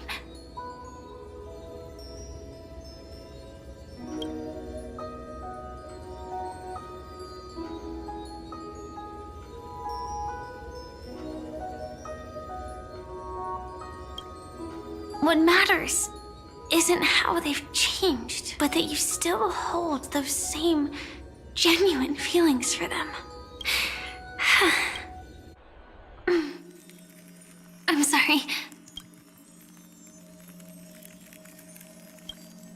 Yeah, actually, I still haven't experienced one of the 3 deaths written in the script.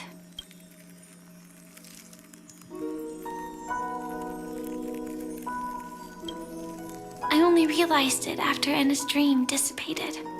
I've made a mistake.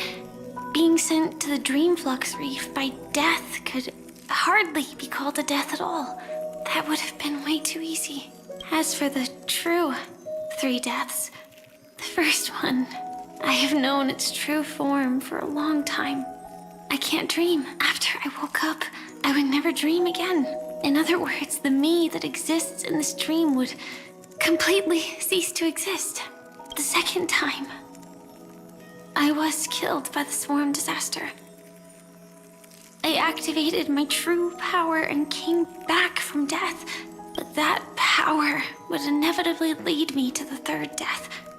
My symptoms would accelerate uncontrollably until I die of entropy loss. The dreamscape had already started merging with reality when we arrived in Penacony. I thought I was dreaming, but I was actually also living in waking reality. It was causing my entropy loss syndrome to worsen. But don't worry. I asked Silver Wolf about it, and she said things won't get that serious in real life. Let's not talk about this anymore. I just don't want to see you looking sad. This is our most beautiful daydream, and we should see it through with smiles on our faces. After all, we never know when we will use up all the moments we have with someone across all space and time. Hey, could you close your eyes? If this is my only chance to dream, then I want you to see the best version of me. As we near the end, let me indulge in a bit of perfectionism. Just like what I used to do. Let's close our eyes and imagine ourselves being together. Even if you can't see me, you'll still know that we've never been far apart.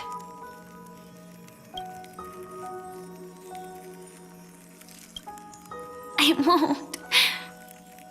I promise to stay as long as I can.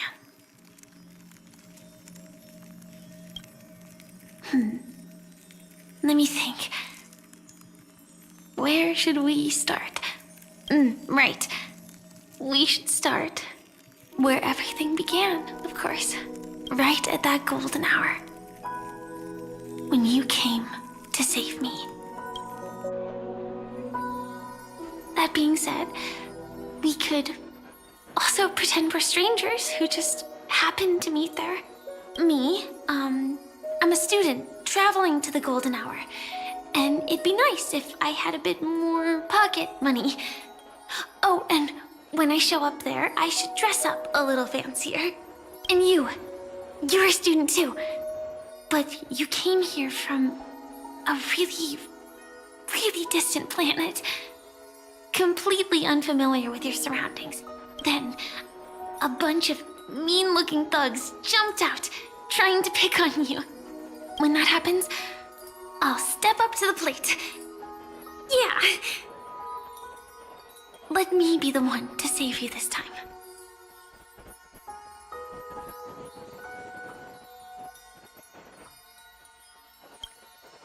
No worries.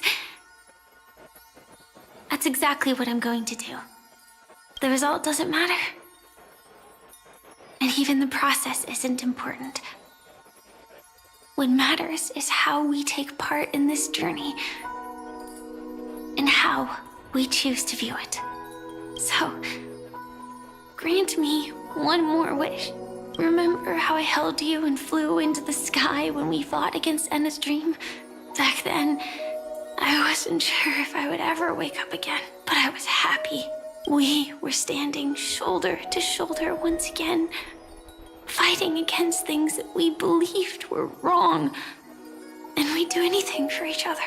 Still, I have a tiny, selfish wish. I know you won't forget this moment, but when you look back on it, I want it to feel lighter. Maybe there were no enemies at all. It was all just a prank. And when I carried you up into the heavens, what we saw there wasn't the terrifying swarm, but rather the fireworks that I never got to see.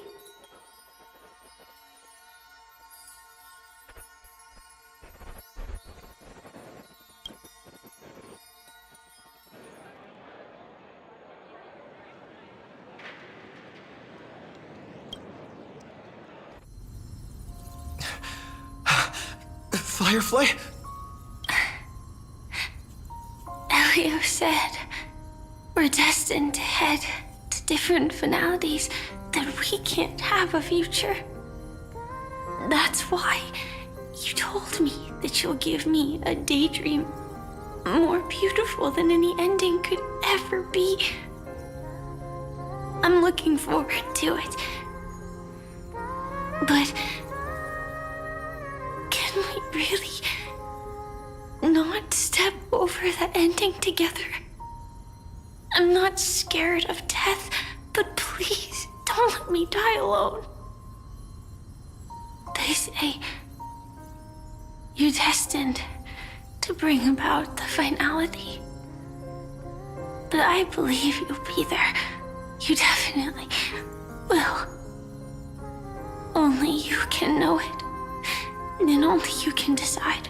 This cosmos certainly doesn't exist solely for you, nor does it flow only under your gaze, but it's forever waiting for you to save it.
I'll still be the last thing you forget.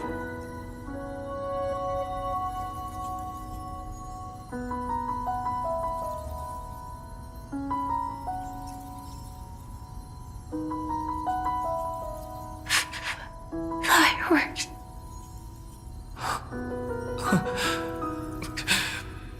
No. Well, she might still be able to see it.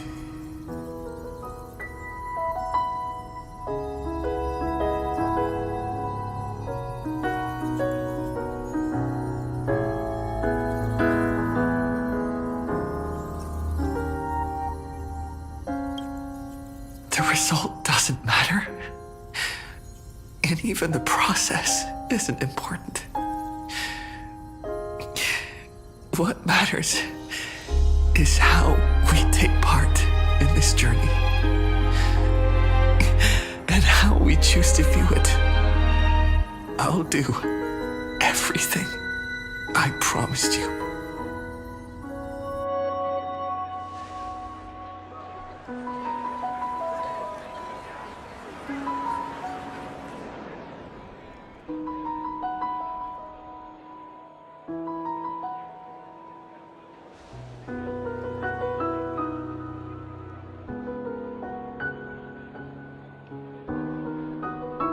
Am I still one step too late?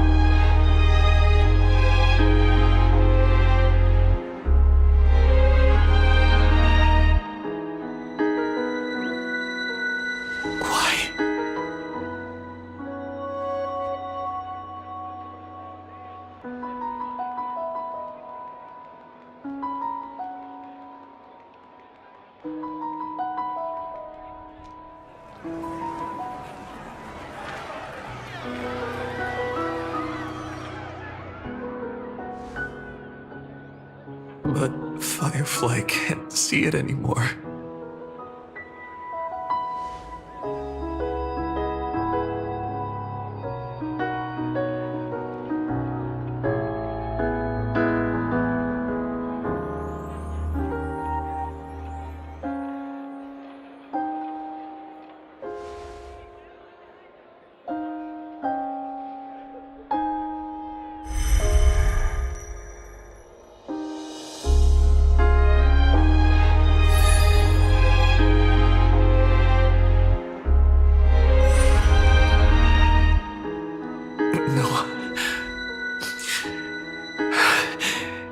It's not beyond saving. I can change the course of destiny and make up for what's missing. If the world has set an endpoint for our destiny, then at the very least, it owes Firefly the bouquet she wanted.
You see, everything is possible In this land of the dreams, we each came here with our own goals and realized them in unimaginable ways. Whether the outcome was sweet and dreamlike or bitter and real, it is still the answer we longed for. So, why do people choose to sleep? I think it's as you said.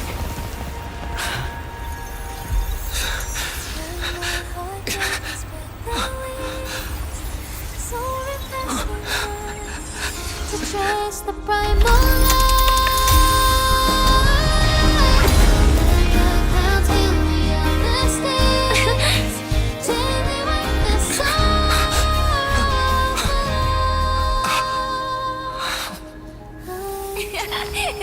So when tomorrow comes, we'll wake from our dreams, smiling.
Great, you're here. It's a secret. And it's a good thing I got here so fast. Otherwise, you would have missed the fireworks I prepared. Ugh, I'm not that big of a baddie, you know. Although I've made quite a few mutually assured destruction buttons. It's not like I'm going to blow up everything I see. Gray hair, don't be so nervous. I took a mutually assured destruction button and repurposed it into a sky full of sparkles button. I really wanted to give you an epic fireworks show. I tested it so many times just to make sure. And now that I've finally boarded the express, it doesn't even work. Oh well. Luckily, I brought along some sparklers too. Let's light them up. Look, aren't they nice?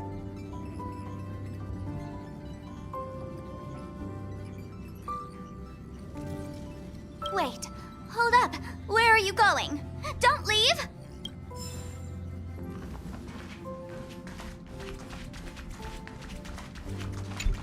Something the matter?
Hello.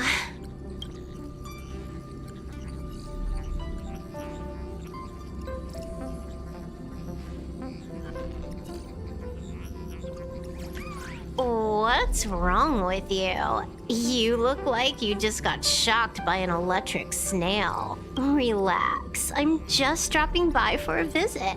I was hacking through the dark regions of the inner astral network a while ago and happened to see a signal from the Astral Express.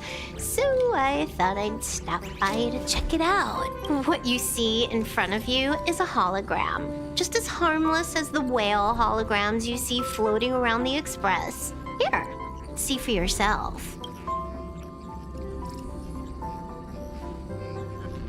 Seeing is believing, right? If you're still not convinced, you can cut off the network connection on the Express, and I'll disappear into thin air. Until you turn it back on, of course.